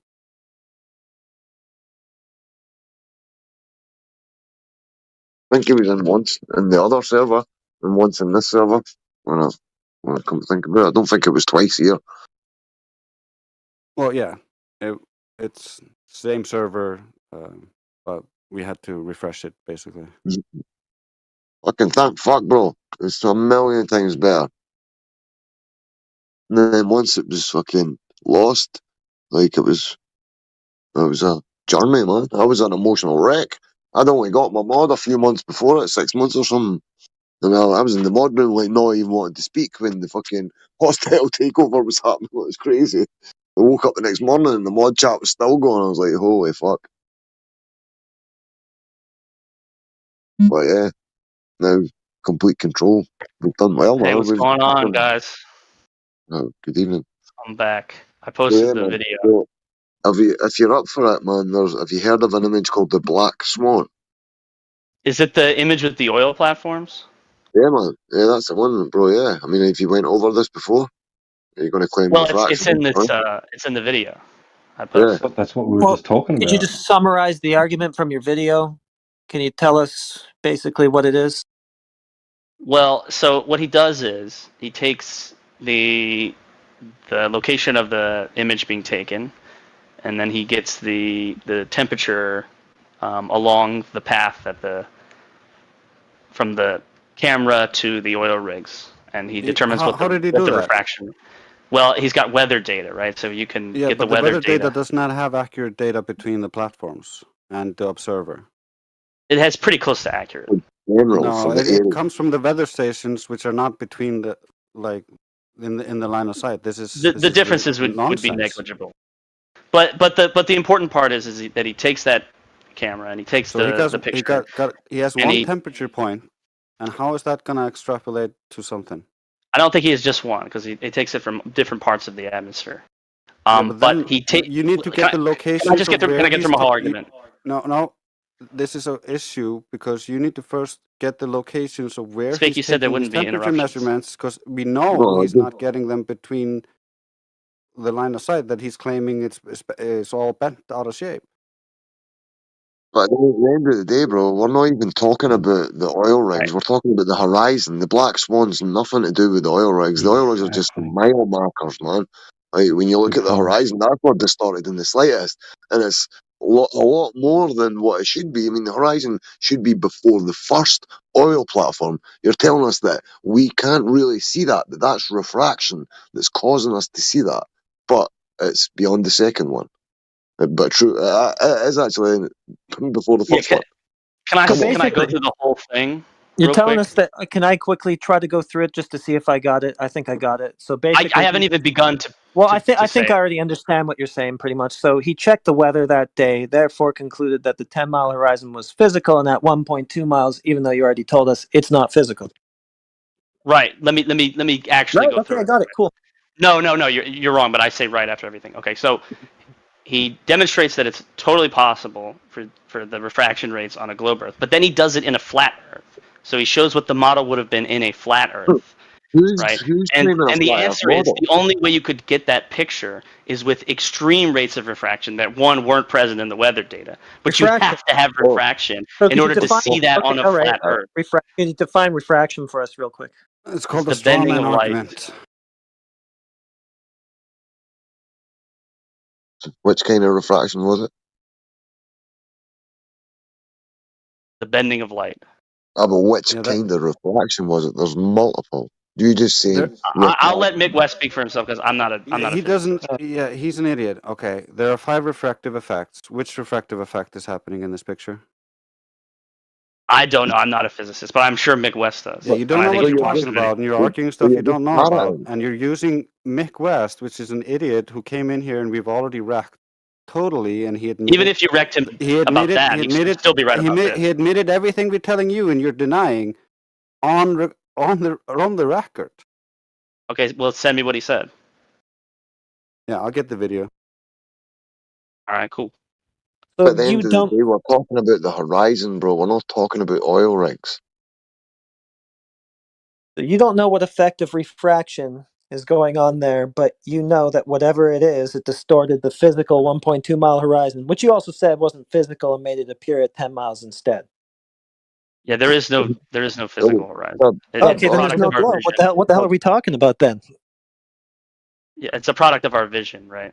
Oh, okay, On a so it's globe. not a product of Earth curvature, i.e., the globe. So what are we talking about then? Well, it's a product of both of those things, right? So Well, you just said it was a product of only one of them, like 6 times. Now it's a product of I'm both. seeing the curvature of the Earth, and I'm seeing that horizon. But if I were to go to that point in the horizon, I would no longer see it as the horizon. Seeing the I would see curvature of some the Earth, point- the one that would have been at 1.2 I thought there were going to miles. be no interruptions. I wasn't. Hey, you're seeing the curvature of the Earth, the one that would have been at 1.2 miles. Yeah. I'm going to finish what I was saying. So if I go to that point where the horizon is, right, I'm going to see the horizon at a different point because it's the product of my vision. So it's not a geometric horizon we're talking about, then it fluctuates. Now, see if you look in the live stream voice text, now you'll see from the same spot, those oil rigs, and a vastly different image on the right. So whoever measured the radius of the Earth, if when we look at the horizon, it fluctuates constantly due to atmospheric conditions and optics, perspective, angular resolution, how many other things. So how could have possibly anybody ever have measured the Earth? Yeah, well, they didn't use the horizon. What's the timestamp? So what? Trace. What do you in mean? the 3 hours where you It's said the whole. It's the whole discussion. All right, I'll watch all 3 hours of it right now. No, I'm not telling you to watch it right now. You asked me to provide my sources. I provided it. And there's vast amounts of stuff in here, man. Every question you've got has been answered every day almost for years. Yeah, can I? What did he say that was like? Did he ever say like the Earth is flat, or did he say something that was egregiously wrong, or did he say my videos are wrong, or something like that? It was like a couple of years ago. I can't remember. He admitted essentially the fundamental basis for all of his shit and how like our criticisms are completely valid, and he admitted that. Not that he believes them, but he does at least see the logic and what we're saying. But your criticisms are valid, right? You're just asking questions. You're allowed to ask questions. So our criticisms are of his representations, which you believe in and reify. Yeah, can you give me like what was one thing he said where he was like, It doesn't matter. Other people's opinion don't matter in the situation. I know you're trying to appeal to his authority or some kind of authority, but it just doesn't work. You need to build an actual argument and then go off that. Well, this is what happened, right? I brought up Mick West, and you said a year ago or at some point he came in here and said he was wrong. And I was like, well, can you send me that where he said that? No, you're paraphrasing. I don't think that Mick West has any authority. You don't wanna listen to what we're trying to tell you, and you wanna appeal to some other guy that you don't understand what he's done, and he tells you that it couldn't happen on a flat Earth, which is a straw man, and that means it's true. That's just illogical and not actually arguing with any reason. Right. Well, I'm not appealing to Mick's authority. I'm appealing to his models, right? But you said that he said he was wrong. So if he says he's wrong, then he's wrong. Yeah, he admitted that our criticisms were legit in that video. You can watch it. I'm looking for a good. Like at what point? I'm looking for a good. Because I can watch it. It's been many back. years, man. I don't fucking remember the exact point when he said it. Okay, well, I'll have to watch it then, because I'll have to watch it.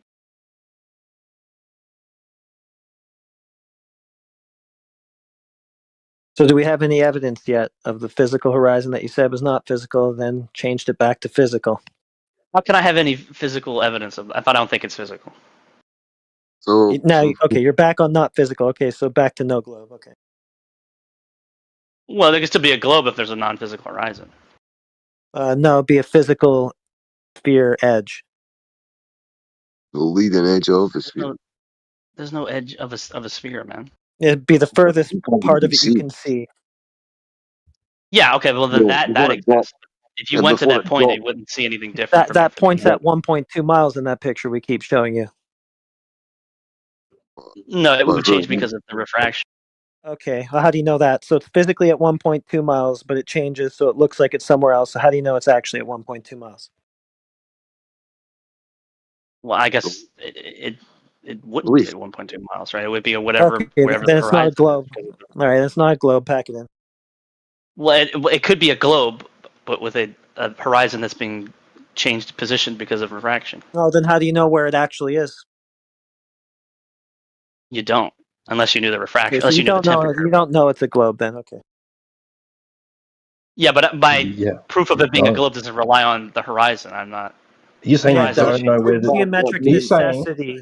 It's a Are geometric you saying necessity you of the don't know globe where the to enter. geometric horizon is? Is that? Are you saying you don't know where the geometric horizon is? The geometric horizon that is in the Mick-West math for curve He's calculator. forgetting his argument was originally boats disappear over the horizon. So he just now is denying all that. They're disappearing optically, and so it's not a geometric my horizon or a ball edge. So it's all good. My argument was that I couldn't see cities hundreds of miles away. Okay, so what are they getting No, he blocked started by? with A boats. geometric horizon? Wow. Well, yeah, they're being blocked by the horizon. Oh, the one that you don't see, the geometric one. You That's do see a refracted. horizon. It's just at different position. Yeah, but it's just not that sphere edge that we talk about. There is no edge of a sphere. It's a. Okay, you know what I'm saying, The though. point, The the furthest point part where of the the sphere Earth that you can drops see. down and away from you, obviously. So you can see no further because the Earth is down below that point. That's what he's saying. Yeah. What? And the Yeah, so sphere is stop nothing saying but no edge, edge. buddy. Yeah. I but is that just an don't understand what you mean by edge, obfuscation man. There's no edge You to know a what I'm sphere. saying? I already clarified it to you, so that's just an obfuscation tactic. Yeah, there's a horizon. It's just not always at 1.2 miles. Yes, Whatever. so it's just not geometric, and therefore there's no curvature blocking anything that you see or don't see. Yeah, and let me help you with the word edge. Well, it It's a changes position noun. due to refraction. The outside limit of an object, area, or surface, a place or part furthest away from the center of something. So the whole exterior of your sphere is an edge. Yeah, but I would also be standing on the edge, so it doesn't make sense in this context. It does make perfect sense because you claim you're looking towards an edge where you think things are disappearing behind. Yeah, but I wouldn't. If that was the case, I would also be standing on the edge, right? Which the edge would be the outside of it, right? So I'm standing on the edge. So and obviously I can see in front of me. So, but that's what I'm saying. It didn't make any sense to me. But it doesn't really matter. It's just a semantic argument. But what I'm saying is the horizon does change due to refraction. Yeah. It changes from what? Its geometric position? You don't get to use your refraction because it's yeah. based on the geometric horizon you're saying you don't see. It changes from its And doesn't geometric exist. position. So you're saying it's actually physically at 1.2 miles when we see it past 9.4. How do you know that? It's not a literal object at a position. Oh, okay, so it's not a globe then. It is a globe. It's just that Well, okay, well that would have a the literal horizon's physical changing due object to at that refraction. position. That would be your geometric tangent point, right? That'd be a literal physical object at that position. It So it would doesn't not have be a that. physical object at the Oh, horizon, unless you so- had a physical object there, like a boat or something. Then there would be a boat there. Okay, so your tangent point. Okay, so there's no physical tangent point. Let me help you out a It's little not bit. a physical obstruction. If you take a globe and you put something behind the globe, is the globe not obstructing your view? What was the question? I'm sorry. We thought it was the reason why. If you take a globe of some sort, or for instance, a pregnant lady's belly, and then you put your hand on the other side of the belly, you can no longer see your hand because the hand has now gone beyond the edge of the curve of the belly. Yeah, if I'm looking at from above her. You're an idiot. Any kind But of spherical surface, as you run your hand across the surface, eventually you get to the top and then you get to the other side. And when your hand is on the other side of the object, you can no longer see it. Is that so hard to understand? Yeah, I would have to be where her head is, though. Not if I was looking at it from straight on, I would still see the whole hand. Whose head? Whose head are we talking about? Oh my god. What is wrong with what I just said? You could, That's if I was still- standing in that's front of physical. her, It's I could still see the whole physical. thing. That's stupid. now you're just arguing for you can see over the hill with altitude. I could see over the hill if I was in front of the hill, right? If I was above the hill, I could see both sides Yeah, of the hill. but in this case, we don't see any hill. Yeah, there's no Yeah, water hill. you would be where her head is, right? Just to be clear. No, but for the Earth, we don't see any hill. What do you mean you don't see any hill? We don't see it curving and dropping away from us, so we don't see curvature blocking anything. That's why you have to go to refraction. We don't see that. Right, you wouldn't see anything if there was a valley either. You would just see straight ahead. You can't see a valley? Not if you're looking at the valley straight on, right? If you were in the valley, if you walked up to the edge of the valley, you could see it. But if you were just looking at an object and it was moving along and then it moved into the valley, you wouldn't see the valley, you would just see the object disappearing. What the heck? This is painful. Everything I'm saying is 100% really true. And you guys We have to refer back to the Euro-centric. It's really painful. Sorry if I'm roboting. Do apologise, but that's really painful to even listen to. What's wrong about it? Well, we're just It's looking for your ridiculous. geometric tangent point horizon, the one Well, that should have been at 1.2 on the miles. specific topic, right? If there was a valley and there was an object that fell into the valley, you wouldn't see the valley. You would just see the object disappearing. Okay, that's great. Now he's imagining himself If your pressed up friend against hid the behind the surface. hill. Yeah, he's imagining himself pressed up against the surface so he cannot see into the valley. He keeps playing with the height to try to manipulate it.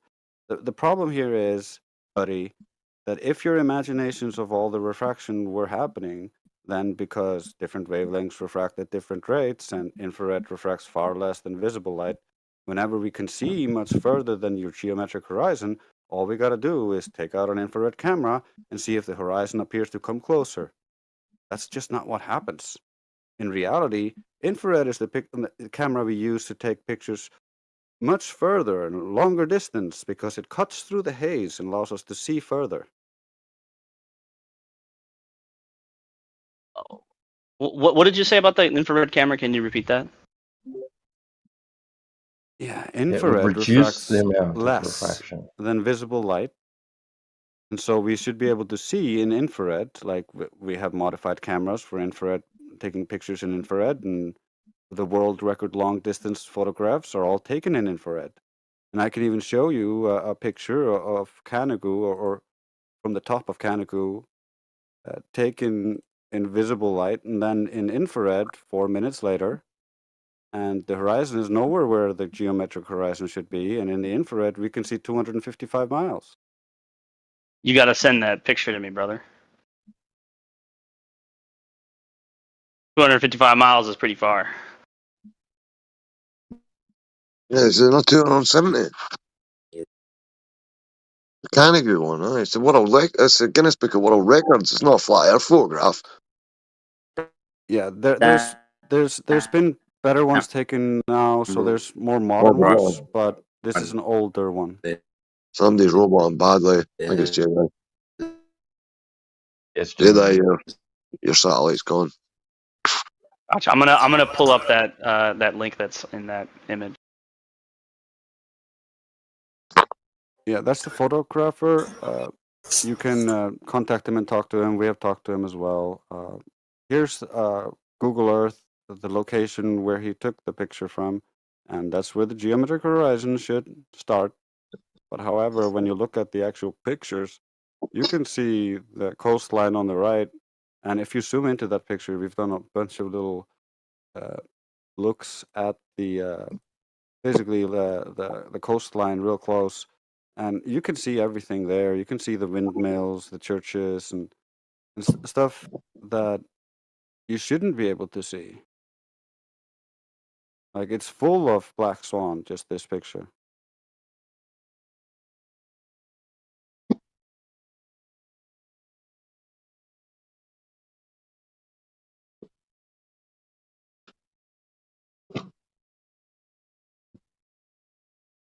The big issue is it's in Dude, is that infrared. 2 L's? Is it horizons? Oh, it's horitzons. Oh shit. Either your globe's way bigger by orders of magnitude, or the Earth's flat. And stationary. And if it's bigger by orders of magnitude, who measured that? And then all the other numbers would be incorrect. How did they go to the moon? How did they put satellites up? Voyager, well, the Mars rover, like all these different distances. If the radius is off, or any of these distances is off, everything's off. Here's the elevation profile along that line. Sorry if I'm rustling. I'm just opening my biscuits.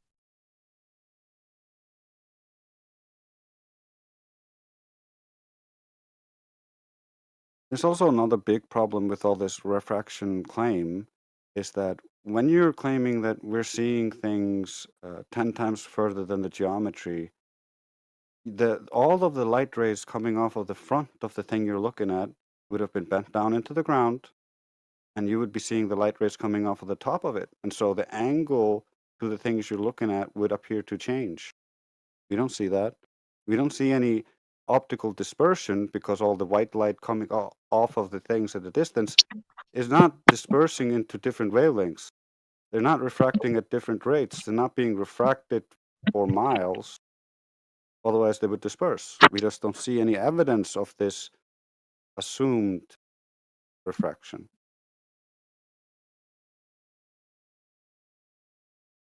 Gotcha. I'm reading this article that comes with the picture, so give me just a sec.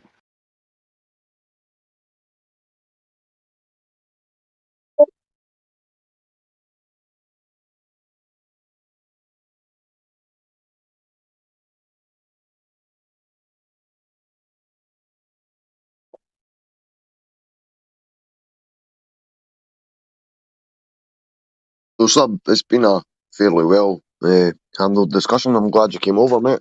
I know it does.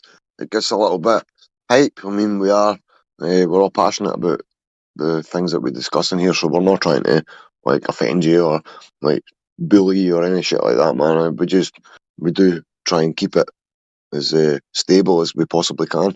But it does usually it veers off a little bit now and again, but it's nothing personal against you, bro. We're just trying to get to the brass tacks, the nuts and bolts of these arguments. We just want to know how you know you live on a planet. Hey, absolutely, guys. And I wasn't offended at all. I hope you guys are not offended by anything I said. No, not at all. You should hear some of the shit you get, bro. Fuck.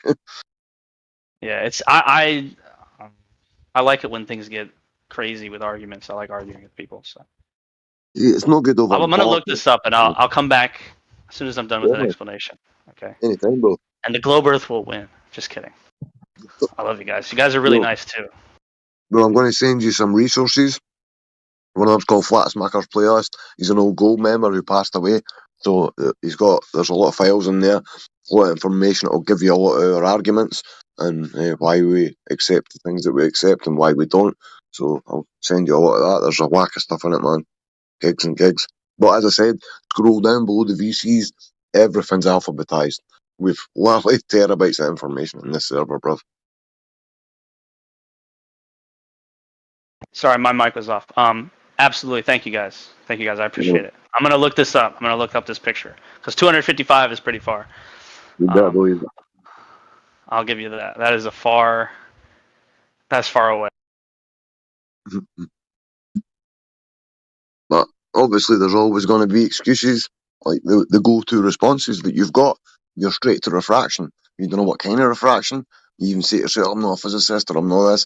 So you do just kind of go along the belief system that they've engineered for you, and we understand because we were going through it as well. We had to take it apart, go through all these questions, all these arguments. That's why, like, we're here every day trying to show other people, man. That's why we're here. And we're here 24/7. You're going to say that something's refracted. Shouldn't you have evidence for that thing existing in the first place? Like if I'm saying, oh, that building was refracted, well, I would at least start by knowing that there's a building there, right? And be able to prove the existence of the building. So if you're saying that there's a refracted geometric horizon, the question is, how do you know that there's a geometric horizon there to begin with? Because you didn't see it. That's why you have to say it's refracted. That's a great example, Heretic. I have this empty lot I want to sell you, but like there's actually a building there. It's just refracted. Exactly. How do I know there's a building there? Well, I'll come back. I'll come back and respond to all that later. But thank All you right, guys, all and I right. appreciate it. And I just want to say one thing because I noticed this on YouTube. It was like I don't know when it was. I guess it was like 2018 or something when the flat Earth thing was getting big. They took if you did a YouTube search for flat Earth, it would go to like CNN and Neil deGrasse Tyson. They took away all the flat Earth people from the what's it called? Algorithms. Yeah, the algorithm, right? And I think that was fucking bullshit. Are we allowed to cuss on here? Yeah, a little bit, man. Not Yeah, that excessive. Screaming every second word or whatever, because we allow youngsters in the server, like from 13 and up, according to the Discord terms of service. So we're allowed to swear a little bit. Yeah, I'm yeah. Plus, Scottish. it's on YouTube, so they'll take the whole stream down for no reason. But when they took away that, they took away all those search results and replaced them. That was well, you heard what I said about it. I don't want to say it again because I don't get you guys banned. But it was Underhanded. that was messed up. But Yeah, there is I don't like Rumble. censorship in any way. You can go to Rumble as well. The UI is not too great over there. I don't really like it. It's like using it. It's like it's quite shit, for lack of a better word. But you've got Rumble and you've got Odyssey. I think there's another good one as well that's not restrictive. Maybe someone else will know. But yeah, Odyssey and Rumble, they've got a lot of good content on them. You just got to dig through it to find. What is your profession?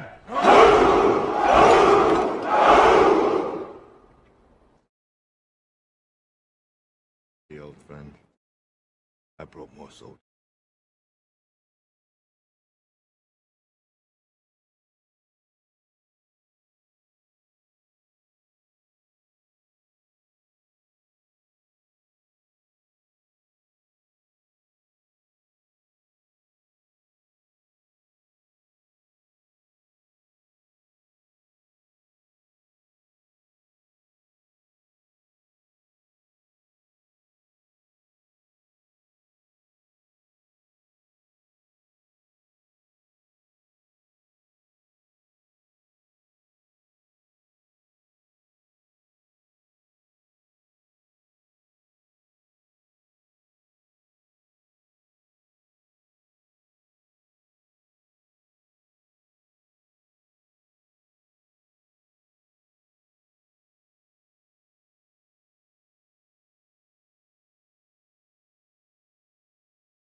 truth seekers. Welcome to another edition of Anarchast, your home for anarchy on the internet and on around the world via satellite radio on the Liberty Radio Network and on over 140 radio stations in the U.S. We have a great guest coming on today. It's going to be an incredibly interesting episode. We've been talking about so many things lately, spiritual stuff. We've also been talking about economics. We've been talking about love, all kinds of stuff. We've been getting into all sorts of different areas. And one area we really haven't gotten into lately are conspiracy theories. And there's a lot to talk about that. And we actually, it's going to be an incredibly interesting episode. Let's just put it that way. We have who I consider to be the world's leading person trying to bring forth this theory on the flat Earth theory. And now, don't turn off your computer yet. Don't just laugh and go, these guys are crazy. Give us a minute or two here to talk about what we're talking about, because I've looked into this and it has some very valid points. And I'm not saying I believe in it at all, because I just found out about it about a month or two ago. But when you hear some of these points, you're going to go, whoa, this is very interesting. And so we're going to get into all of that. He's coming in from Bangkok in Thailand, in my old neighborhood where I used to live in that area. He's been there for about 10 years. His name is Eric Dubé. He's written numerous books, including The Flat Earth Conspiracy, The Atlantean Conspiracy, Spiritual Science, and Asbestos Head. He's very prolific. He's also very well spoken and very well written, which I found very interesting. He doesn't really come off as one of these wild, crazy sort of people at all when he's talking about these wild, crazy ideas. To some people, he comes off very professional, and you're going to see that. So stick around and at least see what he has to say, because I think you're going to find it very interesting, as I did. So let's get right into it, Eric. I got to ask you first thing. We got to check your credentials, make sure you're a good person, at least morally sound and person. How did you become an anarchist? There you go. Yeah, just trying to find what is the viable system of government. What is the only morally viable system of government? As you start ticking down the list, it's like a process of elimination, and you find yourself an anarchist or a voluntarist, because it really is the only moral option. If you hold morality above dogma of any other sort, then you're going to come to the point where you realize that all the other forms of government, they include taxation, coercion, a monopoly of force, violence. And the word government itself just means govern, to control, like mental, the mind. So it's like mind control. And in reality, it doesn't even exist. It's an idea. There is no such thing as government. There's just people who believe in this idea of government and then use this fallacious power they've given themselves over everyone else. And everyone believes it. And so that's how we're kind of corralled by this belief system called government that doesn't even exist in the first place. So I'm into things that exist, and so that's why I'm into anarchy. Yeah, government is conspiracy theory. Yeah. I really want to just jump right into this because I found it fascinating. Let me give you a little bit of the background about what happened here. So many people know that I've been researching many things over the years, not as heavily as you. I haven't written any books on it or anything, but I've been just looking into a lot of things. And I think the first one that just blew my mind was 9/11. And how anyone can look at what happened there and think that what the government said happened is true just goes to show the amount of mind control they have over people, because it's just physically impossible what they said happened. I'd like to see someone try to knock down 3 skyscrapers with 2 planes at free fall speeds in a laboratory experiment. Just build a model. Show me how that works. And then you go on and on. So 9/11, I'm 100%. There's not even a whisker of doubt that what the government said about it is not the truth. Once you see the evidence, you can't just think anything else unless you're completely brainwashed or totally deluded. And so I started looking into other things. I was like, well, if 9/11 wasn't what they said it was, what else isn't? And it's pretty much everything else. So I started looking into everything, and it's like every single thing was fake or some sort of a hoax or some sort of a setup. Even the Vietnam War, the Gulf of Tonkin, that's one's public, but no one talks about it, where the U.S. Army or Navy sank their own ship just to get into the Vietnam War, and that's actually been put out by them, and no one really notices. No one seems to care. As George Carlin said, they're all fairly not connected, so not paying attention. I guess the next one that really started to blow my mind was the moon landing. I'm not 100% sure it was fake, so I want to just be honest here. Like with 9/11, I will stand by it 100%. 100%, I have no doubt in my mind that that was not what they said it was. Moon landing, I'm about 98% now. I've been going up 1% per year for the last couple of years, the more I look into it. And so then I had a person send me some stuff on the flat Earth theory. And I was like probably what the people watching right now are doing, going like, oh, come on. Like, they can't, like, that's too crazy. I know this other stuff sounded crazy at the time, but that's too crazy. The place where we live has been a total lie. So I ignored him, actually. And this is sort of like a friend. I didn't ignore him, but I just said, yeah, I watched a bit. I don't know. That's too much. But he kept sending it. And then I started noticing all over the internet people talking more and more about it. So I'd watch another video or read another thing and look at this evidence. And finally, after a certain period of time, I was like, is there something to this? Because what's going on here?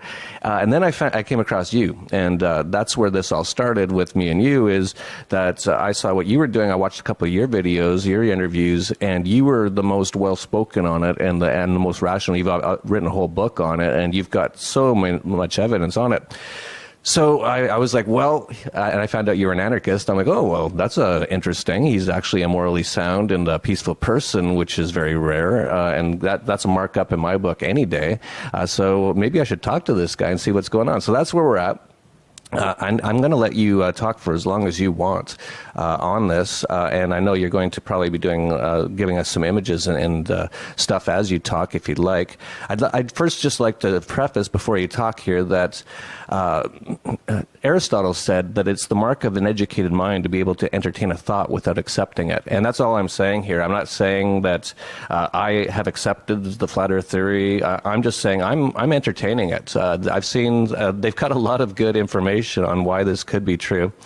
And so I'm just going to let you go with that. So Eric, take the floor a little bit here and tell us, if you want, tell us a little bit about maybe how you found out about this theory or got into this theory, and then give us your best shot at explaining to someone who's never heard this before why this theory has potential or could be true. Sure. When they first started explaining it to me in school, I do distinctly remember raising my hand and not understanding how the spinning ball Earth would keep people and the oceans from falling off the bottom, right?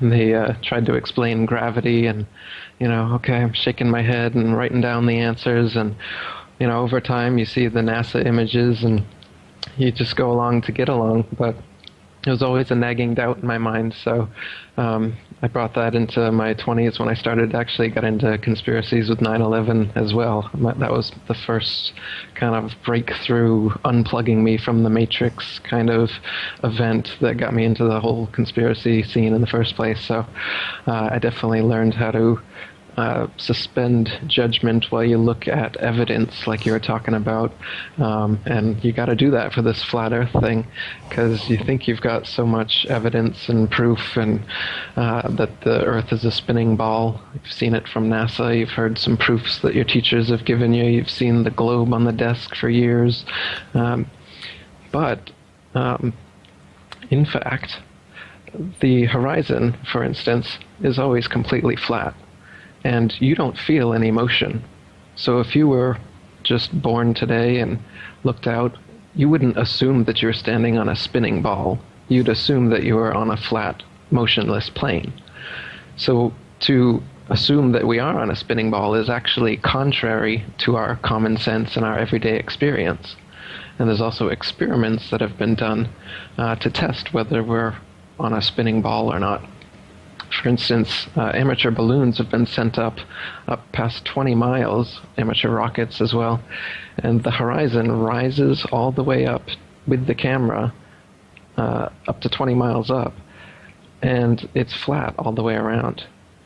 Now, in NASA images, they claim to be hundreds and hundreds of miles up, and then you start to see curvature.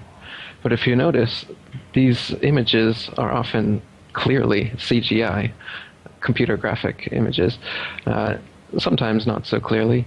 Sometimes the earlier ones were actually done through a round window, So they've used many different tricks throughout the years, but NASA is essentially Hollywood, and all the images that you think you've seen of a spinning ball Earth are faked.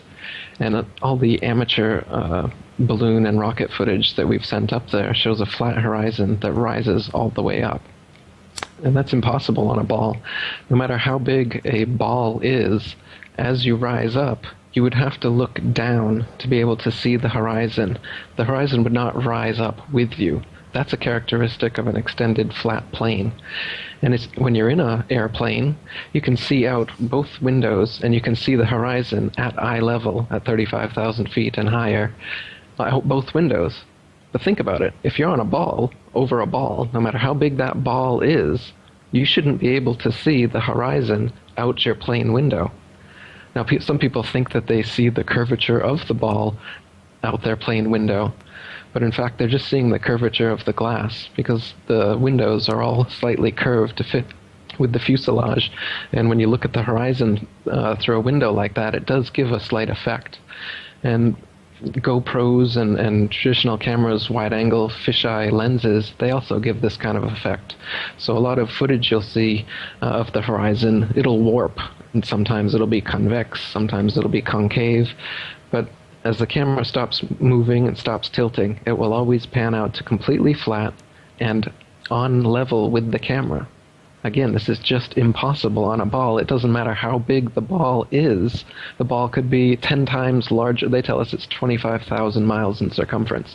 Even if it was 25 million miles in circumference, if you're above it, you're above it. You would have to look down to the horizon. But you just never will on the Earth, the actual Earth. So the horizon proof is one obvious one, a go-to. Another one is just the natural physics of water. It's the natural physics of water to find and remain at level.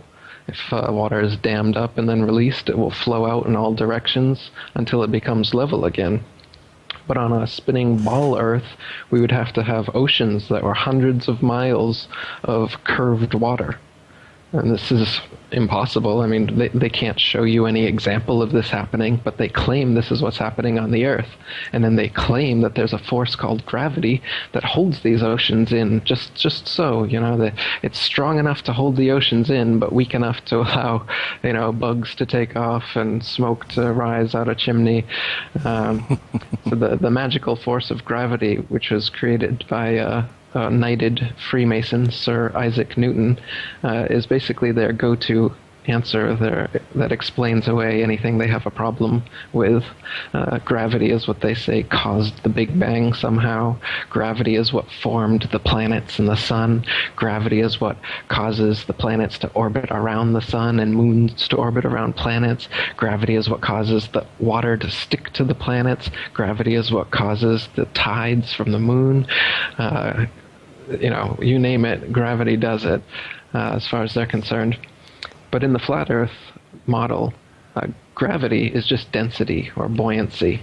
In other words, an object in a medium, depending on their relative densities, will float or sink based on the friction between the two. So whether it's a gas, liquid, or solid, heavy, dense things sink and light things float. There really is an up and down in nature. They try to tell us that everything's a ball, and so up and down is an illusion. People in Australia are hanging upside down, and they don't know it. So that's another philosophical impossibility they kind of get us to believe by thinking that gravity sucks everything into the center of the ball and holds us under the ball. Meanwhile, gravity causes planets to orbit around us. So like I said, when they want to, gravity causes some things to stick to and we could become central, and sometimes it causes them to orbit things. Sometimes it causes big bangs, apparently. Yeah, gravity's a big catch-all term for whatever they want it to be. Am I right on that I heard that gravity really has never been proven? Like, what did they say gravity is? Like, do they even have like some sort of model, or is it just a word? Yeah, they've got plenty of calculations, and you know, you can look at Wikipedia, and they've got pages of complex mathematics that I have no idea what it means, and supposedly it all has to do with gravity. but again, in actuality, everything can be explained through density and buoyancy without assuming that there's this magical pulling force that pulls things towards the center.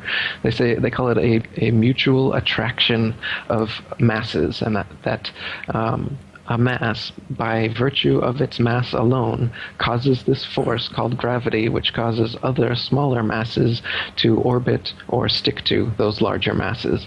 But they can't actually show you any example in nature where this happens. They can't show you some object that's so massive, why can't they create some CERN, massive thing that's so massive and dense enough that they could at least cause a dust bunny to gravitize around it? They can't create any sort of experiment to prove that this gravity exists, but yet it's their catch-all explanation for everything that they can't explain. So really the science that people think is so solid that we've been believing with gravity and astronomy and the whole Big Bang cosmology with billions of planets and stars and suns and all this is all science fiction. What's actually going on is we're on a flat plane. I don't know how far the flat plane goes. That's still a mystery. But the sun, moon, stars, all the celestial bodies rotate around us. And this has been proven, too. Since the 1800s, they've done experiments. You can look up Airy's failure is one. George Airy put water in a telescope to slow down the starlight coming in, and comparing it with control telescopes, you're able to see whether it's the starlight that's moving over us relative to a stationary Earth, or is it the moving Earth rotating under a relatively stationary star. And this and many other experiments by Michelson, Morley, Gale, Sagnac, and some others in that time proved that the celestial objects in the sky are all revolving around us, and we are completely still. Those conclusive findings, however, were philosophically debunked by Einstein and his relativity theory, where he banished the absolute ether to absolute relativity and said that you can't determine what is the most central thing in the solar system, and even what is moving around what, essentially, because everything is moving and everything is relative to everything else, and we don't know where the center or the edge of the universe is. So this like absolute relativity is what I call it. It's a paradox, but through this philosophical paradox of absolute relativity, they banished these conclusive experiments that prove that the Earth is stationary and everything's revolving around us. Since then, we've had planes that can prove even further that the Earth is stationary, helicopters as well. You'd think if the Earth was revolving under us, you could just hover up in a helicopter and the Earth would revolve underneath, and then you could land when your destination got to you. But of course, they tell us that the magic of gravity holds the atmosphere to the spinning ball too, and so, relatively speaking, you're moving with the ball. Okay. But they've done experiments with projectile cannons as well as planes taking off in all cardinal directions. And if the Earth was spinning 1,000 miles per hour eastward, as they say, and the average commercial airliner goes about 500 miles per hour, your eastward destinations should come up behind you long before you ever reach them. That's just a fact of this. But it's not the case that going in any direction changes the resistance or speed of a airplane. So, and you can imagine how difficult it would be to try to land on a runway that was going at 1,000 miles per hour. Pilots land at all 360 degrees.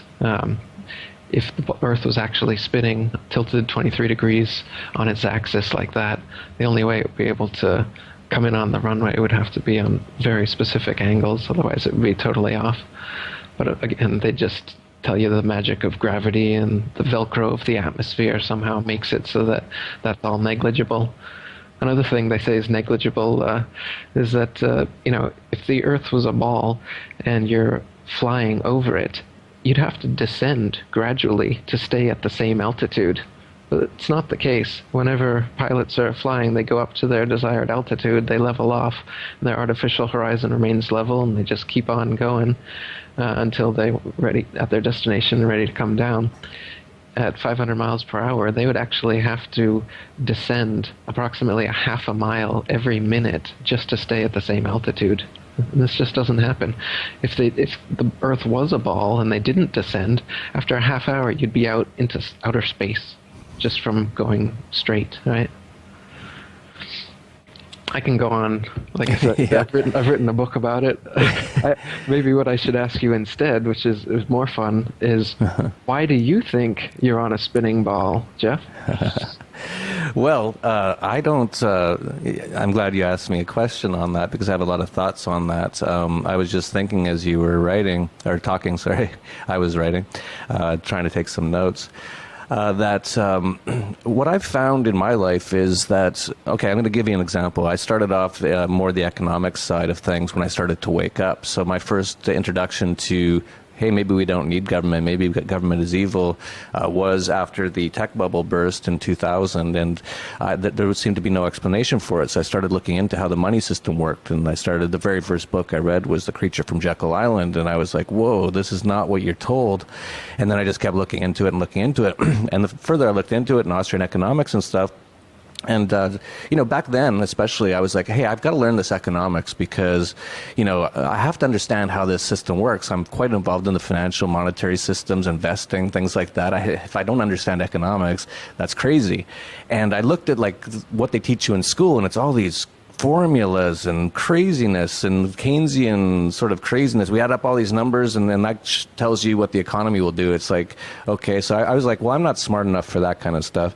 But then I found the Austrian School of Economics and they're like, no, you just look at everything from first principles. You just say, this is the way it is, and you go from there. You don't need all these formulas and stuff.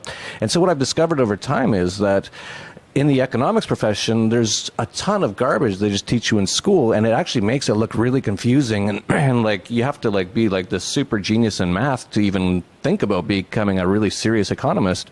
But what I found out is most of that stuff, or quite a bit at least, is totally just BS. It has nothing to do with anything. It's useless at the very best. And so when you ask me, why do I believe that I am on a spinning ball or whatever, what came to mind is that, a few years ago, I looked into it's called the Thunderbolt of the Gods, the electric universe theory. We'll put a link to that video down below. And the same thing with astronomy. I was like, oh, I don't know. They've got all these computer models, and I'm not very good at math. That's my thing. And I was like, how could I ever even understand any of this stuff? And then I watched the Thunderbolt of the Gods, the Electric Universe theory, and it just made sense. They just asked questions like, why does a comet have a trail of stuff coming off of it, ice or whatever it is, if it's, they've got all these things. And I was like, that makes total sense. If you watch the Thunderbolt from the Gods, you'll understand what I'm saying. And so basically I've come to the conclusion that I just have to use my own brain and my own senses and my own ability to perceive information and go from there. I can't listen to these professors and PhDs because I think they're mostly just spinning garbage. And so that's why I'm so open to what you're talking about, because you're right. I don't feel like I'm on a spinning ball. I might be. I don't know. This is a very new idea, by the way, started by the Masons, 500 years ago or whatever. And before that, it was fairly understood you were on the flat Earth. Then something happened. Some people took over and started killing you if you said you weren't. And then so yeah, it is definitely all the perceptions that I have go with your theory, and that's why I'm attracted to it. Maybe it's that physical law of attraction or whatever, I'm open to these ideas. I'm listening to you and writing notes as you speak because it makes so much sense. Right on. So, thinking about it, back to your education, do you remember any proofs that you were taught as to why you're on a spinning ball? Why is the Earth a ball? Or things you've seen on television, perhaps? Well, I just didn't go to school much. I think that's why I am able to think fairly freely and not just listen to dogma and not just accept and repeat what I'm told. But no, I think it's mostly just growing up in a situation where, like you said, you got that globe on the desk. You listen to the news or anything, and they talk about NASA did this in outer space, and here's the photos of the Earth, which now that I look at them, they all look fake. But so yeah, I think you're just sort of ensconced in this sort of environment where these things are just never brought up, and so you just assume it must be the case. Yeah, you got it, man. And yeah, like you're saying, the people that are the most indoctrinated are the professors and the people who've looked into this so much. They've just been buying what is being told to them by authority, and so they're arguing from authority, and you can see it in the comment sections of everything I make. The argument is always from authority. When you argue from evidence, experience, and experiments, you're going to come to a flat, motionless Earth every single time. Yeah, I'm sure we're going to have a million comments down below. And, I have this one, there's a few people every now and then that say this. They say, you're hurting the liberty movement by talking about things like this, because a lot of people think this is crazy, including myself, they say. And, it's usually some little loser. And I've had this happen even just in the last few weeks. Just some loser who's never done anything. And he's like watching you because, he's never done anything. So he's got to watch everything you're doing. And they'll say, you can't talk about this stuff because you're hurting the liberty movement. It's like, fuck off. You're not doing anything for the liberty movement. I'm working like morning to night on it. I've probably brought in more people than most people into the liberty movement in the last few years. So yeah, go, take a walk, you're a bunch of losers.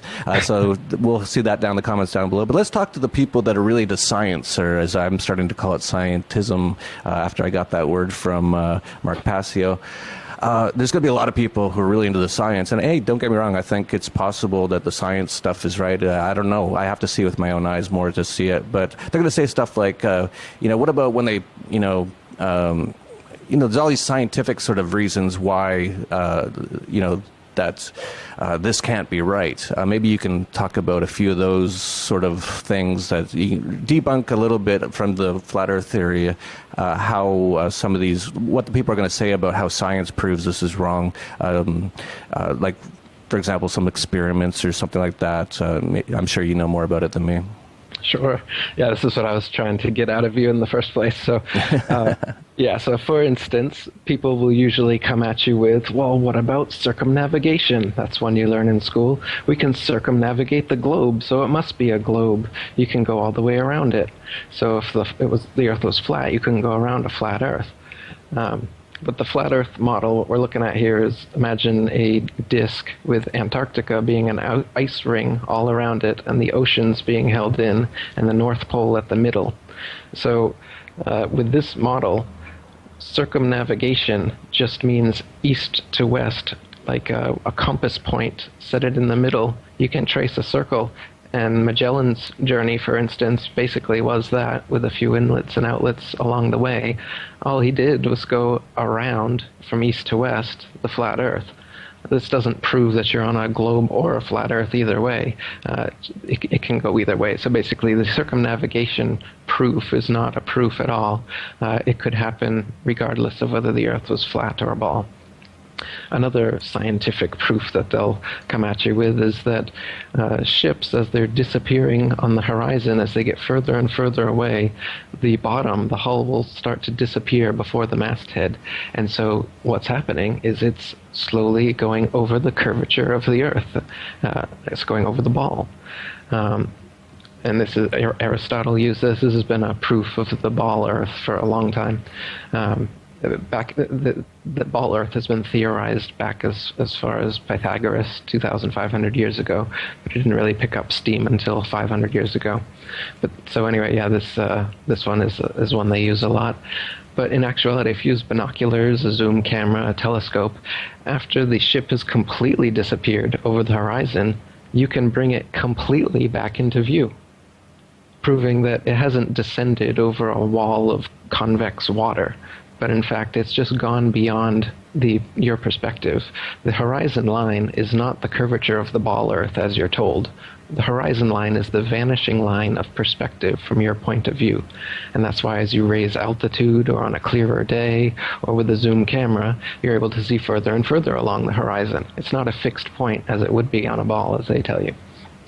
So again, this is another supposed scientific proof of the ball Earth, but when you do experiments yourself with a telescope, you can see that that's bunk, and in fact, you've proven the opposite.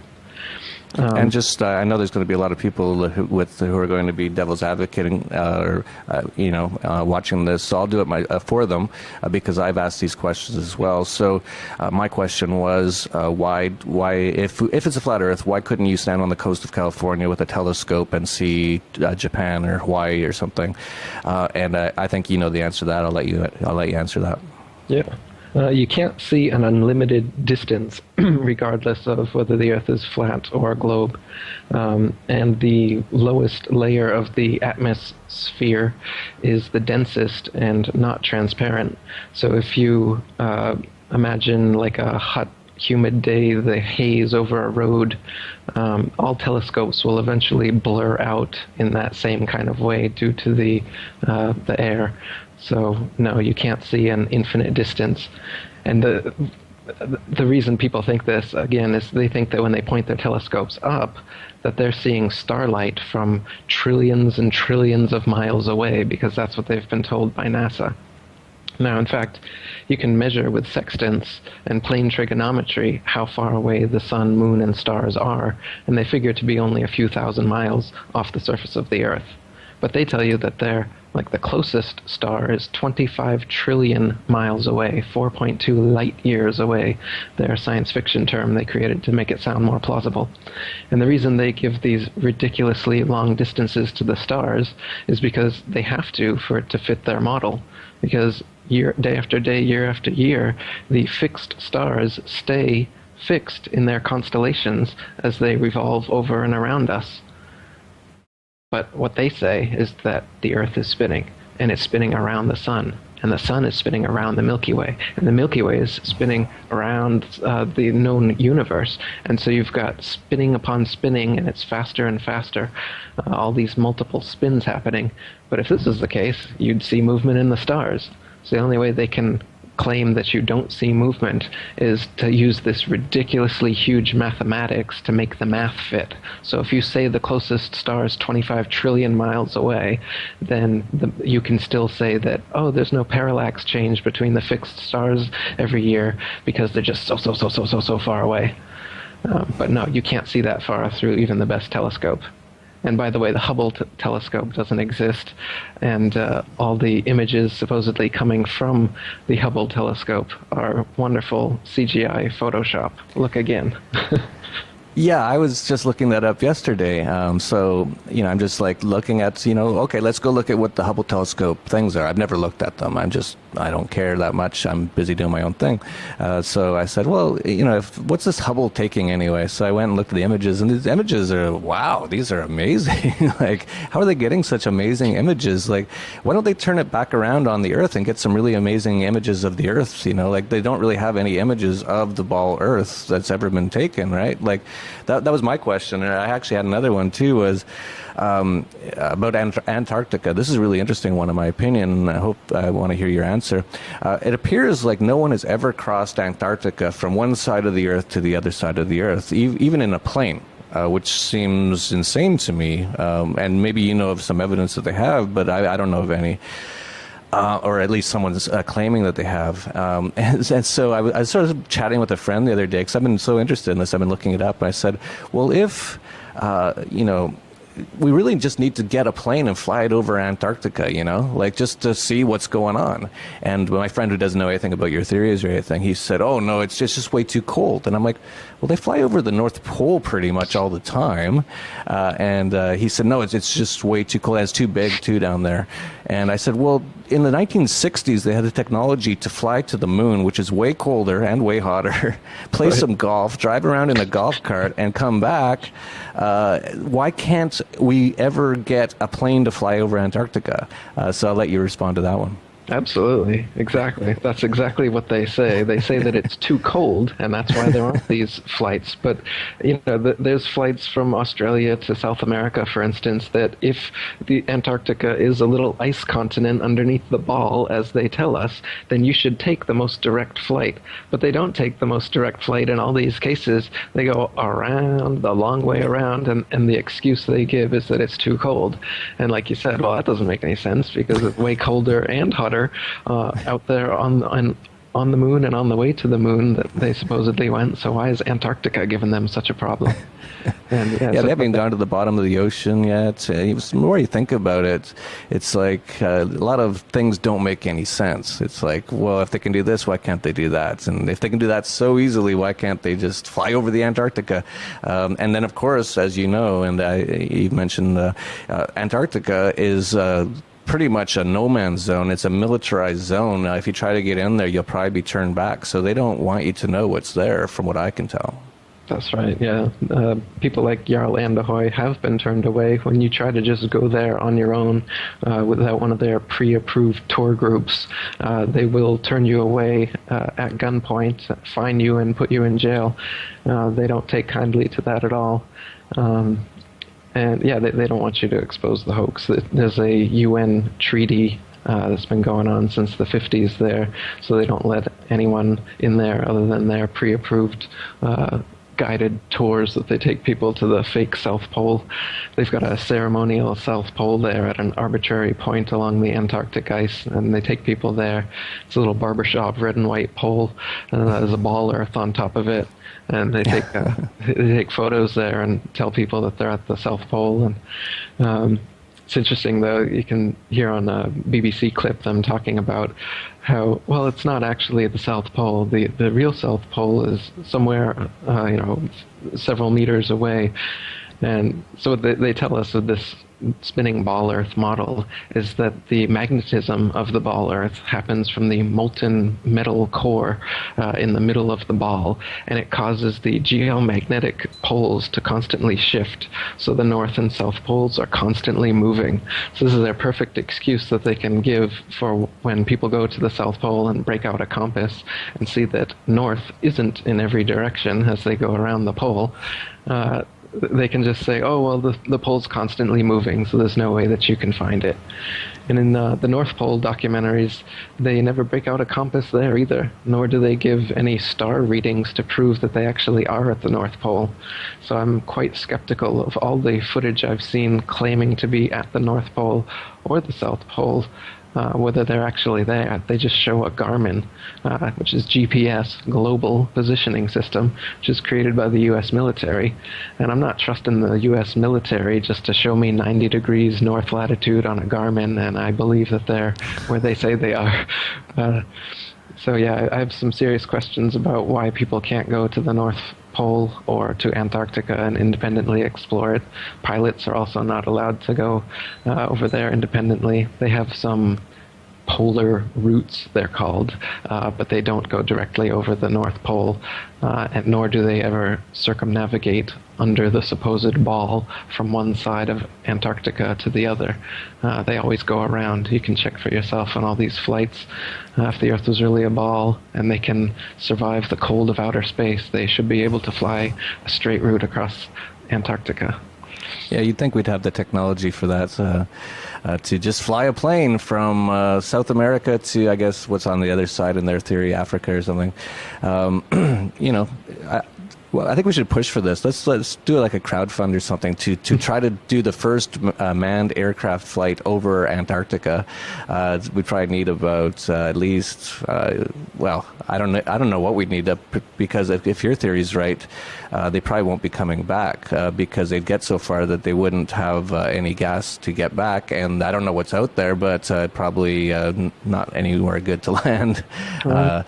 And who knows, but or they get shot down. That's probably the other thing, especially as it got public. So if you're a really rich guy out there, if you're a billionaire and you want to do something super cool for humanity, and you're willing to die, try to fly over Antarctica and see what happens, and try to get us that information back somehow in real time using some sort of radio frequencies or something, so that we know what you see before you die, as you either get shot down or something else happens probably. Or if you get to the other side, great, then this theory's wrong and that's it. But this is what we have to do, is question these things and look at real evidence. And like you pointed out, after everything I've seen, I don't listen to anything the government says. I don't believe anything the government says, and that's where I start. So you said, oh, the government says here's your Garmin with your GPS. It's like, well, who made up GPS? Oh, the U.S. military. Okay, I don't believe it. I believe those numbers are there, and I believe they actually work on where we live to get from place to place. But as far as it being a whole theory that makes sense, and I'm just going to take it from them, no. Absolutely. Yeah, I'd like to see some experiments done like that. If people could get a drone or a plane, either the North Pole or Antarctica, or take ships out there and try to walk it out. Somebody could fund Matt Boyland. He was trying to get an expedition to go from any entry point in Antarctica in a straight line and see whether he comes out the other side or what happens. What else could people do? I'm up for anything. I would love to see people who are, once you figure out this is definitely what's going on. As far as I'm concerned, we don't actually need to do this to figure out the Earth is not spinning and not a ball. That's been decided. But as far as what's beyond the Antarctic ice, that I don't know. Whether there's an edge, a barrier, a dome, or an infinite plane and it just goes on forever. Who knows? Yeah, we should point out that it is kind of dangerous to talk about these things. There was David Cameron, the prime sinister or the prime murderer of the UK, was at the One World Government headquarters, the UN, which actually uses the flat Earth as a flag. That's very interesting. And he said that the non-violent extremism is just as dangerous as terrorism and must be eradicated using all means at the government's disposal. He references 9/11 and 7/7 truthers, examples of the type of extremism that must be dealt in a similar fashion to ISIS. And of course, the U.S. government and the CIA is ISIS. So, but no, this is quite serious. What he's saying is that they should kill us if we question what they're saying. And so, for people out there, if you're wondering why you don't hear a lot of these other theories, or especially this theory, it's probably because people are too scared to say it. Like, if we're gone in the next few months and I die of a heart attack or something, and Eric, whatever, some strange car crashes unexpectedly, pretty much you can assume that we probably got taken out. But what we got to do is spread this information. And I'm not saying, again, I'm not 100% on the flat Earth. I'm going to need to see more evidence, but I think the evidence is incredibly compelling to the point where I will continue to look into it for sure.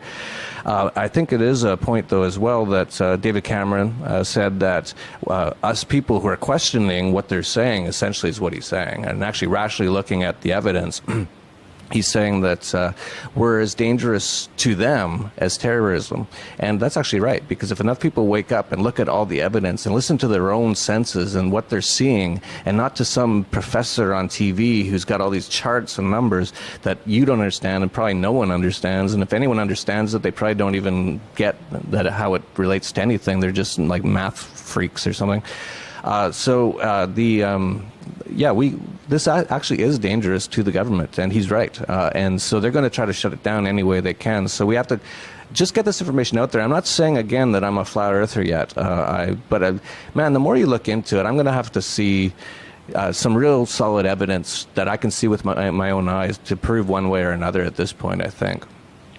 Yeah, man. The second president of the International Flat Earth Research Society, Charles K. Johnson, he had his house burned down and all of his flat earth materials, books, correspondence, his whole library, and he swore till his dying day that it was a NASA agent that did it, who also tried to kill him on more than one occasion. So there's definitely that aspect to it. They also have controlled opposition set up to defer people away from the legitimate flat Earth. So, for instance, the International Flat Earth Research Society I just mentioned was started in 1957, and in 1970 they started out the Flat Earth Society, of Canada, and then they took off the word Canada right away.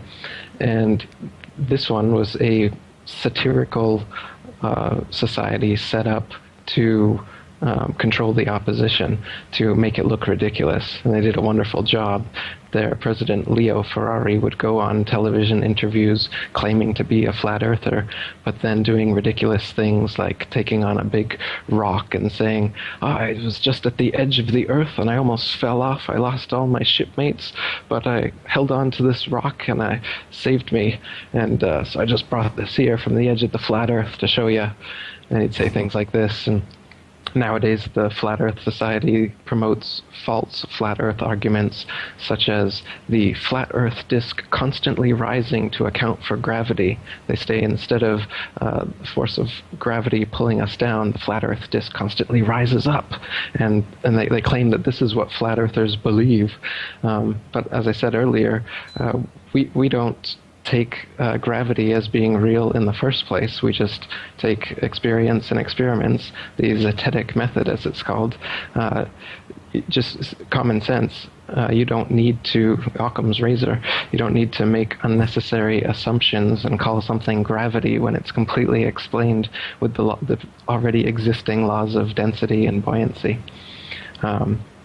So that's characteristic of their pseudoscience that's nowadays taught as science.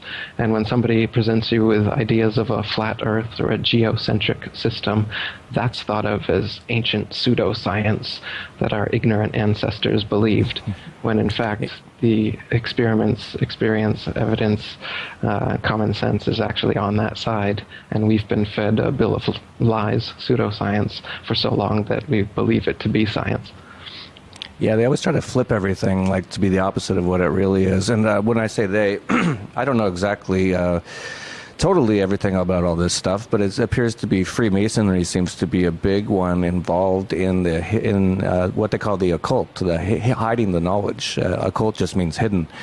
And for whatever reason, over the last few hundred years, it looks like they have just decided they don't want people to know what life is. They want to totally try to confuse them in every single way, including the money system. If you're in the U.S. and you pull out a $1 bill, just look at the back of the $1 bill. That's the Masonry symbol, the all-seeing eye pyramid. So you have an occult symbol in your pocket. So this is not crazy theories. This is what's going on. I've heard that what they're trying to do is trying to get humanity away from God, whatever God is, spirit, gods, from themselves, from understanding truth, from being human, basically. And I don't know why they're doing that, and I don't know if it's satanic, or I don't know if they're just screwed up psychopaths. I don't know, and maybe you do know. And if you feel you have some evidence on that, let me know. But isn't that right, that it's basically been sort of from Freemasonry, they've been trying to hide this knowledge for a long time? And if it is true, do you know why they're trying to do it? Yeah. Like you said, on the dollar bill, the mono eye, that's the one eye of Freemasonry, of the Illuminati, whatever you want to call it. So money is definitely part of the scheme. As you mentioned, the UN, their symbol, their logo, their flag is a flat earth. And it's divided like a target, like a bullseye. It's divided into 33 sections. And, there's 33 degrees of Freemasonry. The first 3 degrees are called the blue degrees. The flag also happens to be blue. So you've got that encoded there. And then the people who originally brought us the spinning ball Earth from all the way back to Pythagoras and Copernicus, Galileo, Newton, Kepler, these people are all Freemasons as well. I showed in my Freemasons Exposed book, there's pictures, paintings of them doing Freemasonic hand signs, standing with Freemasonic objects and everything.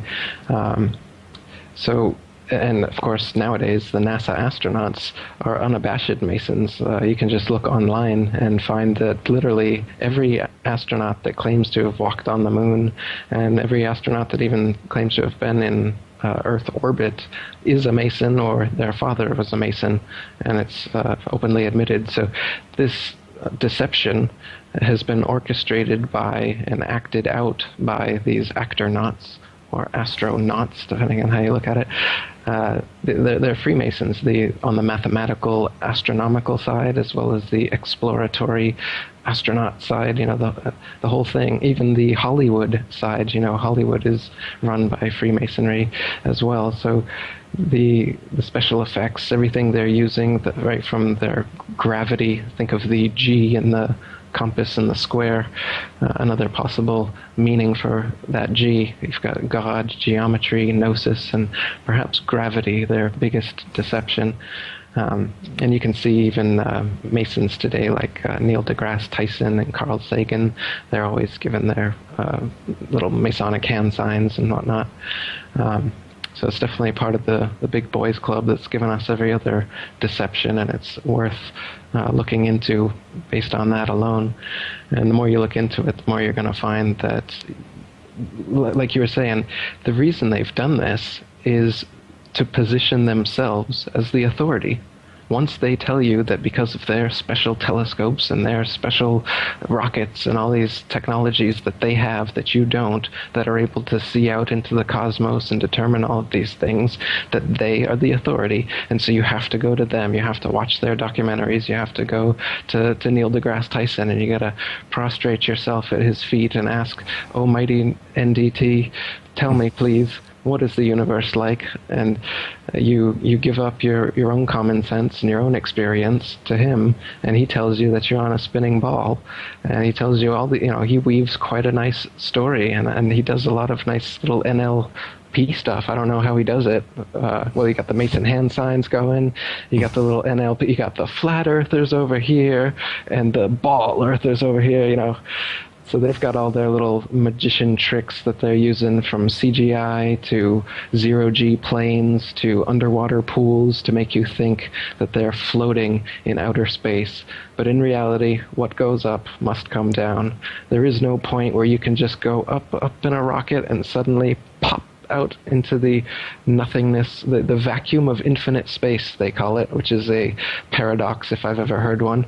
How can there be a vacuum in infinite space when it's adjacent to an atmosphere and not separated in any way? You can't have a vacuum.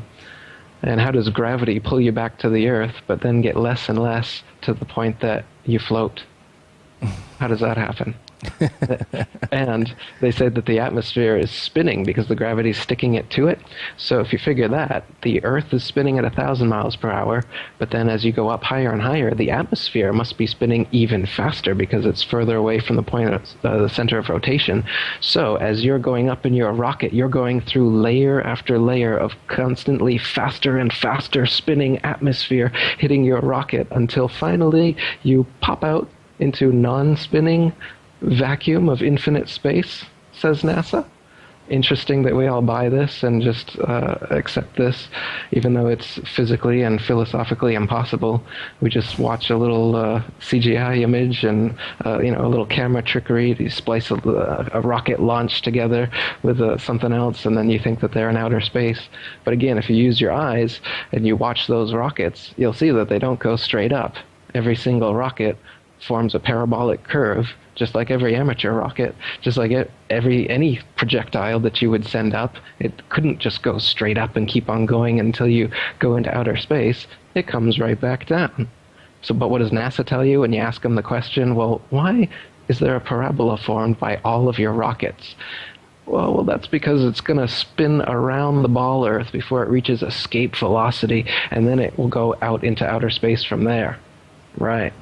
I've seen a documentary full of nothing but NASA rocket launch failures, and if you just watch that, I don't think you'll be able to believe that they've put a man on the moon or even put a rocket out as far into outer space as these supposed ISS images are coming from. It's absolutely ridiculous. The technology we have is nothing like the science fiction that we've been shown.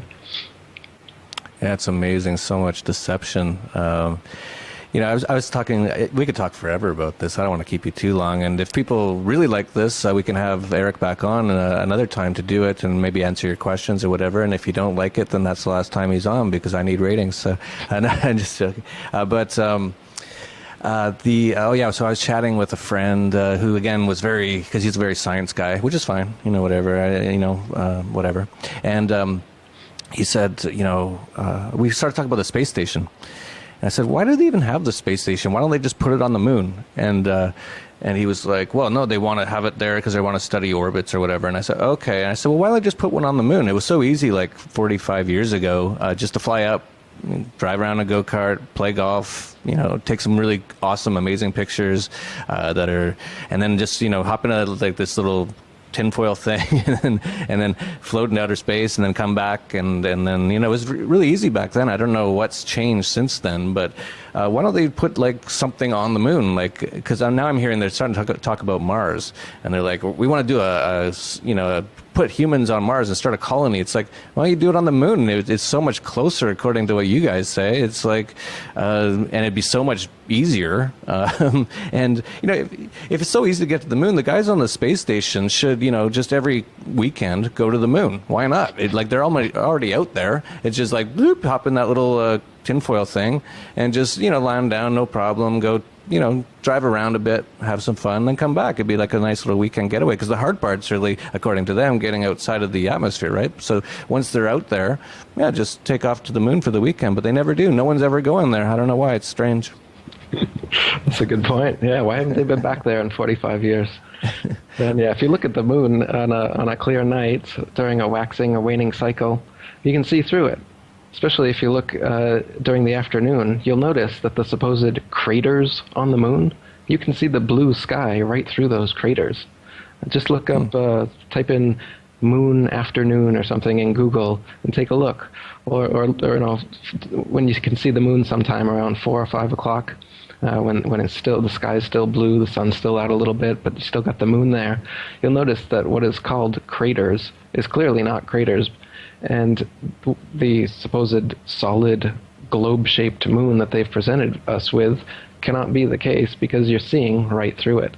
And even astronomers from the Royal Astronomical Association from hundreds of years ago have have written periodically having seen stars and planets through the moon. So like the popular Islamic flag and the symbol you see on mosques, for instance, with a crescent moon and a star occulting it, that actually happens. You can see that happen. So the moon, it appears, is its own unique light. It's semi-transparent and self-luminescent, whereas they tell us it's a spherical terra firma body that reflects sunlight. But you can prove that this is not the case, and that the sun and the moon are actually the same size as they appear. That's another thing. We were talking about things that you can see with your eyes, but then are told to be different by so-called science. They tell us the sun is 400 times bigger and 400 times further away than the moon. And from our faulty parallax perspective, we just see them appearing as exactly the same size. But no, one's really big and really far away. But if you're just using your own eyes, you would see that they are the same size. And the horizon is flat, and the earth isn't moving, and everything in the heavens does revolve around us. Yeah, like you said, why haven't they been to the moon? Because you can't go to the moon. The moon is just a light. It's not a spherical, terra firma, Earth-like body that you can land masons on. Yeah, we should keep this a little shorter, because I think if anyone's watched this far, they already know most of this stuff. And if they haven't watched this far, then they've already given up because they're like, oh, these guys are crazy, so there's no point even talking any further. So, but there's probably some people who are like, whoa, and watching and watching and watching. So why don't you let us know where people can get more information on this sort of stuff? That's one thing I noticed. It seems to be all over the place. Maybe you, since you've already written what I consider the only book I know of that looks like it makes a lot of sense, The Flat Earth Conspiracy. Maybe you can sort of figure out a way that people can, or maybe you already have it, some sort of place where people can put evidence that proves the flat earth theory that can be all collected, actual evidence using video cameras and showing, whatever.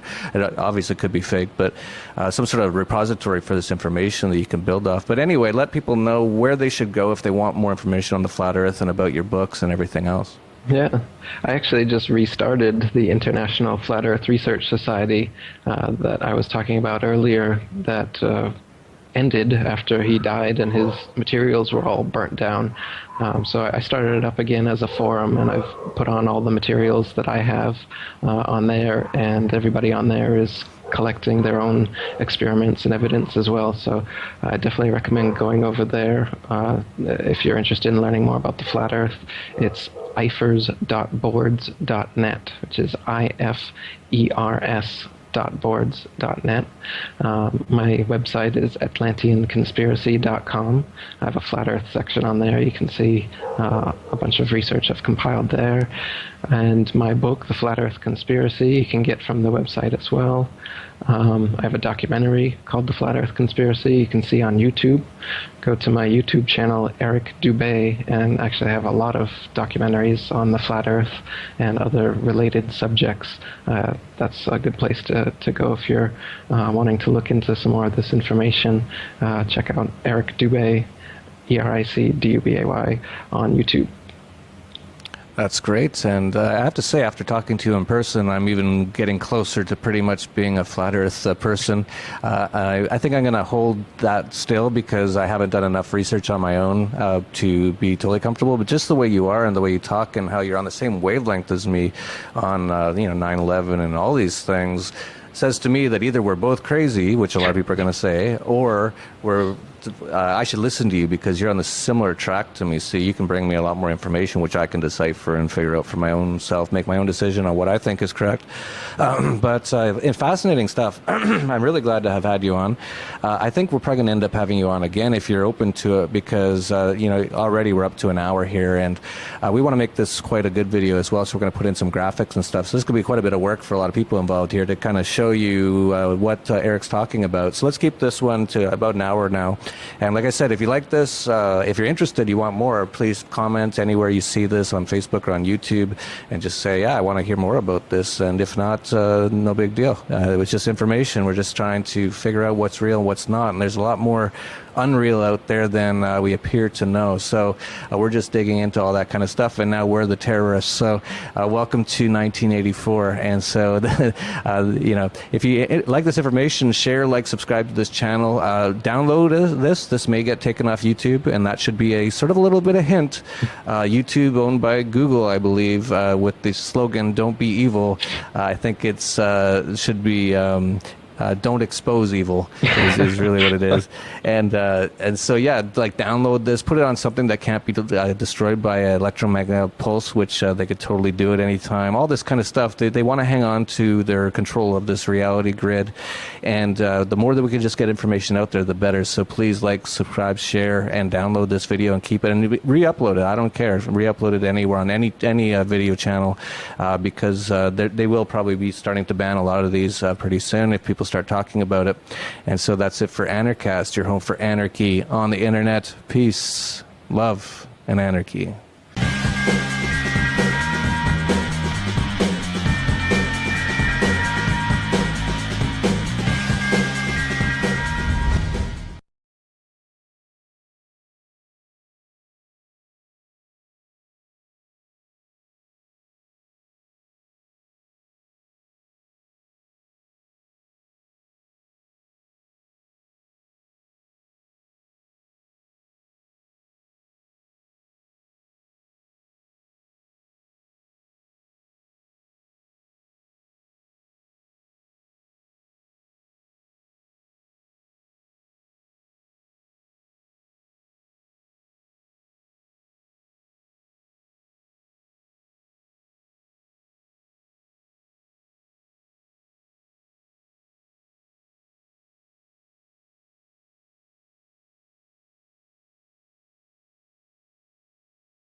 Delano wanna beat the tomato with. Look, scientists say we got here from the Big Bang. But scientists, y'all can suck on my big thing. Y'all say gravity exists? Bullshit. If it's heavy, it's gon' fall just like dropping the brick. Suck my. Look, scientists say we got here from the Big Bang. But scientists, y'all can suck on my big thing. Y'all say gravity exists? Bullshit. If it's heavy, it's gon' fall just like dropping the brick. Suck my. I'ma tell y'all motherfuckers that the earth is flat. It ain't no motherfucking ball. How the fuck you believe that? NASA ain't some bitches, they ain't go to the moon. Near the grass and you a bitch just like Winnie the Pooh. Bill not a science guy, bitch, fuck you too. The earth flatter than the water at the top of a pool. The earth stationary, bitch, that mean it don't move. In the flat earth wins, the globalists lose. NASA in the Hebrew means lie and deceiver. I'm trying to share the truth to you brainwash people. Do you feel like you moving? Do you see a fucking curve? But when you touch fire, don't that shit burn? Cause you feel it. All you globalists some bitches, we just telling you the truth. Flat earthers, we the realest. And we get laughed at cause we ain't stupid like you niggas. The government pimps and y'all suck their penis. The sun not 3 million miles away. Get the fuck out of here, I see that bitch every day. It's inside the fucking firmament, the way it's in the Bible. You hate me, I don't give a fuck, you my rival. Rainbows prove it's a dome, bitch. Sundogs prove it's a dome, bitch. The sun and the moon in the dome, bitch. In this water, a butterfucking dome, bitch. Look, scientists say we got here from the Big Bang. But scientists, y'all can suck on my big thing. Y'all say gravity exists? Bullshit. If it's heavy, it's gon' fall just like dropping the brick. Suck my. Look, scientists say we got here from the Big Bang. But scientists, y'all can suck on my big thing. Y'all say gravity exists? Bullshit. If it's heavy, it's gon' fall just like dropping the brick. Suck my. Look, scientists say we got here from the Big Bang. But scientists, y'all can suck on my big thing. Y'all say gravity exists? Bullshit. If it's heavy, it's gon' fall just like dropping the brick. Suck my. Look, scientists say we got here from the Big Bang. But scientists, y'all can suck on my big thing. Y'all say gravity exists? Bullshit. If it's heavy, it's gon' fall just like dropping the brick. Suck my. Look, scientists say we got here from the Big Bang. But scientists, y'all can suck on my big thing. Y'all say gravity exists? Bullshit. If it's heavy, it's gon' fall just like dropping the brick. Suck my. Look, scientists say we got here from the Big Bang. But scientists, y'all can suck on my big thing. Y'all say gravity exists? Bullshit. If it's heavy, it's gon' fall just like dropping the brick. Suck my. It is Photoshop, but it has to be. It is Photoshop, but it has to be. It is Photoshop, but it has to be. What you're seeing here is a mirage. A lie is a lie, and it don't matter how many dumb sheeple believe it. And the truth is the truth, hiding right out in plain sight, and still people don't see it. Man, this shit got me heated, and I won't stop till the elite are being defeated. They keep us deceived about everything that we think, and they keep it a secret. What we're taught is not conducive with reality. Big bang, evolution, and there's gravity. I tell the truth, and then these motherfuckers laugh at me, telling me the earth is Photoshop because it has to be. Most people accept the deception happily, but what they're doing to us all is a tragedy. God created the heavens and the earth in a verse, but we're living in a famous on the galaxy. They say we're monkeys on a ball flying through outer space, but there's no proof, it seems to have vanished without a trace. NASA and other agencies falling down from grace. You can take that bullshit pseudoscience and get out my face. I'm the antisocial type, you're a government prototype. That's why you make it a point to tell me that I'm crazy every time you're angry, cause you know I'm right. I'm standing outside the house of cards about to watch it fall. No more living on a cartoon ball. Horizon means horizontal. Indoctrination is awful because you're taught the globe model. Ever since y'all could crawl, we follow rapists and murderers, liars, thieves, and sun worshippers, saying we can't see curvature cause we're all too small. And though it's never been proven, they say we're ripping and shooting. The earth is spinning and moving. Oh no, no, not at all. It's a criminal enterprise where deception intensifies. Nassholes got us all living life on a cartoon ball. It is Photoshop, but it has to be. What you're seeing here is a mirage. They say that we went to the moon 6 times, but pure BS is the way that smelled. Now they're telling us that we can't even leave the planet because of the Van Allen radiation belt. Yeah, okay, sure. NASA, what you lying for? You lying now, you lied before. I can't take this anymore. The only thing they took to space was your imagination. Fake aliens are coming, now they have you waiting. We need to do something about it, no procrastination. Trying to cause the masses to awaken, that's the path I've taken. But you can see if you check all the percentages, so many people having cognitive dissonance. But that's what happens at the loss of your innocence. Then you get involved with all of this wickedness. They try to do all the humans this way. So are they just idiots? Who is to say? Conditioned by the television, it makes your decisions, opinions, and you just obey. Stuck in the material material domain of Satan, where everything in each and every day is pagan. Mandela effect, cause the game is changing. People waking up and now the cage is shaking. The earth is flat, and that is a universal fact. If it isn't that, then tell me where the fuck the curve is at. They tell us that we can't see it because we're all too small, and now we're spinning on a cartoon ball. Horizon means horizontal, indoctrination is awful because you're taught the globe model. Ever since y'all could crawl, we follow rapists and murderers, liars, thieves and sun worshippers, saying we can't see curvature cause we're all too small. And though it's never been proven, they say we're ripping and shooting, the earth is spinning and moving. Oh no, no, not at all. It's a criminal enterprise where deception intensifies. Nassholes got us all living life on a cartoon ball. It is the world that has been pulled over your eyes to blind you from the truth. Like everyone else, you were born into bondage, born into a prison for your mind.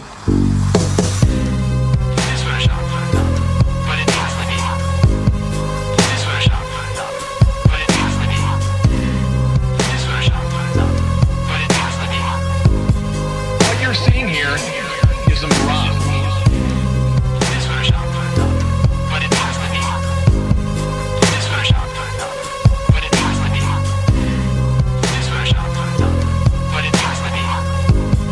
What you're seeing here is a mirage. We accept the reality of the world with which we're presented. It's as simple as that.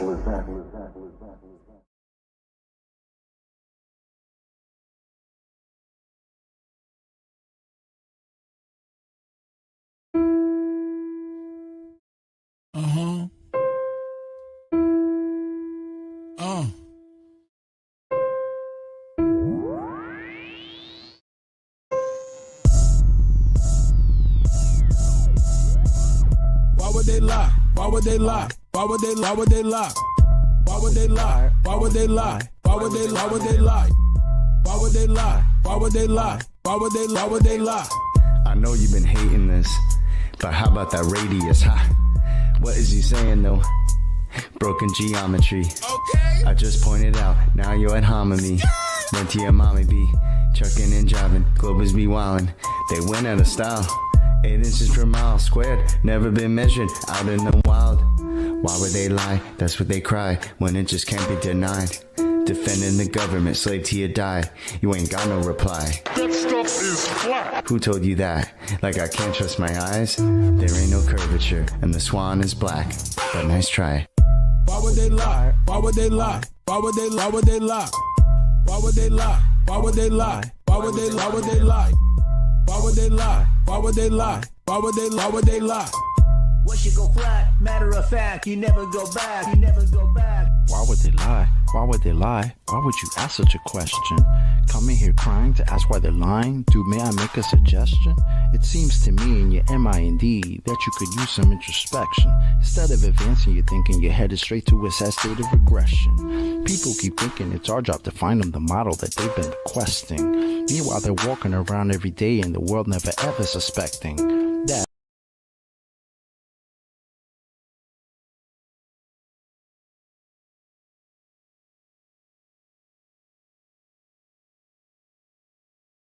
delirious. Why would they lie? Why would they lie? Bro, are you fucking delirious? How can we even engage in a true conversation if we can surpass this? I'm gonna need you and your little fundy friends to pull their heads out their asses. Why would they lie? Are you fucking high? You really gotta be kidding me. The world that you've known, all on its own, has been nice and flat since the beginning, see? No 8 inch per mile square, that's why y'all scared to have this become mainstream. So as a result, we transform into nightmares, waking folks from the daydream. So, proceed to ask why they are lying without verifying your story. And at the end of the day, maybe all I can say is that y'all fucking bore me. Why would they lie? Can't even deny. You're sounding just like a baby. Maybe a hero is all that you need. Maybe else somebody save me. Global abortion, all applauding. Cheers, big heads, small, enormous. From cradle to grave shall be like tortoise. NASA Tower lies every day is exhausting. Nothing more boring than the stream they recording. Yeah, that looks real, is that a joker talking? Composite my nuts is not a bore you foreskin. Ignoring, distorting the facts with their stories. Entering your mind in respect of a warrant. To say levels curve we expect from a zealot. Spherical excess, now we don't want it. Delusional puppet digesting the stomach. Without any warning, hick on the shoremen. Are you a moron who's not that important? Similar to Karen, always reporting. Endorsing the fraud and effects without cause. Manifest force from a pseudo source. Reversing the curse of what you've been taught. They've been rehearsing the dirt, but they still fall short. Imaginary planetary alignment coincide with space warp. At astronauts, monetary paid for. Submerging the water while they claim that they orb. It's a circus show, clown circle in the globe. Why would they lie? Obvious the creator. If the glove don't fit and the earth don't turn, that's a whole lot of that they have to earn. Learn with the horizon swan. We eliminate the curve. All our eyes are on only what we can observe. Global lies are wrong while they're hiding flatter. Keep my spies like on hide for the research. You rely upon priest and pirate like a bird. With your lying glob, preach religion like a church. How should they die? How should they die? Why would they lie? Why would they lie? Why would they lie? Why would they try? I got the math and science on my side. I'm running circles as easy as pie. Your reification is all falsified. The education is all just a lie. Don't need to replace it. All I need is you to face it. All I got is time and you just waste it. This is a gift staring you in the faces. Where you gonna get the truth from? If not from us, then who you dum-dum? Made the bed of your demise and chose to sleep to count the sheep since 9 to 1-1. Never been a fighter, fact of life, a choice of wrong and right that I would ever run from. State the truth, defend the youth and stop the coup. It's just a job that got to get done. Why would they lie? Why would they lie? Why would they lie? Santa was real, the fairy was real. Why mama lie? My brother died, healthcare was bad. Why mama cried? The system is broke, your son is woke. I'm setting mission on fire. Why would they lie? Why would they lie? Why would they lie? Why would they lie? Why would they lie? Why would they lie? Why would they lie? Why would they lie? Why would they lie? Why would they lie? Why would they lie? Why would they lie? Why would they not? The plot and derived by watching the sky and they know it's a clock. They picking both sides and listed with lies. The people pretend that they pick who they got. The people divide and then they disguise and now they're devising a plot.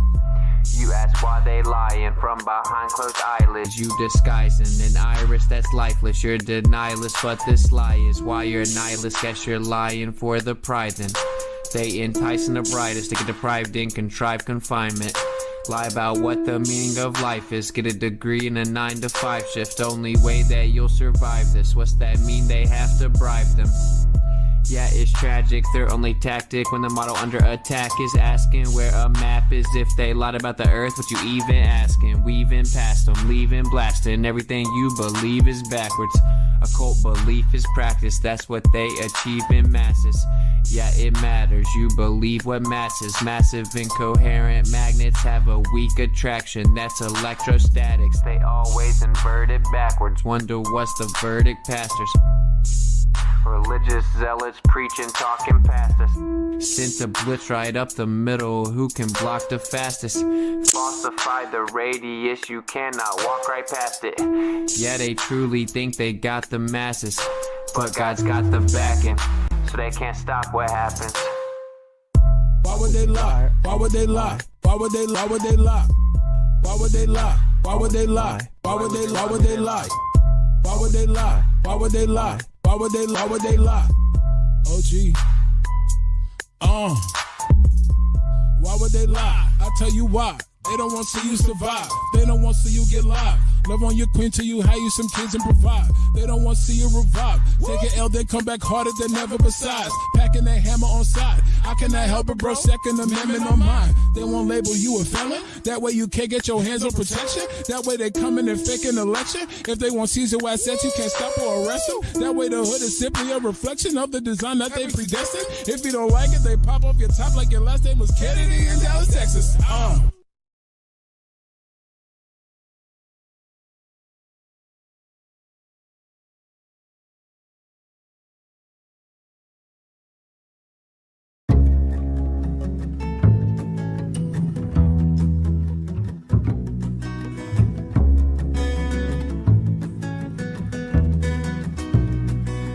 Don't believe the papers. Don't believe the news. 'Cause all that they serve you are opinionated views. Don't switch on my TV. 'cause all they do is lie. And I don't need no programming telling me what to buy. But I believe, I believe the truth will set you free. I believe the truth will set you free.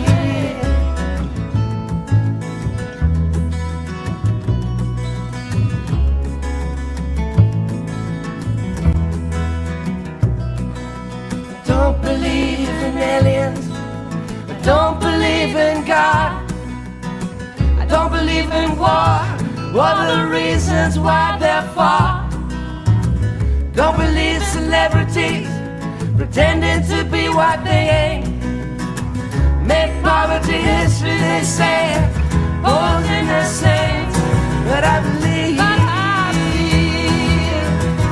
I believe the truth will set you free. I believe the truth will set you free. I believe the truth will set you free.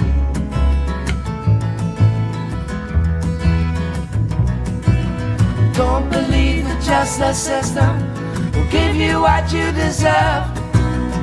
It's all around bad judges and Lucifer they serve. Don't believe banks are honest, they fleece you to the bone. When there's nothing left to get, they'll even take you home. But I believe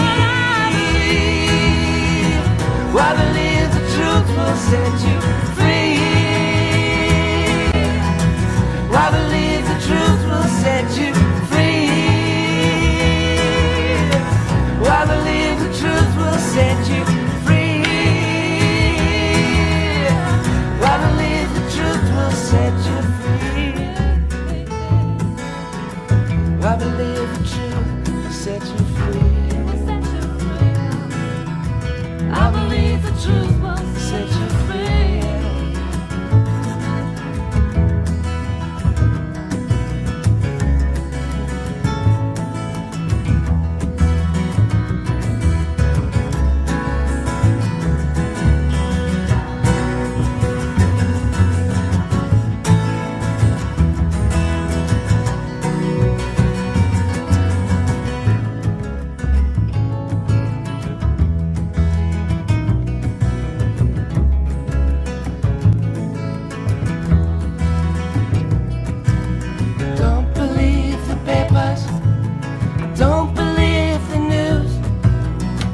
All that they serve you are opinionated view. I don't switch on my TV, 'cause all they do is lie. And I don't need no programming telling me what to buy. But I believe the truth will set you free. I believe the truth will set you free. I believe the truth will set you free. I believe the truth will set you, truth will set you free. I believe the truth will set you free. I believe the truth will set you free. I believe the truth will set you free.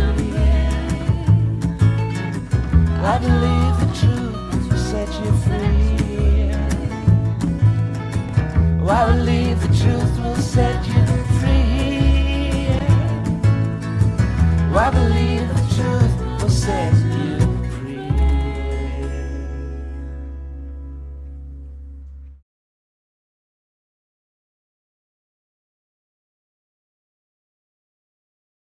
Yeah. ODD TV. Payday Monsanto. Let's get it, homie. We sleep, the alarm's going off, beep, beep. Time to wake up to the deceit. Our whole reality's made up by the elite. They live, we sleep, the alarm's going off, beep, beep. Time to wake up to the deceit. Our whole reality's made up by the elite.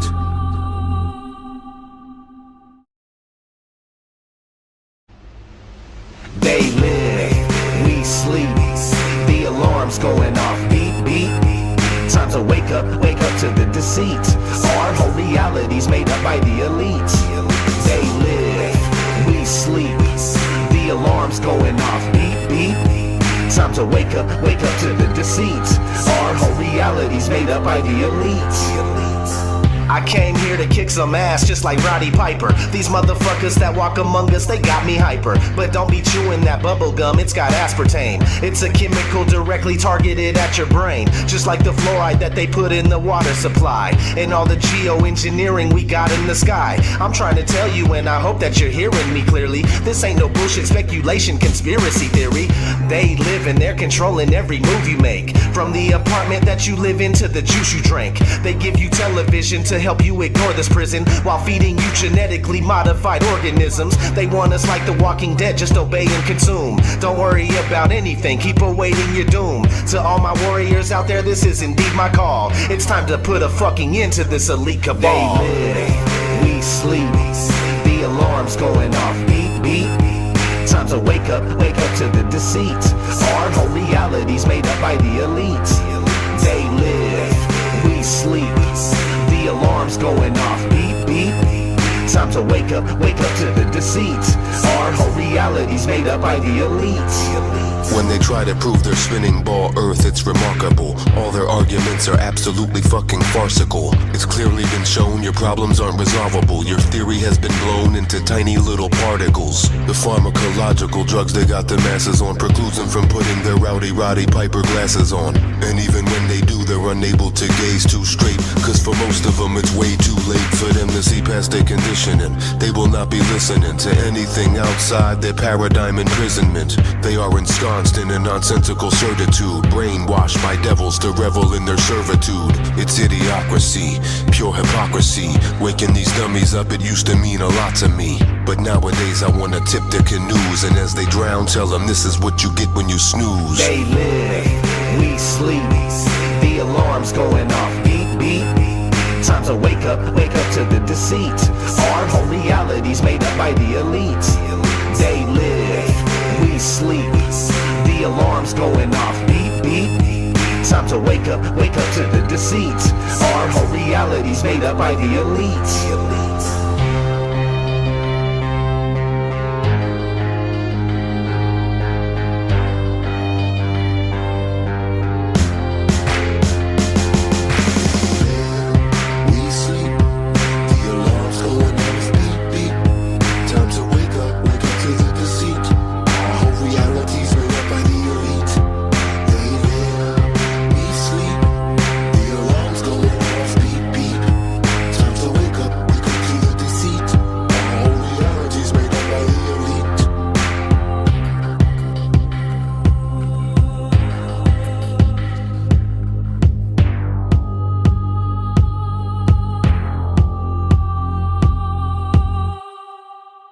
Either put on these glasses or start eating that trash can.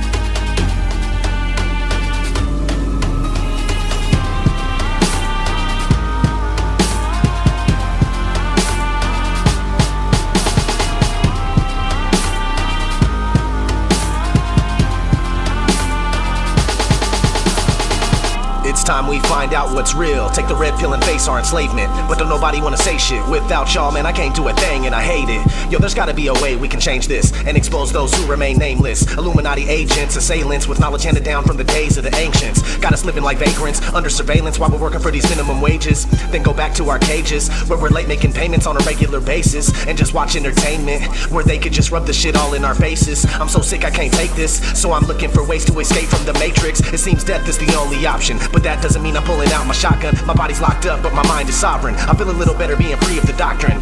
But the truth is a gift and a curse, something that I'm always dealing with and it hurts. Can't sleep at night and it gets on my nerves. Sometimes I wish I could live in reverse. Go back to being a kid again, eating cinnamon toast crunch, not knowing much about the world we're living in. Everything was so promising, hopes and dreams were just blossoming. Conspiracy watch wasn't on the curriculum. Instead of sitting and wishing that some of these things could be different, and always paying attention, vigilant citizen. I know you believe you're autonomous, but that's simply preposterous. I'm telling you that freedom just isn't genuine. The very word secrecy is repugnant in a free and open society. And we are, as a people, inherently and historically opposed to secret societies, to secret oaths, and to secret proceedings. We decided long ago that the dangers of excessive and unwarranted concealment of pertinent facts far outweigh the dangers which are cited to justify it. In this present crisis, government is not the solution to our problem. Government is the problem. And everybody gets mad at me, but looking for the truth is so sad to see. But that's just the way that it has to be. ODD, TV, blasphemy. I guess your brain doesn't have the capacity to understand that freedom is a fallacy. You rather stay in the herd mentality and keep going in your false reality. Humanity is going in the wrong direction. Insanity we have down to perfection. No consciousness and a lost perception. Are we ever even gonna start reflecting? Probably not, but that's okay. We can keep living life like a masquerade. Keep living like slaves till we pass away. And our kids are the ones that'll have to pay. We'll keep on going right down the drain till we're hollow drones. We walk around like some zombies and can't get off our phones. It's got me feeling like I'm the only one all alone, and wishing there was a new place that I can call my home. But since there isn't, I'm still right here and I'm dealing with it. Getting high just to get by, cause I'm not feeling this shit. Those in charge of what's going on never will admit it. It's time we rise up and reveal the wicked. Soldiers, don't give yourselves to brutes. Men who despise you, enslave you, who regiment your lives, tell you what to do, what to think, and what to feel, who drill you, diet you, treat you like cattle, use you as cannon fodder. Don't give yourselves to these unnatural men, machine men, with machine minds and machine hearts. You are not machines, you are not cattle, you are men. You have the love of humanity in your hearts. You don't hate, only the unloved hate, the unloved and the unnatural. Soldiers, don't fight for slavery, fight for liberty. In the 17th chapter of St. Luke it is written, the kingdom of God is within man, not one man nor a group of men, but in all men, in you. You, the people, have the power to create machines, the power to create happiness. You, the people, have the power to make this life free and beautiful, to make this life a wonderful adventure. Then in the name of democracy, let us use that power. Let us all unite. Let us fight for a new world. Decent world that will give men a chance to work, that will give youth a future and old age a security. By the promise of these things, brutes have risen to power, but they lie. They do not fulfill that promise. You don't really understand sometimes what a terrible burden it is to know some of the things that I know, and try to wake people up and impart this knowledge to them, and find out that they just have walls built in front of them. They want to be slaves. Now, I risk sounding like a conspiracy theorist, but it's no longer a theory. What I'm about to say is fact. The secret organizations of the world power elite are no longer secret. They have planned and are now leading us into a one-world communist government.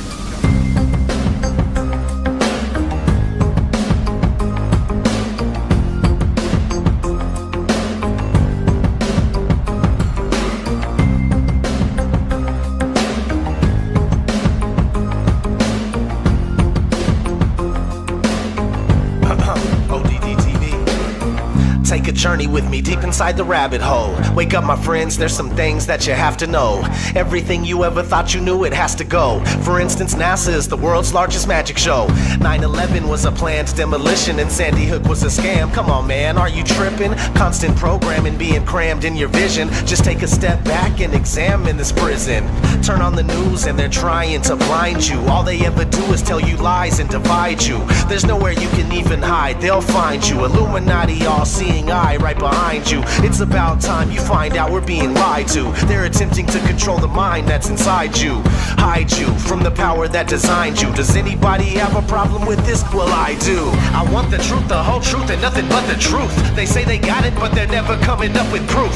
If you're looking, then they got you jumping through these hoops. The lies always continuing to rise and busting through the roof. I want the truth, the whole truth, and nothing but the truth. They say they got it, but they're never coming up with proof. If you're looking, then they got you jumping through these hoops. The lies always continuing to rise and busting through the roof. They're lying to us about everything. How can this be? I know I'm not crazy, and yet I'm questioning my sanity. I see what the Illuminati's doing to humanity. The truth is stranger than fiction. We're living in a fantasy. What I'm witnessing is unreal. It's a one-way battle for us cattle going uphill. If we don't stand and fight now, then no one will. Our children will never know freedom, it's a done deal. The future's not looking so promising. It's the poor who go to war while the rich keep on profiting. It's us that they're slaughtering and money that they're honoring. And soon it's gonna be the new world order that they're offering.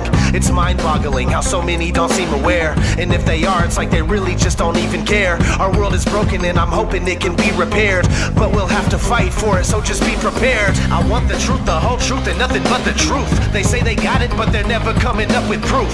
If you're looking, then they got you jumping through these hoops. The lies always continuing to rise and busting through the roof. I want the truth, the whole truth, and nothing but the truth. They say they got it, but they're never coming up with proof. If you're looking, then they got you jumping through these hoops. The lies always continuing to rise and busting through the roof. Forget the politicians. Politicians are put there to give you the idea that you have freedom of choice. You don't. You have no choice. You have owners. And they own all the big media companies, so they control just about all of the news and information you get to hear. They got you by the balls. They don't want a population of citizens capable of critical thinking.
And lies throughout the news. They manufacture opinions and form all of your views. Everything we think we know is actually opposite of the truth. But what do you do when reality's fraudulent? The whole system is rigged, it's an illusion of choice. You can keep screaming and yelling, end up losing your voice. What's the point? What's the point? That's what I ask sometimes. Roll a joint, smoke that joint, and then I smash some rhymes. I'm still a slave, but that boy overdose is hard to control. How far will he go? Much further than you possibly know. ODD TV, I've been doing this. I have to get deep because half of you are asleep, the other half are just sheep.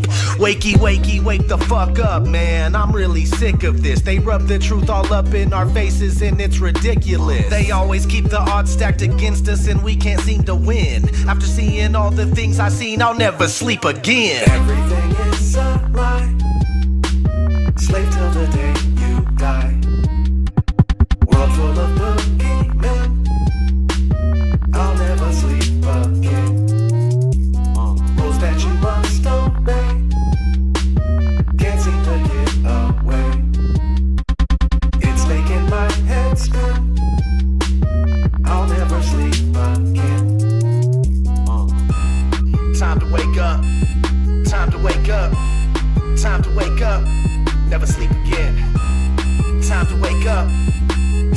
wake up. Time to wake up.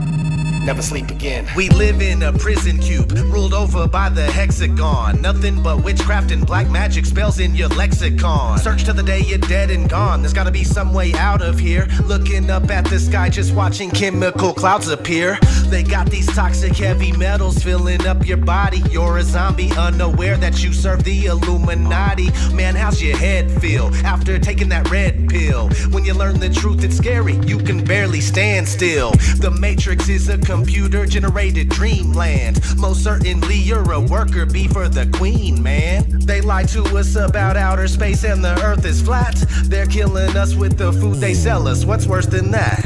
You may wake up, but that doesn't mean the world's gonna change. It can stress you out, make you depressed, or fill you up with rage. We're in a cage, the whole world is nothing but a stage. And we're almost there, so be prepared for the coming age. Everything is a lie. Slave till the day you die. World full of boogeymen. I'll never sleep again. Rules that you must obey. Can't seem to get away. It's making my head spin. I'll never sleep again. Time to wake up. Time to wake up. Time to wake up. Never sleep again. Time to wake up. Time to wake up. Time to wake up.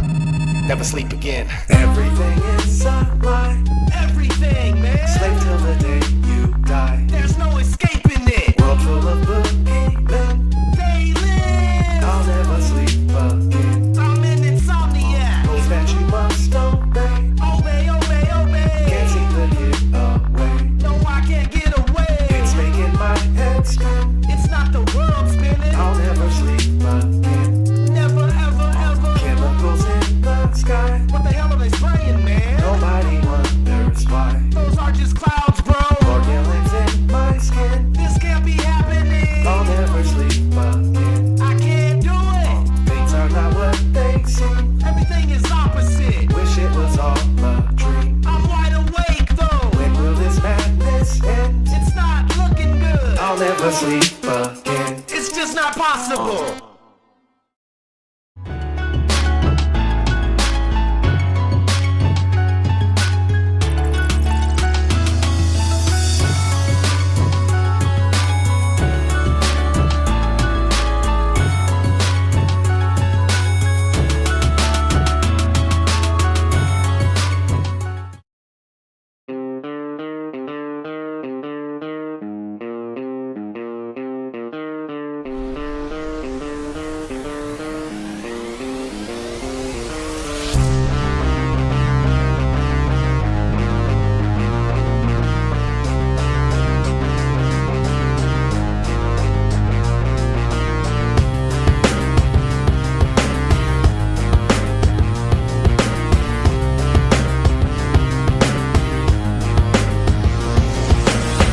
This is the resistance and I'm not giving in. Breaking the paradigm everybody's living in.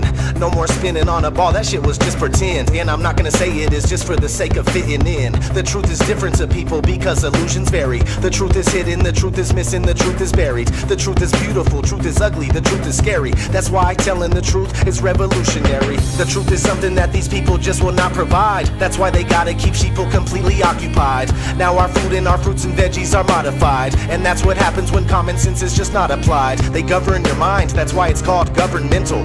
Everything that comes out of their mouth is utter dribble. And we just sit here every day, it's always uneventful. That's why I'm out here causing ruckus, man, that's what I'm into.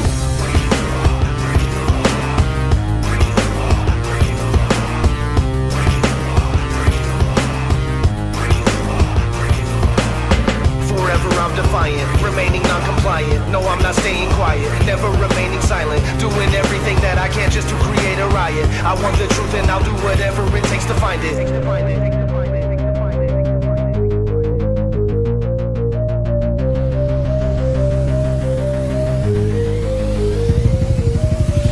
have to be asleep to have the American dream. There's bloodlines and they seem to think there's a supreme. Democrats and Republicans are sharing the scene. It's no different than the WWE. Everybody's an actor and the world is a stage. We're just some slaves never knowing the world is a cage. They got us worrying about chasing fortune and fame. They train us to ignore these things and it's more than just strange. But I won't do this anymore, man, I'm taking control. If you don't do it for yourself, no one's saving your soul. It's better that you make it whole than they'll make it a hole. Ripping it, tearing it, twisting and taking it slow. I've never been the type of guy that would tolerate ghouls. They try to take us and brainwash us in all of their schools. They're lying to us every day while we're watching the news. But I refuse to lose and no, I won't follow the rules.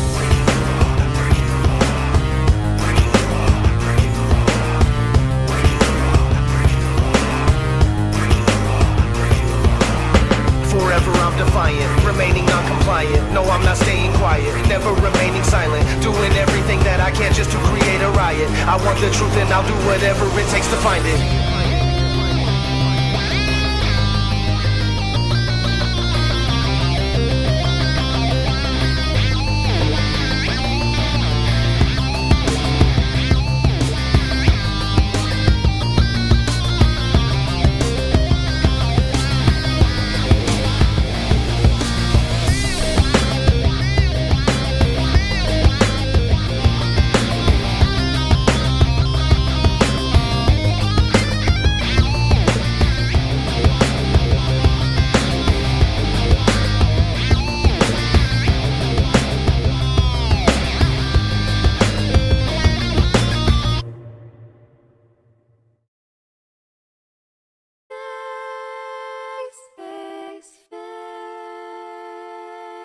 Space may be the final frontier, but it's made in a Hollywood basement.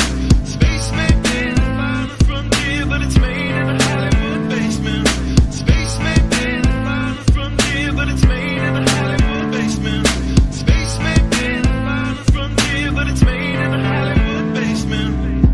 Have you ever dreamed of going up to outer space? Or maybe meeting other beings from another place? Have you ever wondered what it's like on other planets? Then you watch a science show and come to believe you understand it? You feel empowered by the knowledge and you feel enlightened, listening to Bill Nye and Neil deGrasse Tyson. But then you wake up and you start to see the obvious. Life is just a lie and this whole world ain't what we thought it was. NASA's missions to the moon were never completed. They just filmed them in a room and people believe it. I used to wonder what it's like to be an astronaut. Now when I see them acting, I can't help but to laugh a lot. They give us cartoons and they claim that we live on a ball, but it's flat and it's not moving or spinning at all. Why you lying to us, man? That's something that we wanna know. After that you're gonna have to pack up all your stuff and go. Space may be the final frontier, but it's made in a Hollywood basement. Space may be the final frontier, but it's made in a Hollywood basement. Space may be the final frontier, but it's made in a Hollywood basement. Space may be the final frontier, but it's made in a Hollywood basement. History has been rewritten by winners of wars, the Jesuit order, Khazars, Freemasons and more. They pulled the veil over our eyes and it's time to awaken. Through organized indoctrination our minds have been taken. It's time we take our power back and we rescue our people. The Vatican and the bankers are like Resident Evil. They may have had the greatest plan that was ever concocted, but Illuminati never thought that they'd ever be spotted. They're manufacturing reality all in our heads. They tell us if the earth is flat then we'll fall off the edge, but if it is a spinning ball we won't fall off it then. And gravity is our imaginary magic friend. Why is water always flat when unmanipulated? Why are pictures of the earth computer generated? Why you lying to us, man? That's something that we wanna know. After that you're gonna have to pack up all your stuff and go. Space may be the final frontier, but it's made in a Hollywood basement. Space may be the final frontier, but it's made in a Hollywood basement. Space may be the final frontier, but it's made in a Hollywood basement. Space may be the final frontier, but it's made in a Hollywood basement.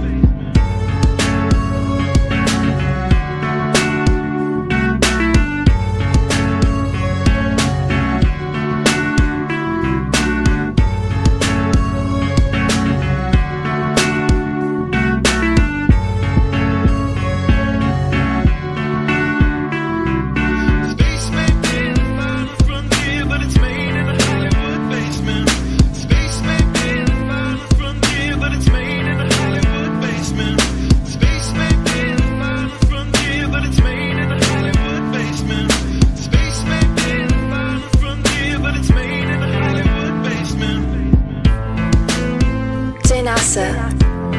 It's becoming 100% crystal clear that you and the other space programs that are in operation are connected and are deceiving the entire world. More and more people are waking up every single day, and we are now able to see right through you. But what we really want to know is, why are you lying? Sincerely, me and the great people of this earth.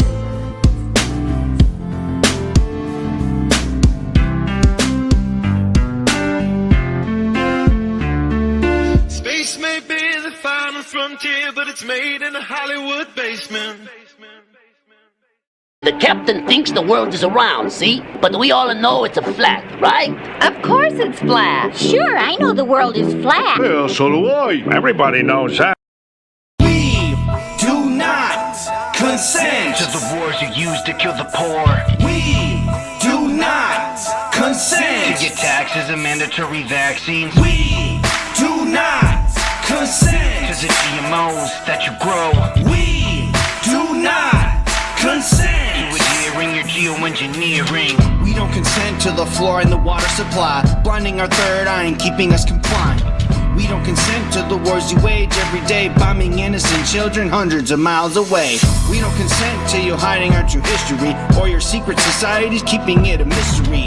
Cause you've been lying to all of us for centuries. Now it's time we break through your green screen reality. There won't be a rock unturned for y'all to be hiding. You aren't prepared for the upcoming uprising, and no denying that you've ruled for too long. And we're chipping away at your armor with each song. We use the truth to put an end to the abuse. Once you see what's to come, I wouldn't wanna be in your shoes. You think we're just lambs lining up for the slaughter, but we're here to make your new world have no order. We do not consent to the wars you use to kill the poor. We do not consent to get taxes and mandatory vaccines. We do not consent to the GMOs that you grow. We do not consent to adhering your geoengineering. We don't consent to the chemicals you're spraying above us, and we don't consent to the criminals you're paying to run us. We don't consent to your false flag attacks and shooting hoaxes. We're standing up now and letting you know we're truly focused. We don't consent to your central bank or your corporations. We practice discipline, citizen insubordination. We don't consent to the 1% having everything. We don't consent to be puppets, we're cutting every string. I know one thing for certain, they won't control me. You had to have heard the name by now, they call me OD. I don't consent to the media telling lies to me. I don't consent to them engineering society. It's time to take over this shit, so now we're locked and loaded, ready for anything that happens at any moment. We're wide awake, there's no way that we'll ever go back. Never sleep again, and we wanted to let you know that we do not consent to the wars you use to kill the poor. We do not consent to get taxes and mandatory vaccines. We do not consent to the GMOs that you grow. We do not consent to adhering your geoengineering. We do not consent.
And this certainly has to be the most historic telephone call ever made from the White House.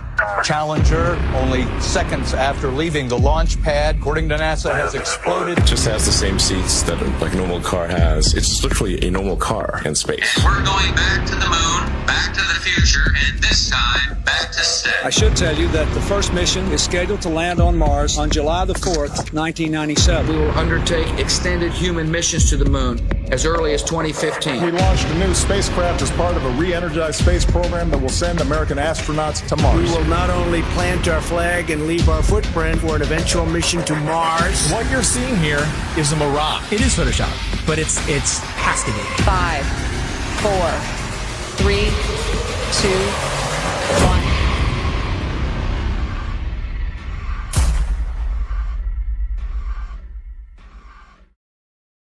The one thing globe believers need to understand is that you don't just take the spinning ball Earth and flatten it out and put it back in the heliocentric model. Like it's just the only misfit planet and it's flat and the rest of the planets are round. No flat earther has ever said that. No flat earther will ever say that because it's not what we believe. The Earth isn't a pancake floating in outer space, and you will never hear a flat earther say that. And if you would ever actually take the time to study it for yourself or hear a flat earther through, then you would find that it's much different and things would actually make more sense. They've got the narrative control to where anyone that goes to search for this, they're going to see pancakes floating up in space, you know, and it turns people away. Or they see a snow globe out in the middle of space with water falling off the sides, and they're like, what is this? It turns them away. The mainstream agenda was to push their false narrative, all these hit pieces on flat Earth. 2016, 2017, that was pretty much the end of the YouTube era, where we could actually find real evidence, real content. Any search engine, the algorithms are suited to their favor. You're going to see all the hit pieces. You're going to see all the stuff that's there to debunk flat Earth. So it's just, it's almost impossible to get the real information. YouTube played their part in it, and not just cherry picking which videos they wanted to show, but deciding whether or not they wanted you to subscribe to somebody. So on several occasions and with several different content creators, I'd press the subscribe button to then find out several days or several weeks later that I couldn't find that content creator, assuming they'd either been deleted or they'd been censored beyond belief. And of course they had been, because my subscription that was previously made was no longer there. And I know that I hadn't unsubscribed to anybody. And then resubscribing, you'd find again that down the line that the same things reoccurred. There's a major campaign by Google and YouTube and all of these corporate lying companies to discredit the flat Earth. Why do they have that disclaimer under every video dealing with the topic of flat Earth, that it is an archaic, antiquated, outdated model that the ancients used to believe in? Of course, the ancients were stupid. They didn't know how to build Gothic cathedrals, and they didn't know how to build cities and pyramids. The problem is, people that think that flat Earth is stupid think flat Earth is stupid because they're thinking of a stupid flat Earth. And they ridicule and make fun of flat earthers. It's absolutely ridiculous. Since 2015, the content providers for Flat Earth have had a living hell. We have been ridiculed, we have been trolled, we have been censored beyond belief by YouTube. It's really difficult to get the truth out there. YouTube controls the algorithm. Who owns YouTube? Google. These are these big corporations that came in and said, the flat Earth is getting way too big. People are finding this out. We don't want them to find this out.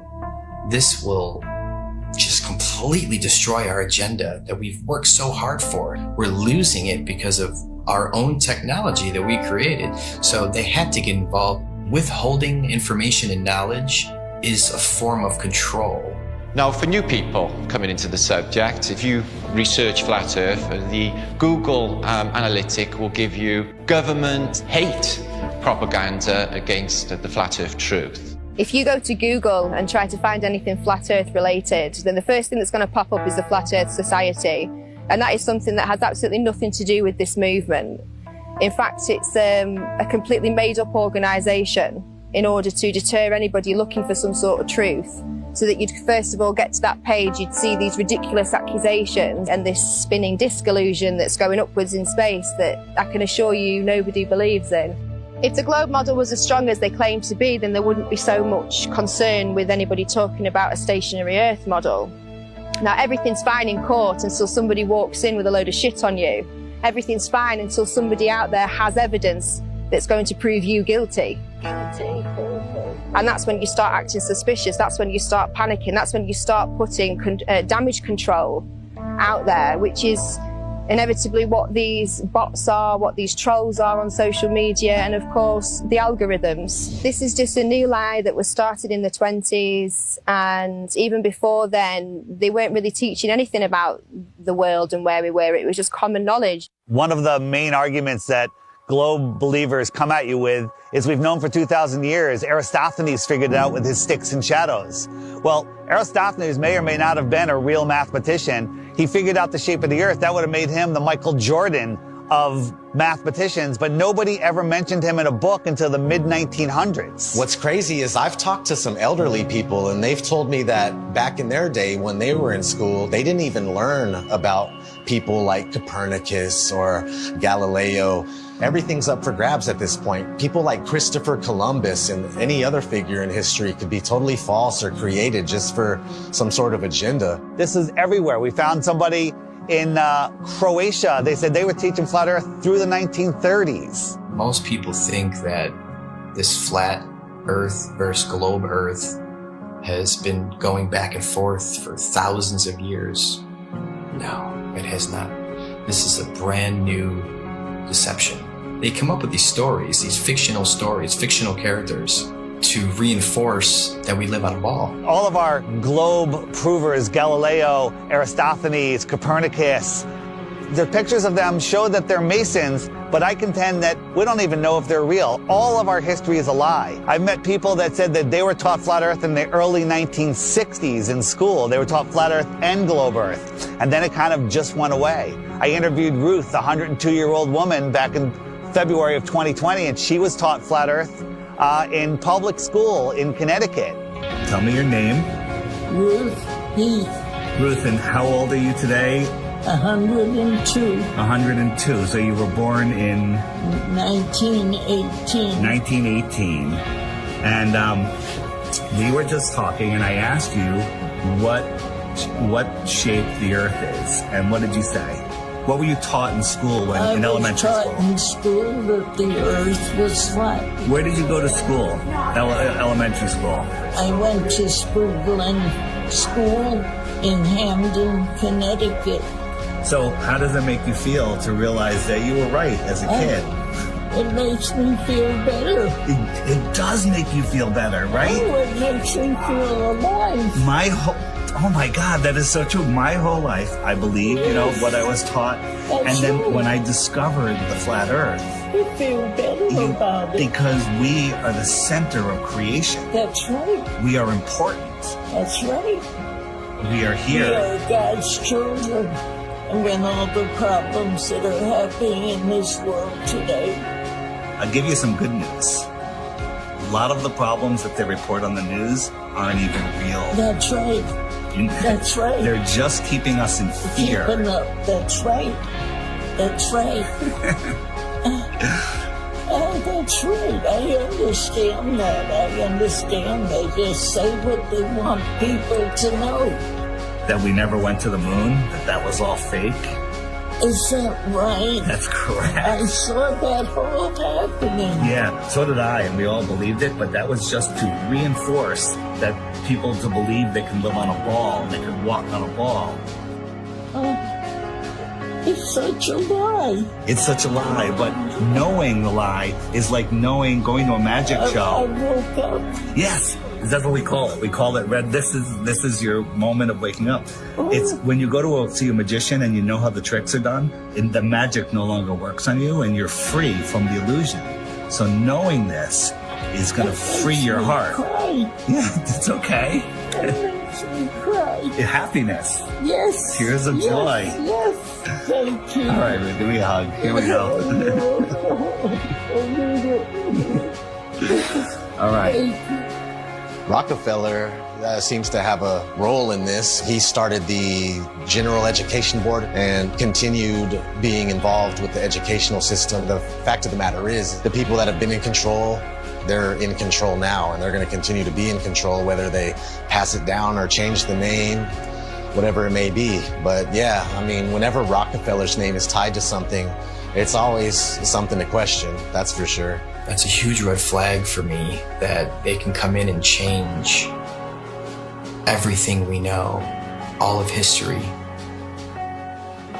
and turn it into deception, and keep teaching the deception over and over and over again until it becomes the norm. The same man who said that he wanted a nation of workers and not a nation of thinkers.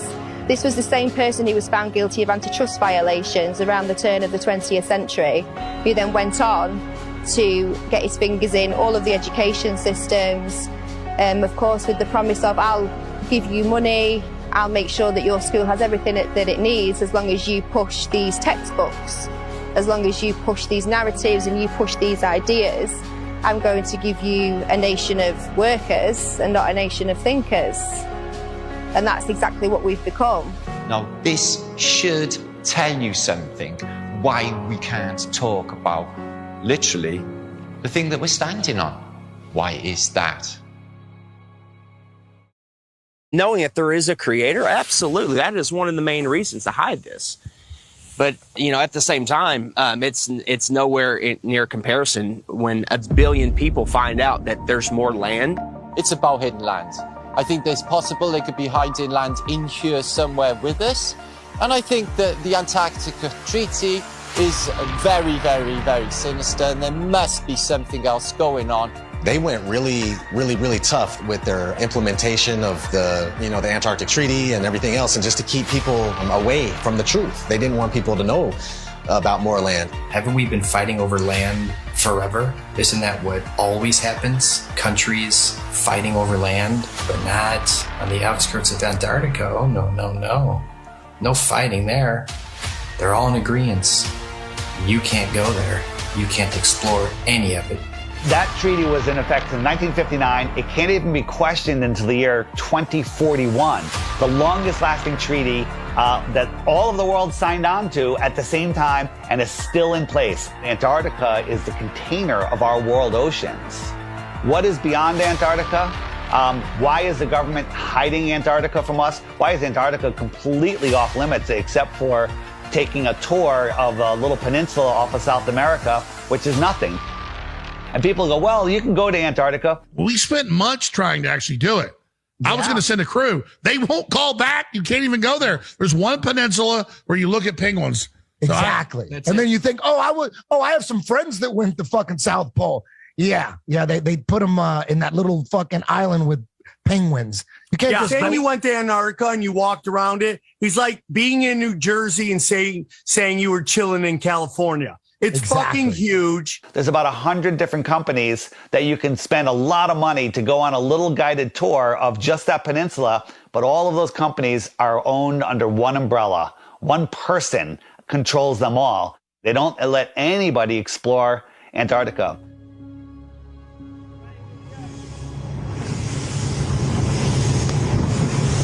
Will be a fucking international headline in about 5 minutes. Australian Navy ship shoots it. Facing our way. Bad boys, shield. Is it? The turret is turning our way. The turret's turning at us. Boy, we should hide Adrian in case they think we're trying to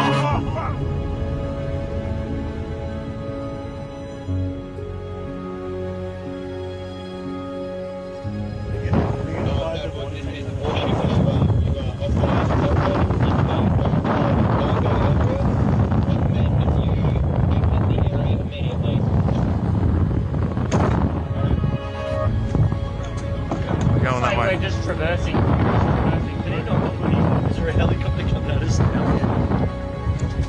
we late? I don't know where. Just travel, just go. Just go. Send out the chopper. That's a drone. Is it? That's unreal.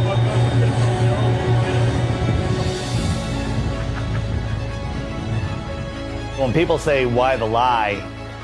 One of the main answers is they're hiding more land. What if we can truly become free. The whole reason for this is because of more land. Because think about it, if there's more real estate, if there's more resources, natural resources, if there's more food for our starving children, if there's more space, more room for us to get away from the child sex trafficking, if there's places where we can go and other civilizations we can be a part of, where they don't charge you for water, they don't charge you for free energy, they don't charge you for property taxes. What if there is more land? Nobody can go explore Antarctica, period. Because if humanity found out there's more land, then the heliocentric theory is gone. They can't start adding more continents on the bottom of a ball. It's just, they wanted it silenced right away. There is evidence out there through old maps, namely the 1,000-year-old Japanese Kawabashi map, which shows continents and lands outwardly of what they call the ice shelf or the ice wall. So why are they teaching the globe model? Well, you see, the globe is a container, and it's a container of all the known land. The Jesuits and the Freemasons, they needed a new model because they wanted a new world order. Because right now on a ball or in a snow globe, there's only 7 continents. That's all there is. So everything is very limited. We have a limited supply. Resources are very scarce because the Earth is a globe, right? It's cut off, everything's cut off. If you open it up and there is more land, then there's plenty of resources. More land means more resources. Well, that's huge if they're hiding something like that. There's a scene in The Truman Show where Truman is like, I want to be an explorer when I get older. I'd like to be an explorer, like the Great Magellan. Oh, you're too late. There's really nothing left to explore. Imagine if there's like all these beautiful places to explore still, and finding out that there's all this land, it just opens up the door for discovery again. Have you ever heard of the eyewitness testimony written in the books, The Iron Republic, The Smoky God, Worlds Beyond the Poles? In the late 1800s, there was a series of articles written in Florida Magazine about a politician that was tired of what was going on here, got a big ship and a crew, was exploring Antarctica, and he found a passageway through, and he popped out into the ocean, was lost for about a month. Finally, they found land with a city, and they pulled up, and it was a very advanced, quite different civilization, and very friendly, and they stayed there, and he writes about all the experiences he had there. In the late 1800s, they were talking about more land beyond Antarctica. Remember, the word extraterrestrial means extra land. They're telling you that there's more land in here that they don't talk about. There could be more land in some of the oceans where it's just all blue on the map. Nobody knows. You're not cruising around on big ships or flying over it on planes and looking, nobody's out there charting anything. Have you heard of such a thing as no-fly zones? For instance, you can't fly in certain areas near the Arctic Circle or the Antarctic Circle. The reasons being is because there are lands there that we're not supposed to know about. They don't want those lands to be discovered.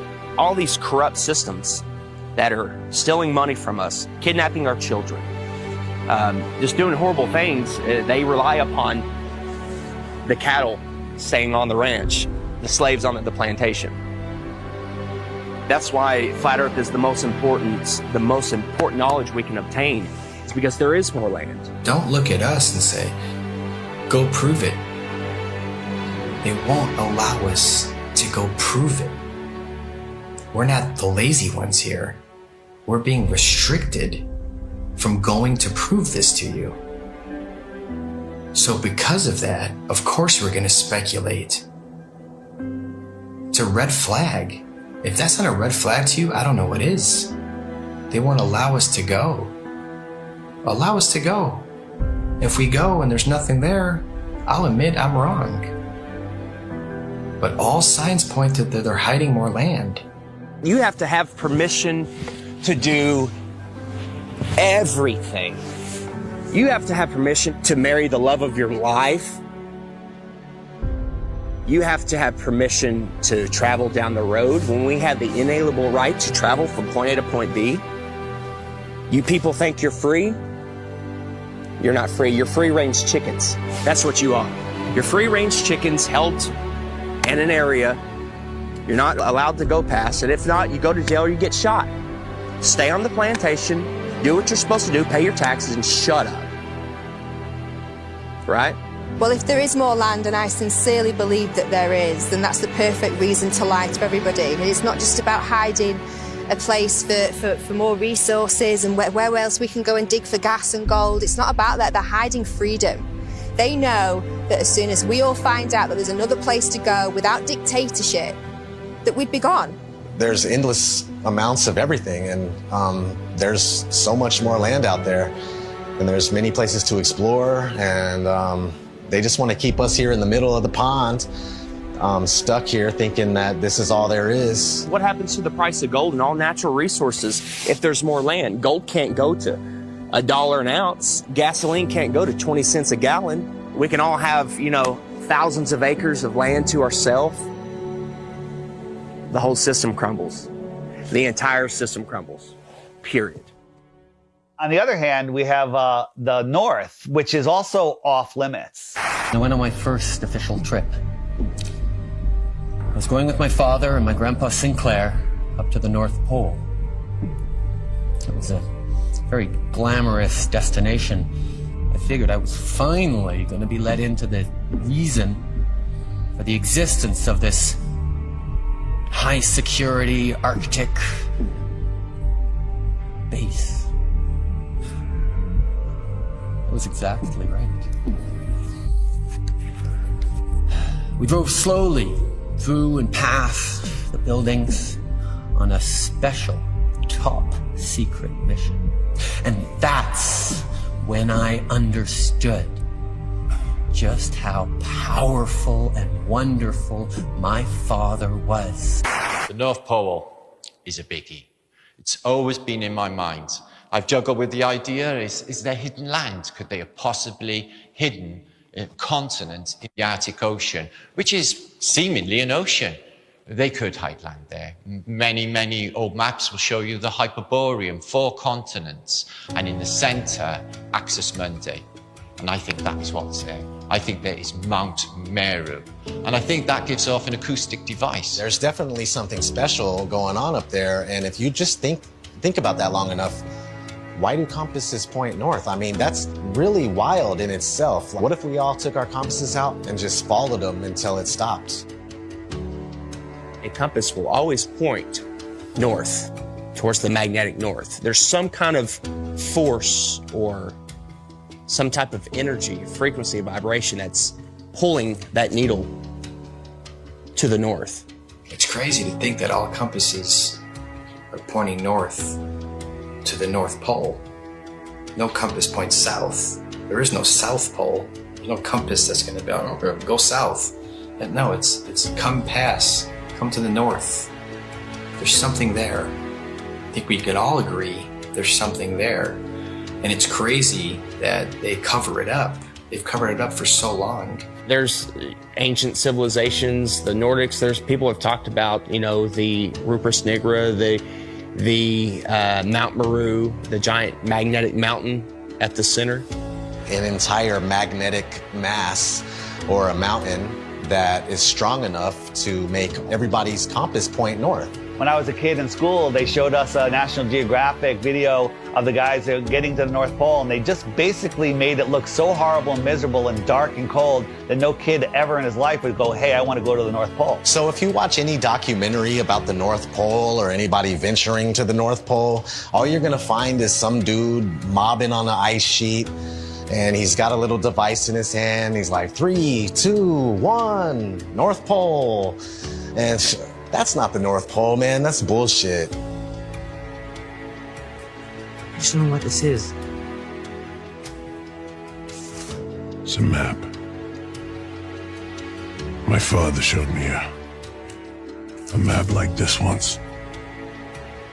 Inside the circle is your world and my world. Many others. No one knows how many. The Dark Tower stands center of all things. And it stood there from the beginning of time. And it sends out powerful energy.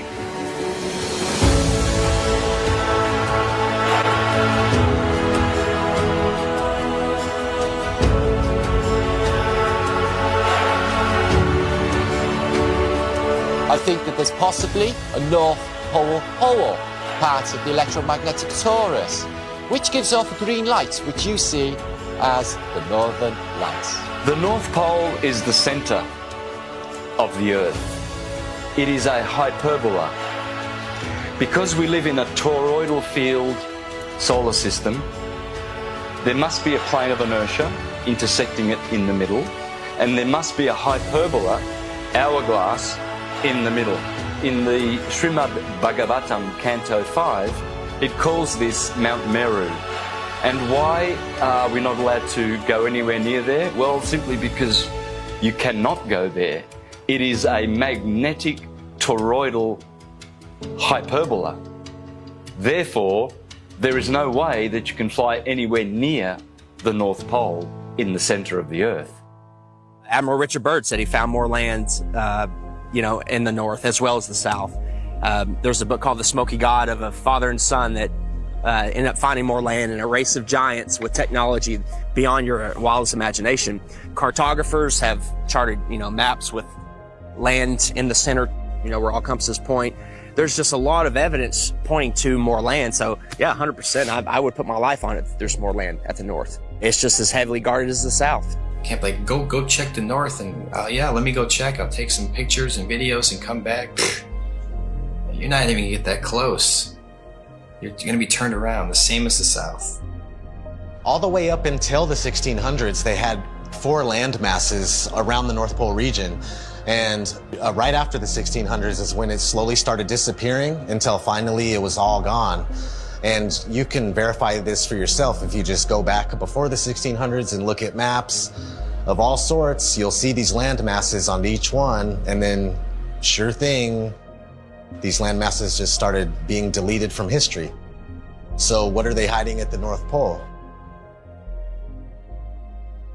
If we sit back and observe all of this evidence, this eyewitness testimony, the verdict would come back guilty. It would come back guilty. Okay. You are moving 1,000 miles an hour as Earth rotates. You are moving 18 miles per second in orbit around the sun, and you don't feel any of that. Okay? Okay. You don't feel any of that. If it's trying to fling you off the Earth, okay, but the force of gravity is resisting back, by what force is it trying to fling you off? That upward centrifugal force subtracts from the gravitational force that the Earth is trying to put on you. It subtracts. Okay. So, Chuck, what do you weigh here and now? 192 pounds. Yeah. I'll give you the 190 pounds, okay? Okay. So if you do the math, you run to Ecuador, because we're in the Western Hemisphere, so let's stay there. You run to Ecuador, you will not be 190 pounds. You'll be like 185 pounds. What? That's how significant it is. That's if I did my math correct, and I think I did, there are pounds less that you weigh for living on the equator than for living anywhere else, simply because the spinning Earth is trying to fling you off. Nice. Yes. Yes. If the Earth is spinning at 1,000 miles an hour in a curved trajectory, we're dropping at a rate of miles per minute. But somehow none of that inertia affects these rocks here, which are perfectly balanced. The fact is, the Earth is stationary, and that is scientific, not pseudoscience. In 1879, George Airy, astronomer royal for 49 years, who did a telescope experiment and proved that the Earth was stationary.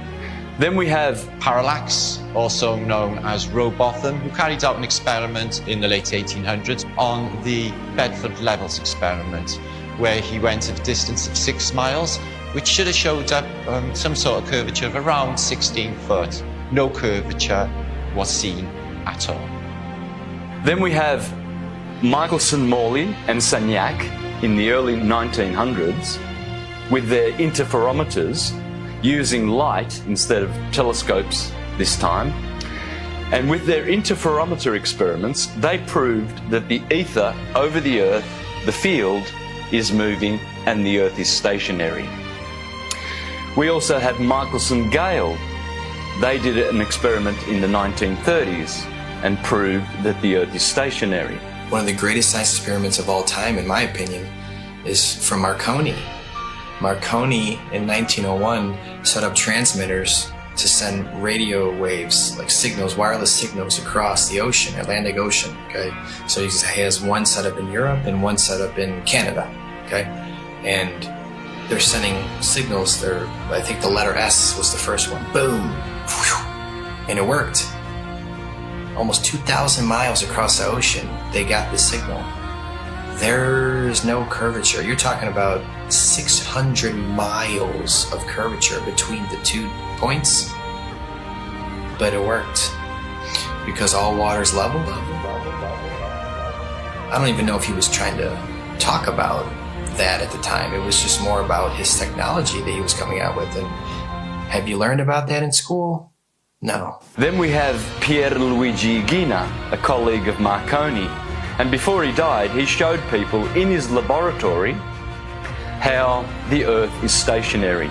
You can go to my channel, Mr. Astrotheology, and you can see videos of Mr. Pierluigi Ghina proving in his laboratory with strobe lights how you can prove quite easily that the Earth is stationary. Every scientific experiment throughout time looking for axial rotation or curvature has proven the opposite. They don't teach this in schools. Any observation, when you go outside on a calm morning, you can see a perfectly glass lake. And your senses will tell you that, nothing is moving. We, stationary Earthers, we have science, real science, on our side, and the Globies have pseudoscience. In fact, all they have is Einstein saying, I have come to believe that no optical experiment can prove that the Earth is moving. And yet, the Earth is moving. Science! Yeah, Albert Einstein. I always recommend people go watch Albert Einstein in his interviews. He's reading cue cards. He's reading notes that someone handed him, kind of like people on TV nowadays. There is no optical experiment ever been conducted that can prove that the Earth is moving. The Earth is spinning at 1,040 miles an hour. You can't feel it. You can't measure it. You can't observe it. You can't repeat it. But trust us, there's not one experiment that shows the Earth is spinning or moving whatsoever.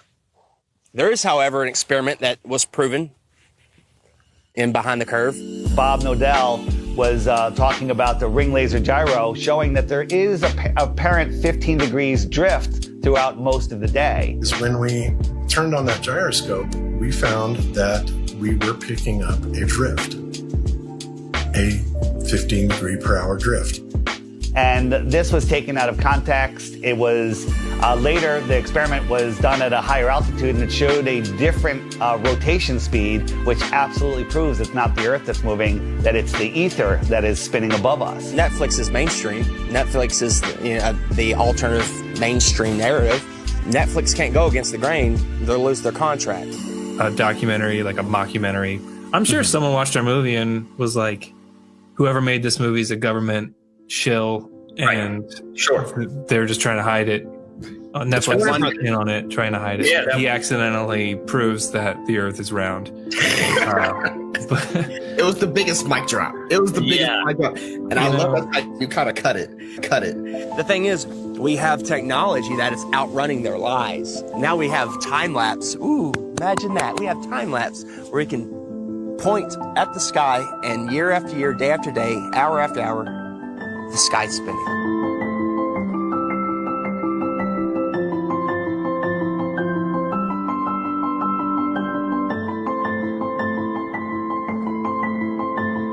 Every day there should be different stars random stars in the sky if we are traveling at 650 million miles an hour, which is Mach 870,000. Do you really believe that every year we move through space at 5.5 trillion miles every year, and yet every year the same stars keep turning over our Earth? Aries, Taurus, Gemini, Cancer, Leo, Virgo, Libra, Scorpio, Sagittarius, Capricorn, Aquarius, Pisces, year after year after year, and yet none of those constellations distort, change shape, get brighter. There has never been, in recorded history, we have never seen any star get brighter or dimmer or any shape of those constellations, which are still recognizable today as they were thousands of years ago. They never suffer any parallax or distortion. Polaris has never moved in all of recorded history. Point your camera up at Polaris and do a time lapse and watch God's perfect timepiece spin above you.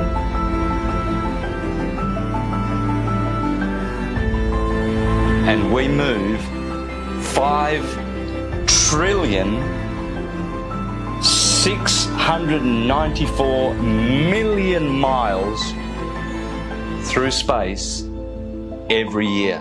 Congratulations to you if you believe that.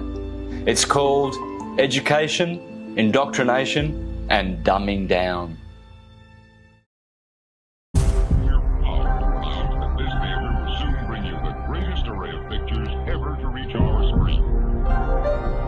If you look back in history, you got Universal, their company. They started off with a logo with a globe in it, but it wasn't until like the 1920s that they actually had the motion one where it was a spinning globe.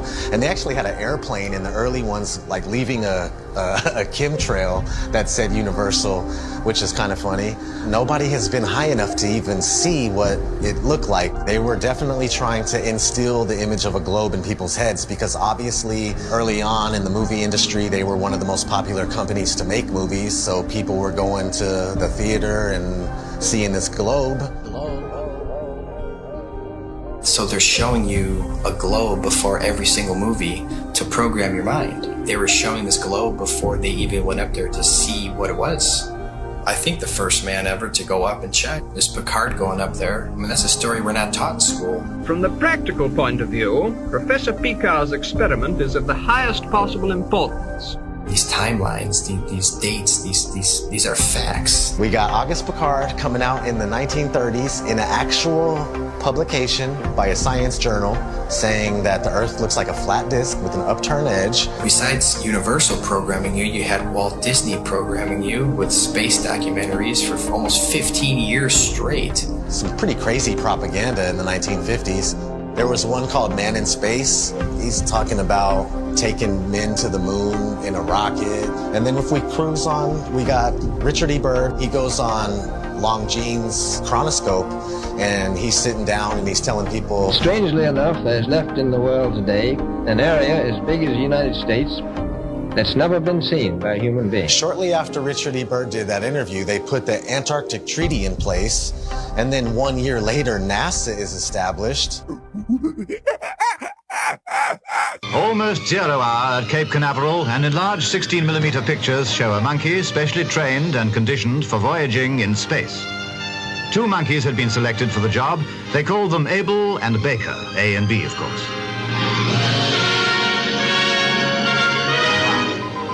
In fact, the monkeys came down safely near Antigua. Reported none the worse, after blazing the trail for human space travel. They come in and they're the gatekeepers for your mind. Like, they're making sure that people think that they live on a spinning ball, and that's their sole purpose. That it has always been their sole purpose.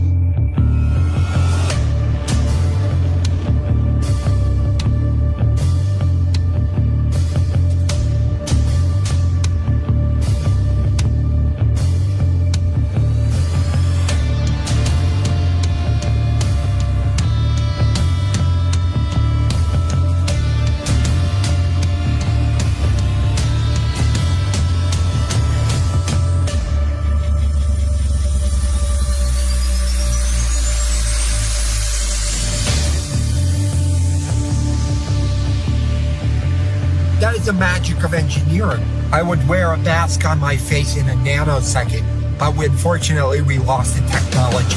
It can take days, even weeks, to produce just a single image. The dazzling final results, enough to keep us all dreaming.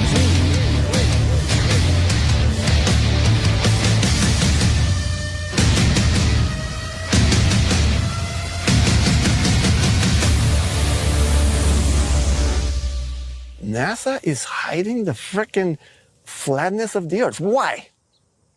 It's okay to say, I have a fisheye lens, right? Because, yeah, fisheye lenses are useful. You know, you get more, in architecture or, realtors use them. But when you're doing it too much and you're not really coming out and saying why, questions build up.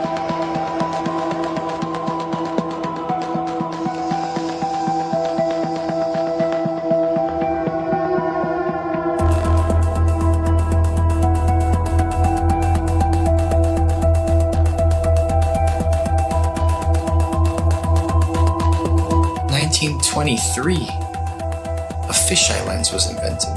So these space agencies had a heads up already.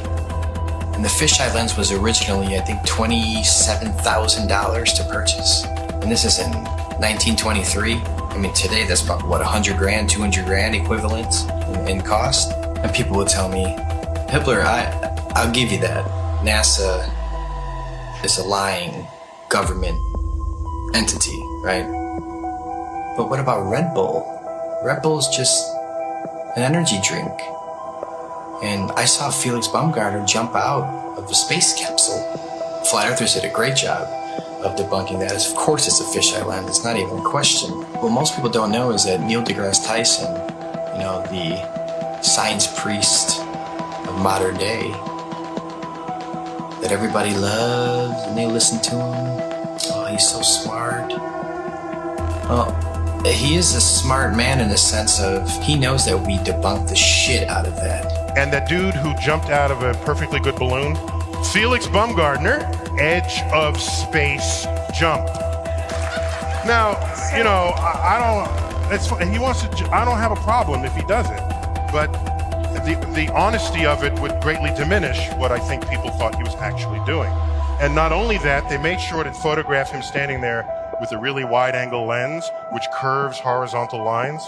So in the photo, you see this curvature of Earth's surface, and he's like, wow, he's in space, look at that. No, he's not. At that height, you don't see the curvature of the Earth. You just don't. That stuff is flat.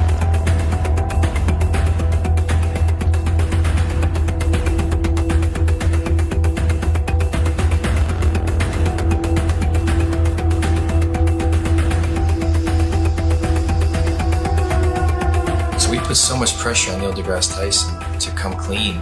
He had to.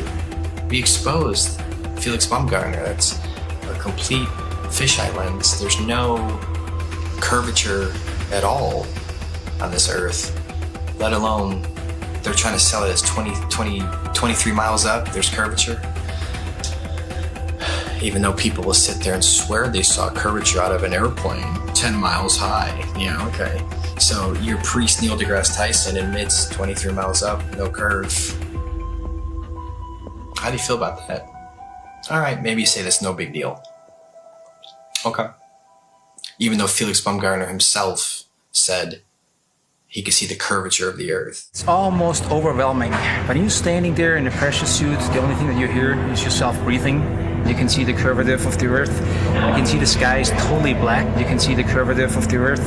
You can see the curvature of the Earth. You can see the curvature of the Earth. That's 120,000 feet, 4 times higher than most passenger planes fly. So that should make you go, right away, what's going on here? Who's lying, right? But you don't think there's an agenda here? You don't think people are lying here? Fast forwarding to recently, Richard Branson, his ugly ass, Mr. Billionaire himself. Officially the first billionaire to travel to space, so Richard Branson. So you go 63 miles up, you would all probably assume that, of course, you could see this giant curve of Earth. You're 63 miles up, holy shit. Richard Branson supposedly goes up 63 miles, even though it's nothing but fisheye lens footage. We exposed that.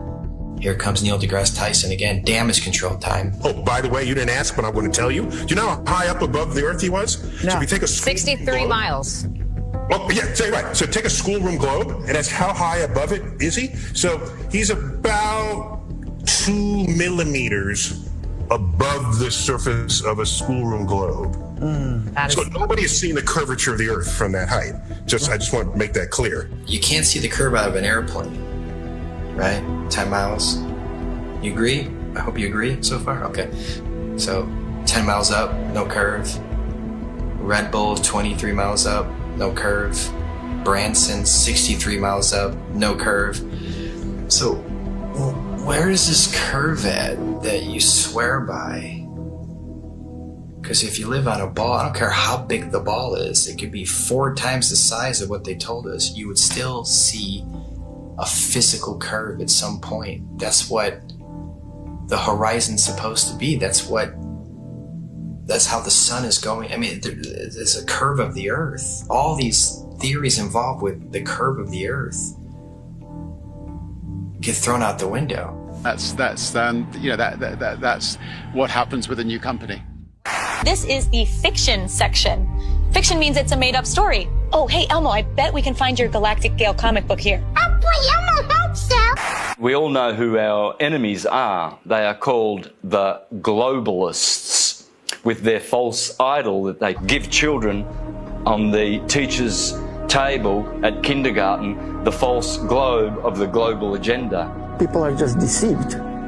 I mean, I grew up from kindergarten. Here's a globe. My kids, they graduated from kindergarten and it was a freaking globe. They gave them a globe at graduation to take home like an inflatable beach ball. And I was looking at that thing going, oh my God. We are taught that the Earth is a ball before we can talk. In school, there's a globe in the class. One of the first worksheets we get is a sheet on the orbits of the planets and the sun. And I actually still remember that sheet. I did it. I got it right. I was so proud of myself. Sesame Street has astronauts on, Disney. It's all globe programming. So your entire world belief is around this. If you think about it, they've gotten us at a very, very young age with the line. Before we have any critical thought, the capability of thinking for ourselves. They teach us lies from the very beginning, from Tooth Fairy, Santa, dinosaurs. With Santa, for instance, I mean, we're taught this lie, you better be good. We need you to stay in line and be good. Don't be naughty, be nice. You want to be on that nice list. Santa will come and bring you these material gifts, and then fast forward, you find out Santa isn't real. For 5, 6, 7 years, however long the lie went on for, you've been conditioned a certain way, to act a certain way, so you'll fall in line. You'll do exactly what mommy and daddy tell you, what the teachers tell you. And when you realize that lie, it's subconsciously, you're taught at that point, it's okay to lie. It's okay to lie. It's okay to accept lies. It's okay for people to lie to you. It's okay for you to lie. So the whole world is a fucking liar. Everyone's a fucking liar now because they were taught at a very young age it's okay to lie. They get you with these lies of Tooth Fairy and Santa at a young age. So when you're an adult, you can't tell the difference between a lie and reality. And when you do find out it's possibly a lie, oh, it's okay. You're subtle. You're passive. You allow the lie because you're used to, it's okay to lie. You've been conditioned your entire life. It's okay to lie. It's okay to be lied to. So when the lie comes out, people are just like, okay, whatever. Got to turn on my Fox News. Got to go to the bar. Got to go watch my football. Give them bread and circuses, and they will never revolt. When people hear about Flat Earth, when I talk to them about it, they think it's the dumbest thing ever. They think I'm uneducated. They don't realize that they don't know what they're talking about. And people say, well, what about ships over the horizon? You explain that. What about sunsets? You explain that. What about seasons? You explain that. And then they throw their hands up and go, well, why does it matter? What difference does it make? I still have to go to work tomorrow. That's right where they want you. They want you working in your slave job. They want you obeying orders, doing what you're told, and living paycheck to paycheck, and just not realizing where you are. The truth is, we're not spinning out of control, lost in space, where an asteroid could take us out. They want us believing we're running out of fuel. They want us to believe we're running out of food, when anyone can go and get a seed, stick it into the ground, water will fall from the sky, and food will grow out of the ground. There is no shortage of water, food, space. Every American family could have a half an acre in Texas and the rest of the country would be empty. They're lying about everything. You let your kids get raised and taught by other people that you don't know what they're learning. Everybody's disconnected. There is no harmony or anything going on with human beings. We're all scattered, disconnected, and pretty much what they're doing with teaching us this whole lie about the Earth being a ball, and you're flying through outer space, and dinosaurs used to roam the Earth, and if these powerful beings can get wiped out by a comet, then what are we going to do if a comet comes? We're done. So the heliocentric model not only manages to keep us all completely worthless floating amongst the stars in space, but it also keeps us in fear that we're either going to knock into something in the future, or there's going to be something that then bangs into us that causes some sort of horrendous collision and we're all going to die, or maybe, you know, some cartoon satellite has found another planet where there could be like flesh-eating monsters on there, and it's, you know, some sort of crazy shit that they throw down your face and try and say, you know, this is, as well as everything else that you're scared of, keeping your house, keeping your health, keeping your family together, there's also a chance as well that some rock may fall from the sky and kill you tomorrow. Another thing people don't know is that not only in 1920 did Rockefeller change all the textbooks and come up with his own agenda of what they want you to know, but there was a man named George Lemaitre. I felt like, you know, Einstein passed the torch to him or something. They were good friends, apparently, and George Lemaitre was a Catholic priest. Yeah, a Catholic priest. In 1920, he said, hey, we came from a Big Bang. It's all about 1920 was a crazy year, huh? 1920, they said that we came from a Big Bang. We exploded from nothing. Well, how do you prove that? Well, no, you can't, but that's what was stated. So here's this Catholic priest where, in my opinion, they knew that even though non-religious people knew the Earth was flat and stationary, they were trying to group, just call flat earthers at that time. They're flat earthers, they're all religious people. So let's bring forward a Catholic priest. Look, he's not a scientist. He's not government. He's a priest. He's Catholic. He's holy. This is brand new. This isn't thousands of years old. This isn't the Big Bang's been around for thousands of years. Heliocentrism has been around for thousands of years. No, they create fictional characters. Galileo, Copernicus. They create characters to support the New World Order, their agenda. The way they change the entire school system and structure of what we know and all the information and knowledge that we obtain. If it's false, then yeah, they got their goal. A nation of workers, not thinkers. No one thinks. What's the circumference of the globe? I have no idea. How fast is it spinning at the equator? Don't know. How fast is it orbiting the sun?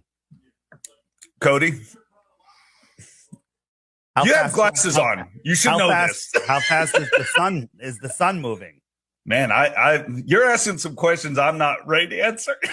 But see, this is the point. You guys laugh at flat Earth, but one, you don't know what flat Earth is, and worse is you don't even know what your own solar system is.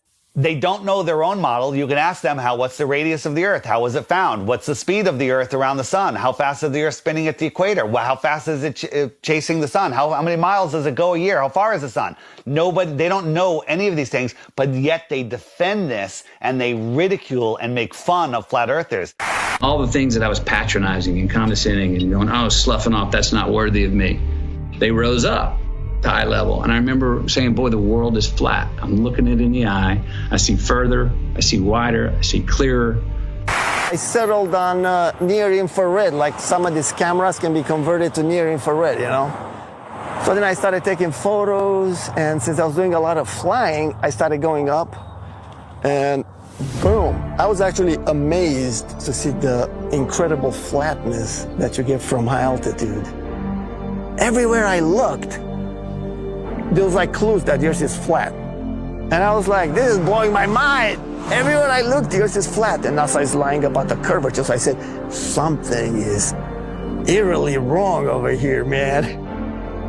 When I saw across the Gulf, right off the coast of Texas there in Louisiana, flying to Orlando, and I saw all the way out in the distance, and you could even see the rays of light at a different angle. That tripped me out. But if you really go up high, then you realize, oh my God, the Earth is extremely flat. This would be impossible on a globe. There is no 8 inches per mile square. Equation for curvature of 8 inches per mile squared has been debunked over and over again. The flat earthers with their P900s and their P1000 cameras are constantly seeing things way off beyond the supposed curvature of Earth. In fact, many tests have been done with lasers, cameras, filming mountain ranges 300, 400, 500, 600, 700 miles into the horizon, which are visible and shouldn't be visible if we were living on a globe. This is how much distance he covered with his camera, and he could see from here the Rocky Mountains. There you go.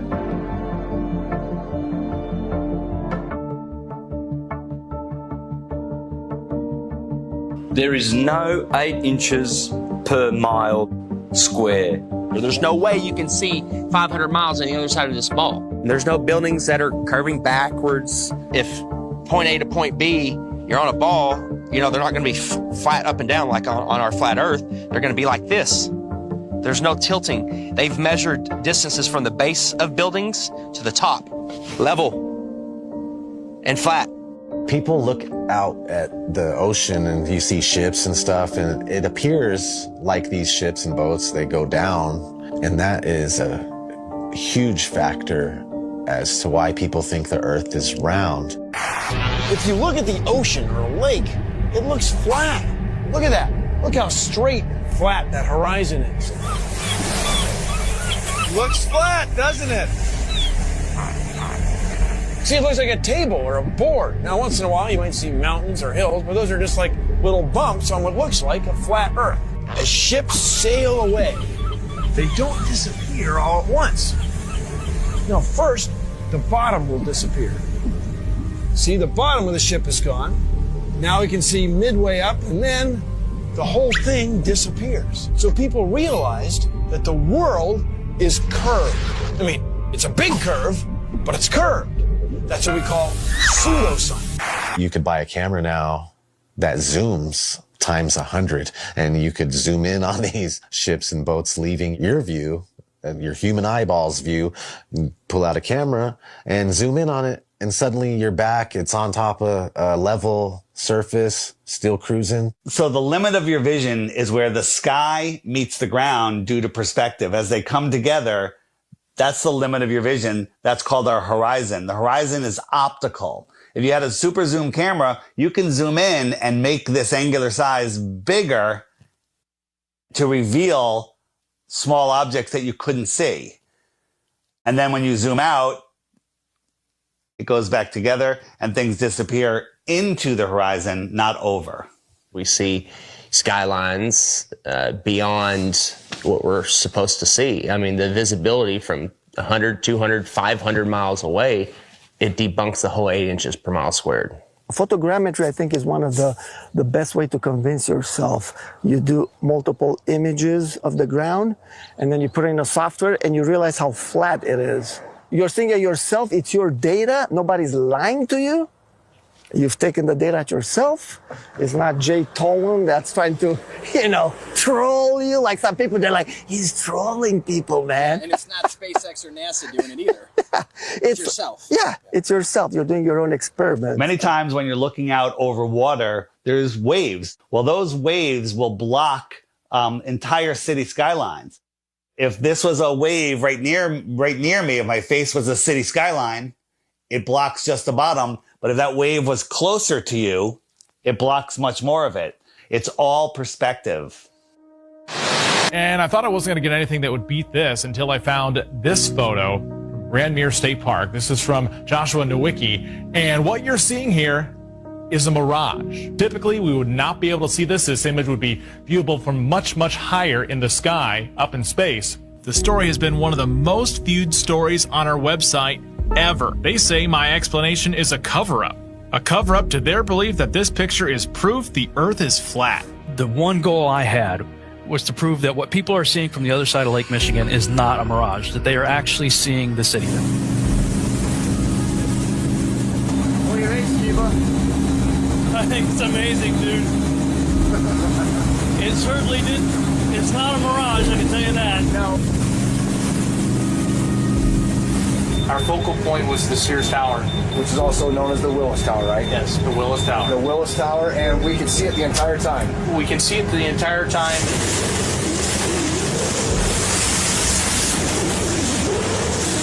That's not a mirage. That's not a mirage, whatever you're looking at. You see it? Yeah. That's that. You see that bridge? It's not a mirage. That's the roof right here. That's the roof. I was shocked to find out that there are a number of people that believe the Earth is still flat, and that to them, this is actually proof that the Earth is flat. One person just questioned me and asking me for a retraction of the articles and lies. A lot of people try and kind of be nice about it. Well, are you sure you did it right? And then they send me links that the Earth is flat. And some are just pretty straightforward about it. And they title replies calling me a deceiver and that I should check my degree or quit telling lies on television. It got me questioning a lot of things. Were my calculations right? No. You can obviously see Chicago from that far away. It really is the Chicago skyline. We can see things farther and farther away than that and prove it. You can prove it yourself. You can go there on a clear day and see the same thing. You can go do the same tests and prove it to yourself. That's the best way to do it, right? Prove it to yourself. That you're not taking anyone's word for it. You're doing your own experiment. It's not a mirage. It's not an illusion. It's Chicago from 60 plus miles away. I mean, we could barely see the street sign a few blocks ahead of us on a foggy day. I mean, they're spraying our skies with shit all the time. You can open your weather app right now and it'll tell you the visibility. But that's how far they're telling you can see the weather patterns. There's so many different factors of why we can't see that far. We're not superheroes. I mean, take any flat and level road around your house safely.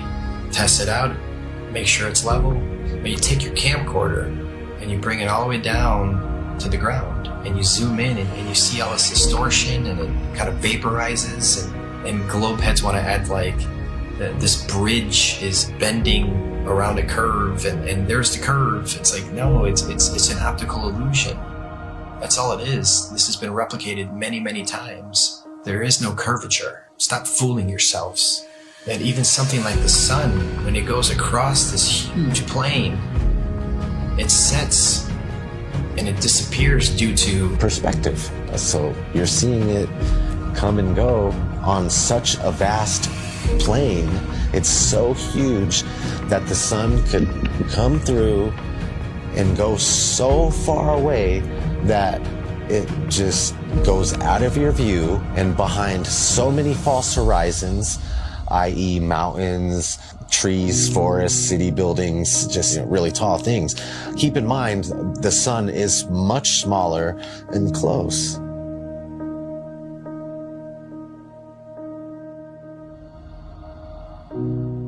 This is an intelligently designed and created place. As someone who stars are rotating around, knowing that we can only see a certain amount of light, I think like 1%, there's only so much light our eyes can actually see. Unless you're on like DMT, I'm sure you can see way more lights. But naturally, we can't see that many lights in the sky. All ancient civilizations spoke about other bodies, other lights in the sky that may or may not be visible to us at any given time. It's crazy though, when you see solar eclipse, you don't see the moon at all. I remember as a kid, I'd like, where's the moon now? And it's like, you just see this black circle and then everything goes back to normal, it seems like. It's like, what the heck just happened? On the total eclipse of the sun, the shadow that the moon casts on the earth is only 70 miles wide. That is impossible. But then they come up with umbra and penumbra, and it's just stuff to confuse your mind. We have an infinitely far sun sending diagonal rays from the side and straight rays from the middle, and where they cross each other. It makes absolutely no sense. I went live a few years ago on YouTube during the 2018 eclipse in the United States.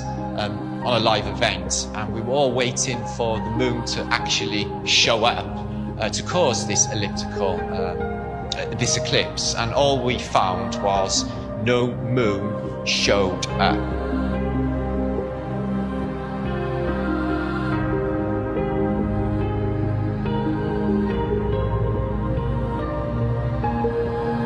So that blew my mind, to think that there was actually no moon visible, yet this effect of the sun literally being covered by an object I had witnessed. Why can't we see the moon approach the sun, eclipse the sun, or exit the sun? And we don't. We just see a black circle eclipsing the sun. We never see it next to the sun. Now people say, well, it's because the sun is so bright.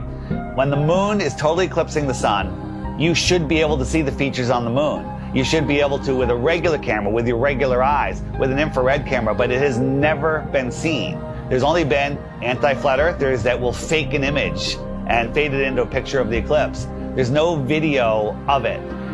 Think about what an amazing video would be if they could film it from the International Space Station or from the moon itself. Never happens, because I don't believe the moon that we see is what's eclipsing the sun. There's lots of ancient mythology about other dark bodies. There could be anomalous bodies up there. They're not actually visible to us. A celestial body that we perhaps can't see, because there's on the spectrum of light, we can only see 1% of all the light rays, gamma rays, X-rays. We can't see these certain frequencies and energies and lights. What happens is the sun is eclipsed by the so-called moon, but it's not the moon, it's actually the north node. There's been, times documented in the past where there's, this eclipse, and the moon's supposed to be eclipsing, and there's no moon anywhere in the sky. Nowhere. Anywhere. That makes absolutely no sense. So there's got to be another celestial body. The oldest ancient symbols, and it's the black sun, a celestial body that we perhaps can't see.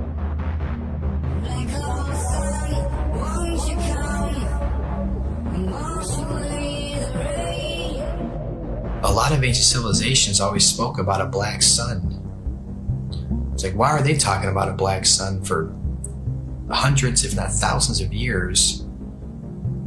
And that information now is turned into, oh, the black sun is an evil thing. It's like, well, yeah, of course, that's what they're selling it.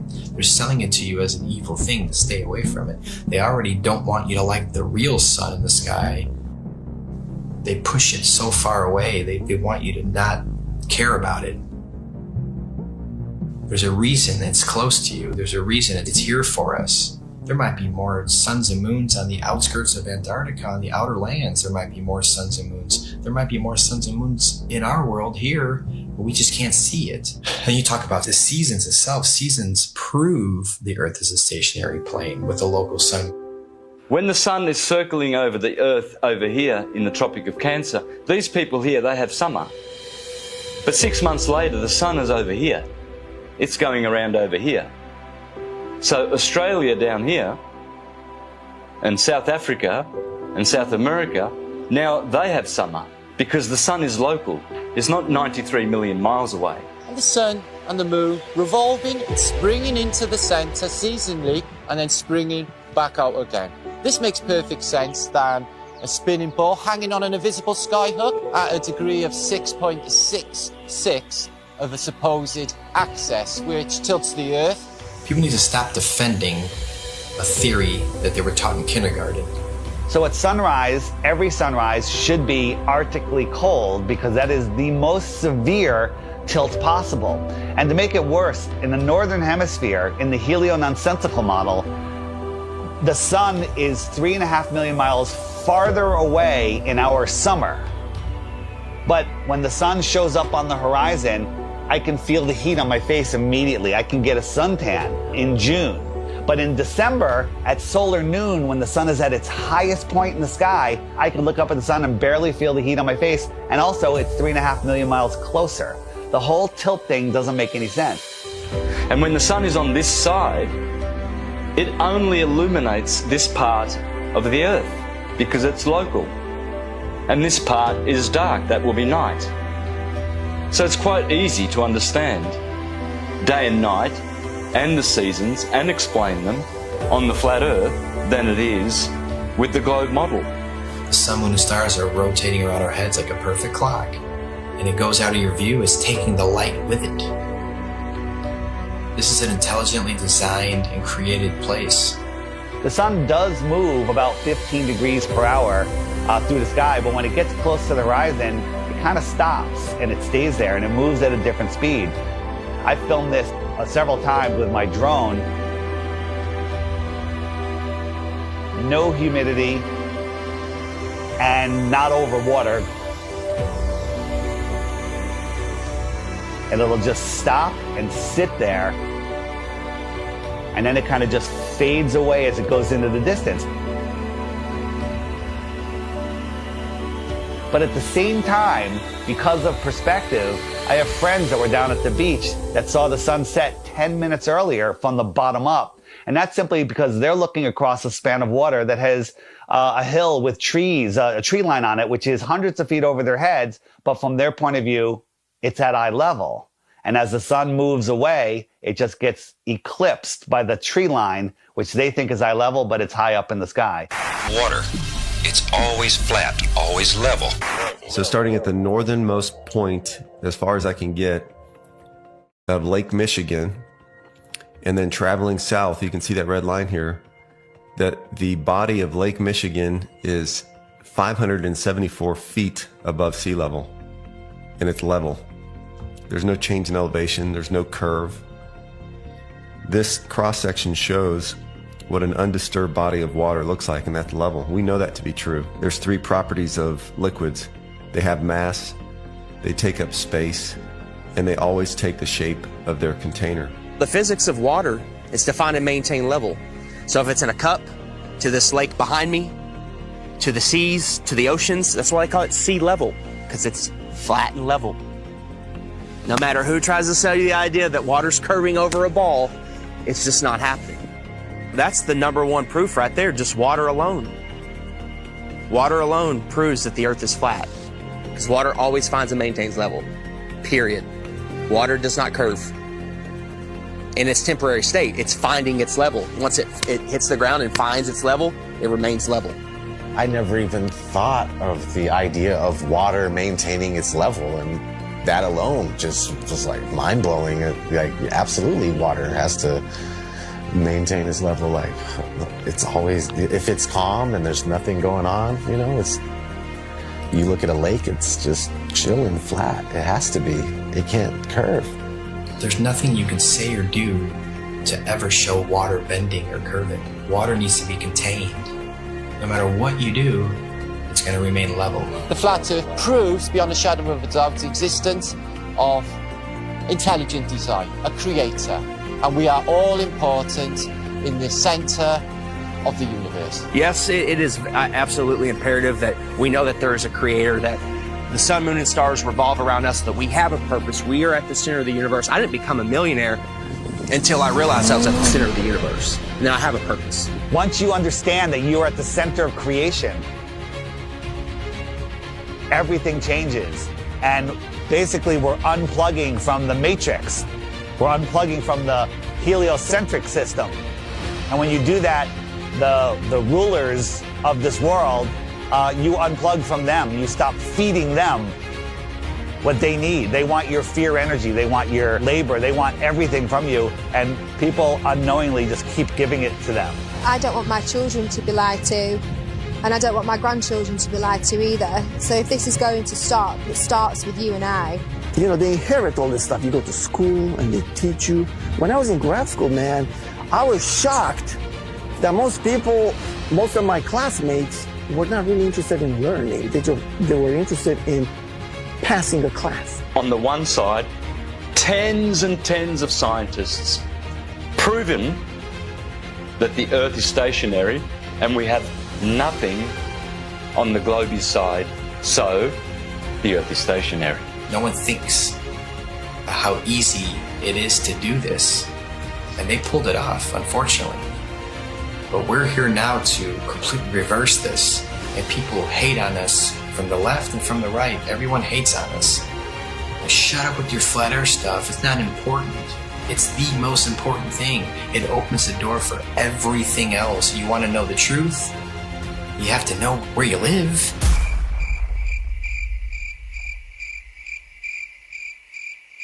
This whole agenda is to keep people disconnected from our creator. You know, they want to just cut all our ties spiritually, and that's one reason why they calcify our pineal gland. They don't care about our health. You know this by look at your water supply.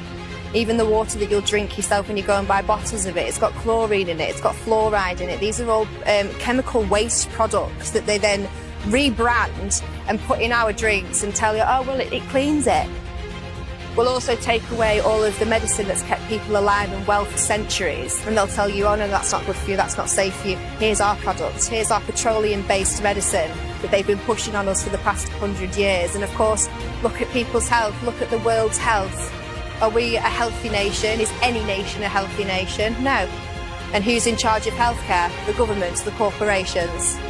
So it seems like everything that they touch turns to shit, so why do we allow them to touch everything? Stop defending Rockefeller, Rothschilds, all these goons, these people that want the New World Order, the modern day people, Bill Gates, Schwab, all these people that they're pushing for it and they feel like it's almost there, and we're sitting here fighting it. We're sitting here trying to wake the world up so we can have a peaceful and loving world again. And you're attacking us.